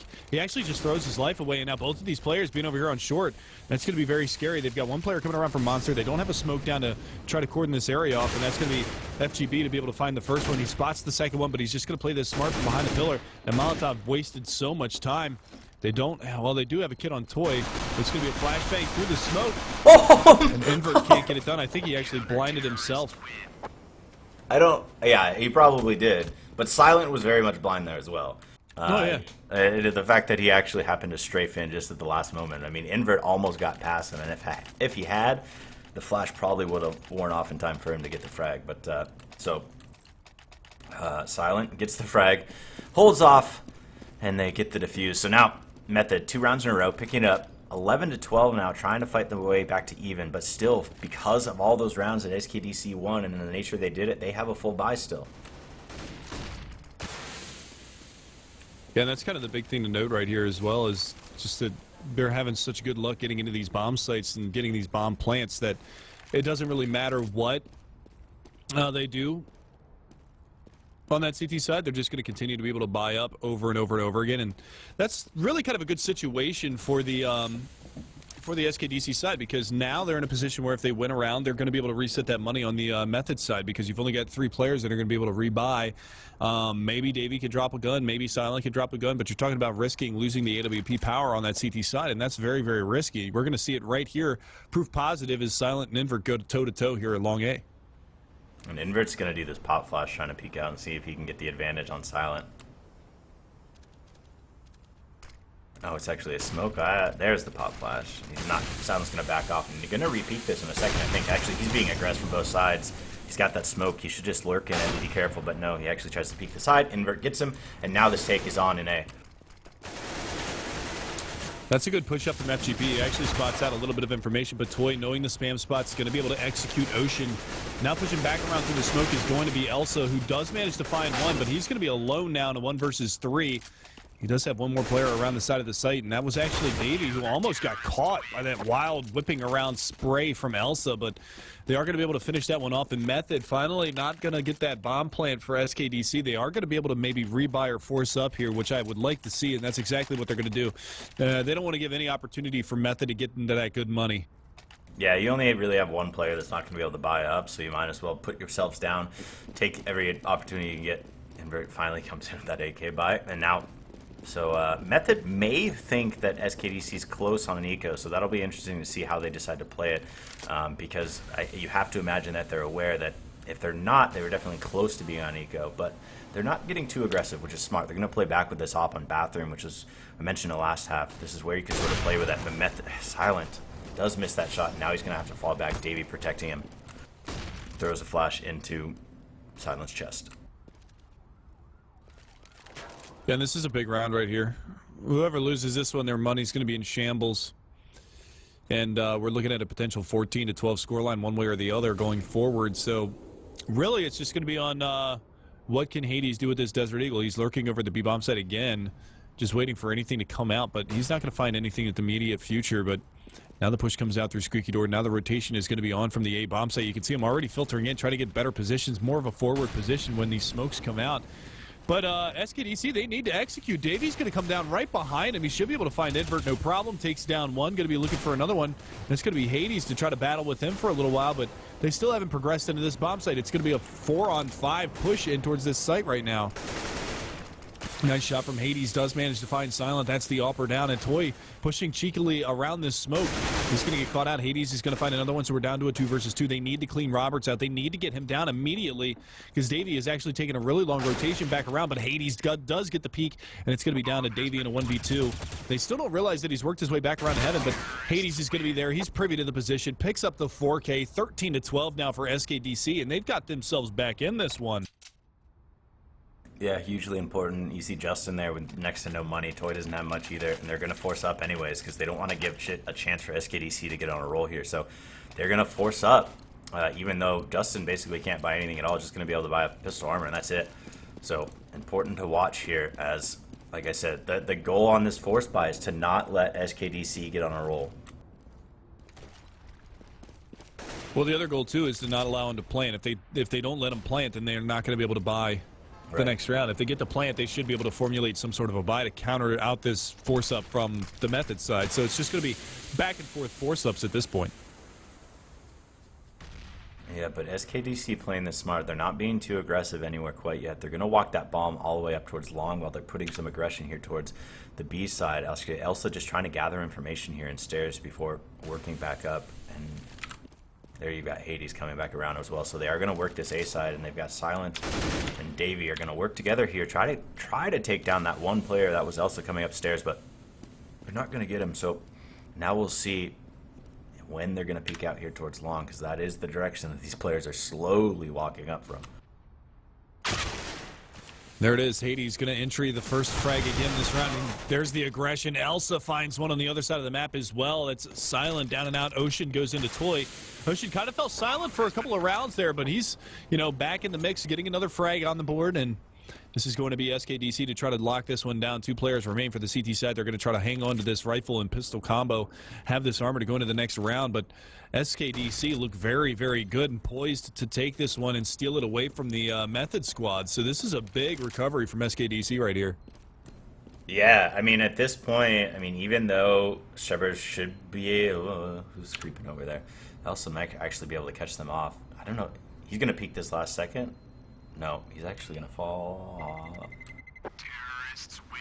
I thought he was somehow aware that they were there, but just gonna play that corner. So little did they know they were right there next to each other. But no, I mean, so this is the thing is that almost basically seals the game for SKDC in my opinion, because you're gonna see Method. They're basically on an eco here. They can't force up. But, I mean, they can do pistol armor, I guess, around the one rifle that they have, but they're not going to. They're gonna try to do a full save, which basically gives SKDC a chance to get a match point. Yeah, if Method wins this round by some miracle, that would be massive, but I don't see it happening. They're going to go for this triple boost in the backside of this B bomb site and try to put that rifle up over the top to peek into short. And I like it, but unfortunately for them, the aggression over towards A has got sniffed out really early and Silent goes down. And the other bad thing about this is Hades walking through Monster is going to be able to counter this boost as he gets up into the site. He's going to be able to spot this in just a second because he's going to be able to spot their heads over the top. Strebber is going to be able to find one, and they break the stack. So now it gets scary for Hades. Yeah, but his teammates are coming in to help him, and this is the problem. This Method are both so far back. All of them are so far back on the site, now finally being able to push up. But the smoke should come in here from SKDC to give them shells to get in and plant. But Justin does pick up one, and actually Ocean lurking here in stairs got it. So now it's looking very good for SKDC if they can get pushed up on this bomb site. But right now, Method doing a good job holding it off. Ocean's going to be able to find Roberts. That's the rifler down, but it's going to be Justin to go back and invert. And with the last two players so extremely low, this is looking very likely for Method to take it away. 2 HP versus 8 HP, back and forth the entirety of this round. But FGB is just going to try to make a run for it and go towards that A bomb site. Maybe go for a little bit of a death cam juke right now. But Toy, he's going to have to work his way back around and try to get this one shot off. Oh, but, FGB, does he have time? He's going to have to hightail it all the way back into the site. He's really hoping that he pulled Toy off, but Toy's playing this one smart. He does have time to get in and get the plant. Yeah, he'll get the plant, but is Toy going to spam that smoke, or is he going to allow FGB to get out of there? Ooh, boy, this is scary. Yeah, this is very scary, but there it is. Toy's going to find the angle, the crack in the smoke. He's going to be able to take him down. So Method actually do win that round, and that's huge. That's absolutely massive for him because it's still going to be a rebuy here on the terrorist side regardless, but they've kind of stabilized a little bit. They don't go down to match point. This is just a really big round. This one's probably the biggest round of the match right here because if Method lose this, they lose the match. If SKDC loses this, they lose to match point from Method's side. So this is a 2-round swing right here. Yeah, well, I mean, so Method did just pick up an eco, so, like, we've seen stranger things happen, right? We didn't expect Method to be able to pick up that round, and they managed to do it to keep themselves alive. But, yeah, like you said, all likelihood, whoever wins this one probably wins the match, so we'll see what is in store here for SKDC. They're actually playing back, and they have to deal with this aggression here at long again. They've got Justin as well as Davey stacked up one more time, and they're going to head that direction, so they got to be careful. Good trade at long A. They're going to be able to find both of those players that are down in that avenue, and they're going to get the man advantage for SKDC, and this is big. Toy actually picked up the AWP this round as well, so they went for a double AWP investment on the CT side, and this is actually going to backfire on them because now all that's left is an AWP and an M4. And Roberts, he's playing over here by short. He's going to maybe go for a peek. Doesn't spot anything, so he's timed this well. He might be able to kill all three of these players as they walk in towards B. Now they're going to hustle up, and he spots all three of them. He's going to spam, but he only gets one. Hades is going to be able to capitalize on that error and spray. He should have just gone for the Taparuskis onto the heads, but unfortunately for him, he doesn't make it happen, and now it's going to be Toy with this AWP from heaven, looking down. Elsa playing this smart. Hades playing this smart. They know that he's over here. He's got the AWP. He has to go for this. Flashbang down around the corner, but he's not ready for Elsa to be in the site. 15-13, SKDC bringing this one back, and that is going to be match point for the SapphireKelowna.com squad. Yeah, I think it really would have been nice for Strebber there after getting that one frag. I know he didn't have the guy turn towards him, but I think as soon as he started that spray, once he got the one, if he was able to get away and allow his teammates to come to help him and they retake together, they had a little bit of a better shot there. But unable to pick up that second frag on the player sitting out in the water. So now it's going to be very tough for Method. They do have the scout on the back of Justin, so who knows what's going to happen with that. But they're playing very aggressive here up towards Fountain. Has SKDC playing back They should be. Yeah, I think SKDC is aware that obviously Method's going to be on an eco, so they're playing very passively, waiting for any aggression, but they're not going to get any. Method just going to sit back and sort of wait and see if this take happens, especially on the B side. Yeah, and again, this is just Hades doing what he's done so far in this entirety of this second half, is just lurk over by the B-bomb site, wait for anybody to make a mistake pushing shorter monster. This time he's not going to be able to capitalize. You can see some aggression coming out here from the CT side. They've got Silent pushed up here in bathrooms, and they've got Davey at the bottom of the stairs. So there's going to be an opportunity for them to at least get close and get some of these frags out. You've got Justin with the scout just jump peeking in the backside behind the APC, but it's going to be Elsa to find Davey coming up through the stairs, and he might be able to find Silent as well if he does continue to push on towards this avenue, but he's just going to fall back and wait for the rotation. And now you've got Justin. He's trying to do the damage. He actually hits one, not able to spot the other one. And so he rightfully gets out of there because one of those players was invert, and he's got an AWP over there as well. Hades goes into 2 frags this round. FGB finds Toy, and it's all down to Roberts in a 1 versus 5. And he's just going to go down here. So 16-13 is going to be the final score. SKDC, after an abysmal first half, really light a fire under their asses and get their terrorist side rocking and rolling, bring that one back. Yeah, I mean, it like you said, that it was really the first, 9 rounds or so, 8 rounds, I guess, were just awful by SKDC. I mean, they couldn't do anything. Method looked in full control, and the fact that they come back and end up with the halftime score that they did, and then just took full control going into the second half. Method just couldn't find anything, couldn't get anything going on their CT side, and just a matter of it seemed like SKDC continued to get the entry battle. Basically, every early battle, I think, sort of went the side of SKDC on that second half. Yeah, and that's just a big round, a big comeback there from SKDC. I mean, they were down 9-6 at the halftime score. They were able to get that pistol round. They were able to walk back into a tie ball game 9-9, and they just kind of took control of the matchup throughout and just continued to finish it off. So kudos to them. And keep in mind, guys, that's going to do it for this channel. But on the twitch.tv/ESEA main channel, there's about 35,000 people watching. It's Cloud9 versus CLG. You guys don't want to miss that, so make sure that you hop over into the main channel, twitch.tv/ESEA. I'm sure Holden can probably spam that in chat for you guys so that you can get the link and get on over there and watch some great North American CS, because it's going to be 2 top teams facing off against each other. You guys don't want to miss that. But that's going to do it for us over here on the second channel. That's the only match that we're doing tonight. So y'all have a fantastic evening. We'll see you over in the ESEA 1 channel as well. And make sure to support by hitting that follow button over there.